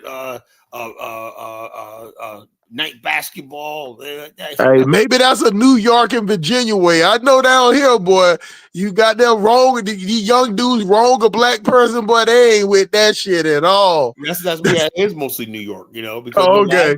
you know why it is? Because in New York, right, it's like this. Some black people, you go up to New York, there's black people who make it and black people who don't, right? And black people who make it, right, they feel guilty about the black people who don't, right? And we always look at like the system because in New York is as the reason, right? We don't look at the people. So we basically don't want those people turning on us. Right. That's what it is. We grew up like that, man. You grew up like that. Like you think the people you feel guilty about, you have a little bit of something, you made something when that, and you always basically talk about the white man system when because you want them to focus on the white man, not you. You know? Right. That's why we do that shit. You know, we don't. That's why we dare not fucking criticize. Oh yeah, I got it. Y'all can't have guns like we have down here. You know what I'm saying? Oh yeah, we don't want them motherfuckers coming after us, man. You know? Yeah, I get it. We say, yo, look, it ain't us. It's that fucking white man over there that ain't giving you shit. You know? And the black people out there in New York, man, they hate the white people and they leave us alone.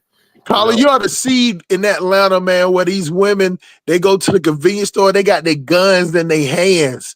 Damn. That's how dangerous this shit is. You know what I'm saying? Like, Atlanta. I am not going down to Atlanta, man.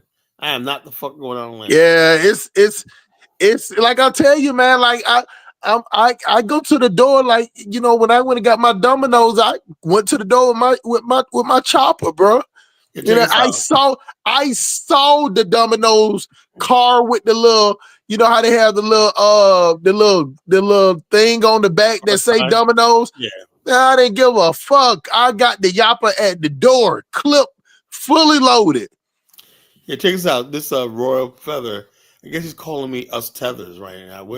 I guess we're from the island. God damn, now we tethers? Man, we're tethers, man. Shit, man. You talking about crime, you're a tether now. You God damn, man. Yeah, damn. We're for losing with niggas, man, you know? Hey, I guess Gullah Geechee mean tether Geechee then, I guess. I'm from North Carolina. And of New York by way of North Carolina. Both sides of my family from North Carolina. My whole country and family from Georgia. My family from Georgia. What part of Georgia? So, Macon, Georgia. Oh, my family's from Macon, Georgia. You say what now? My family's from Macon, Georgia. Are you have any hills in your family? No, but I know a lot of hills though. Yeah, that's my family. You know. Yeah. Hill family. That's my family, Macon, Georgia. You know, that was one of the largest families down there. You know. Macon, Georgia, Hill. That's my family, my mother's side, you know. Yeah, so heights in the hill, height and hills. And those are my two families down there, you know.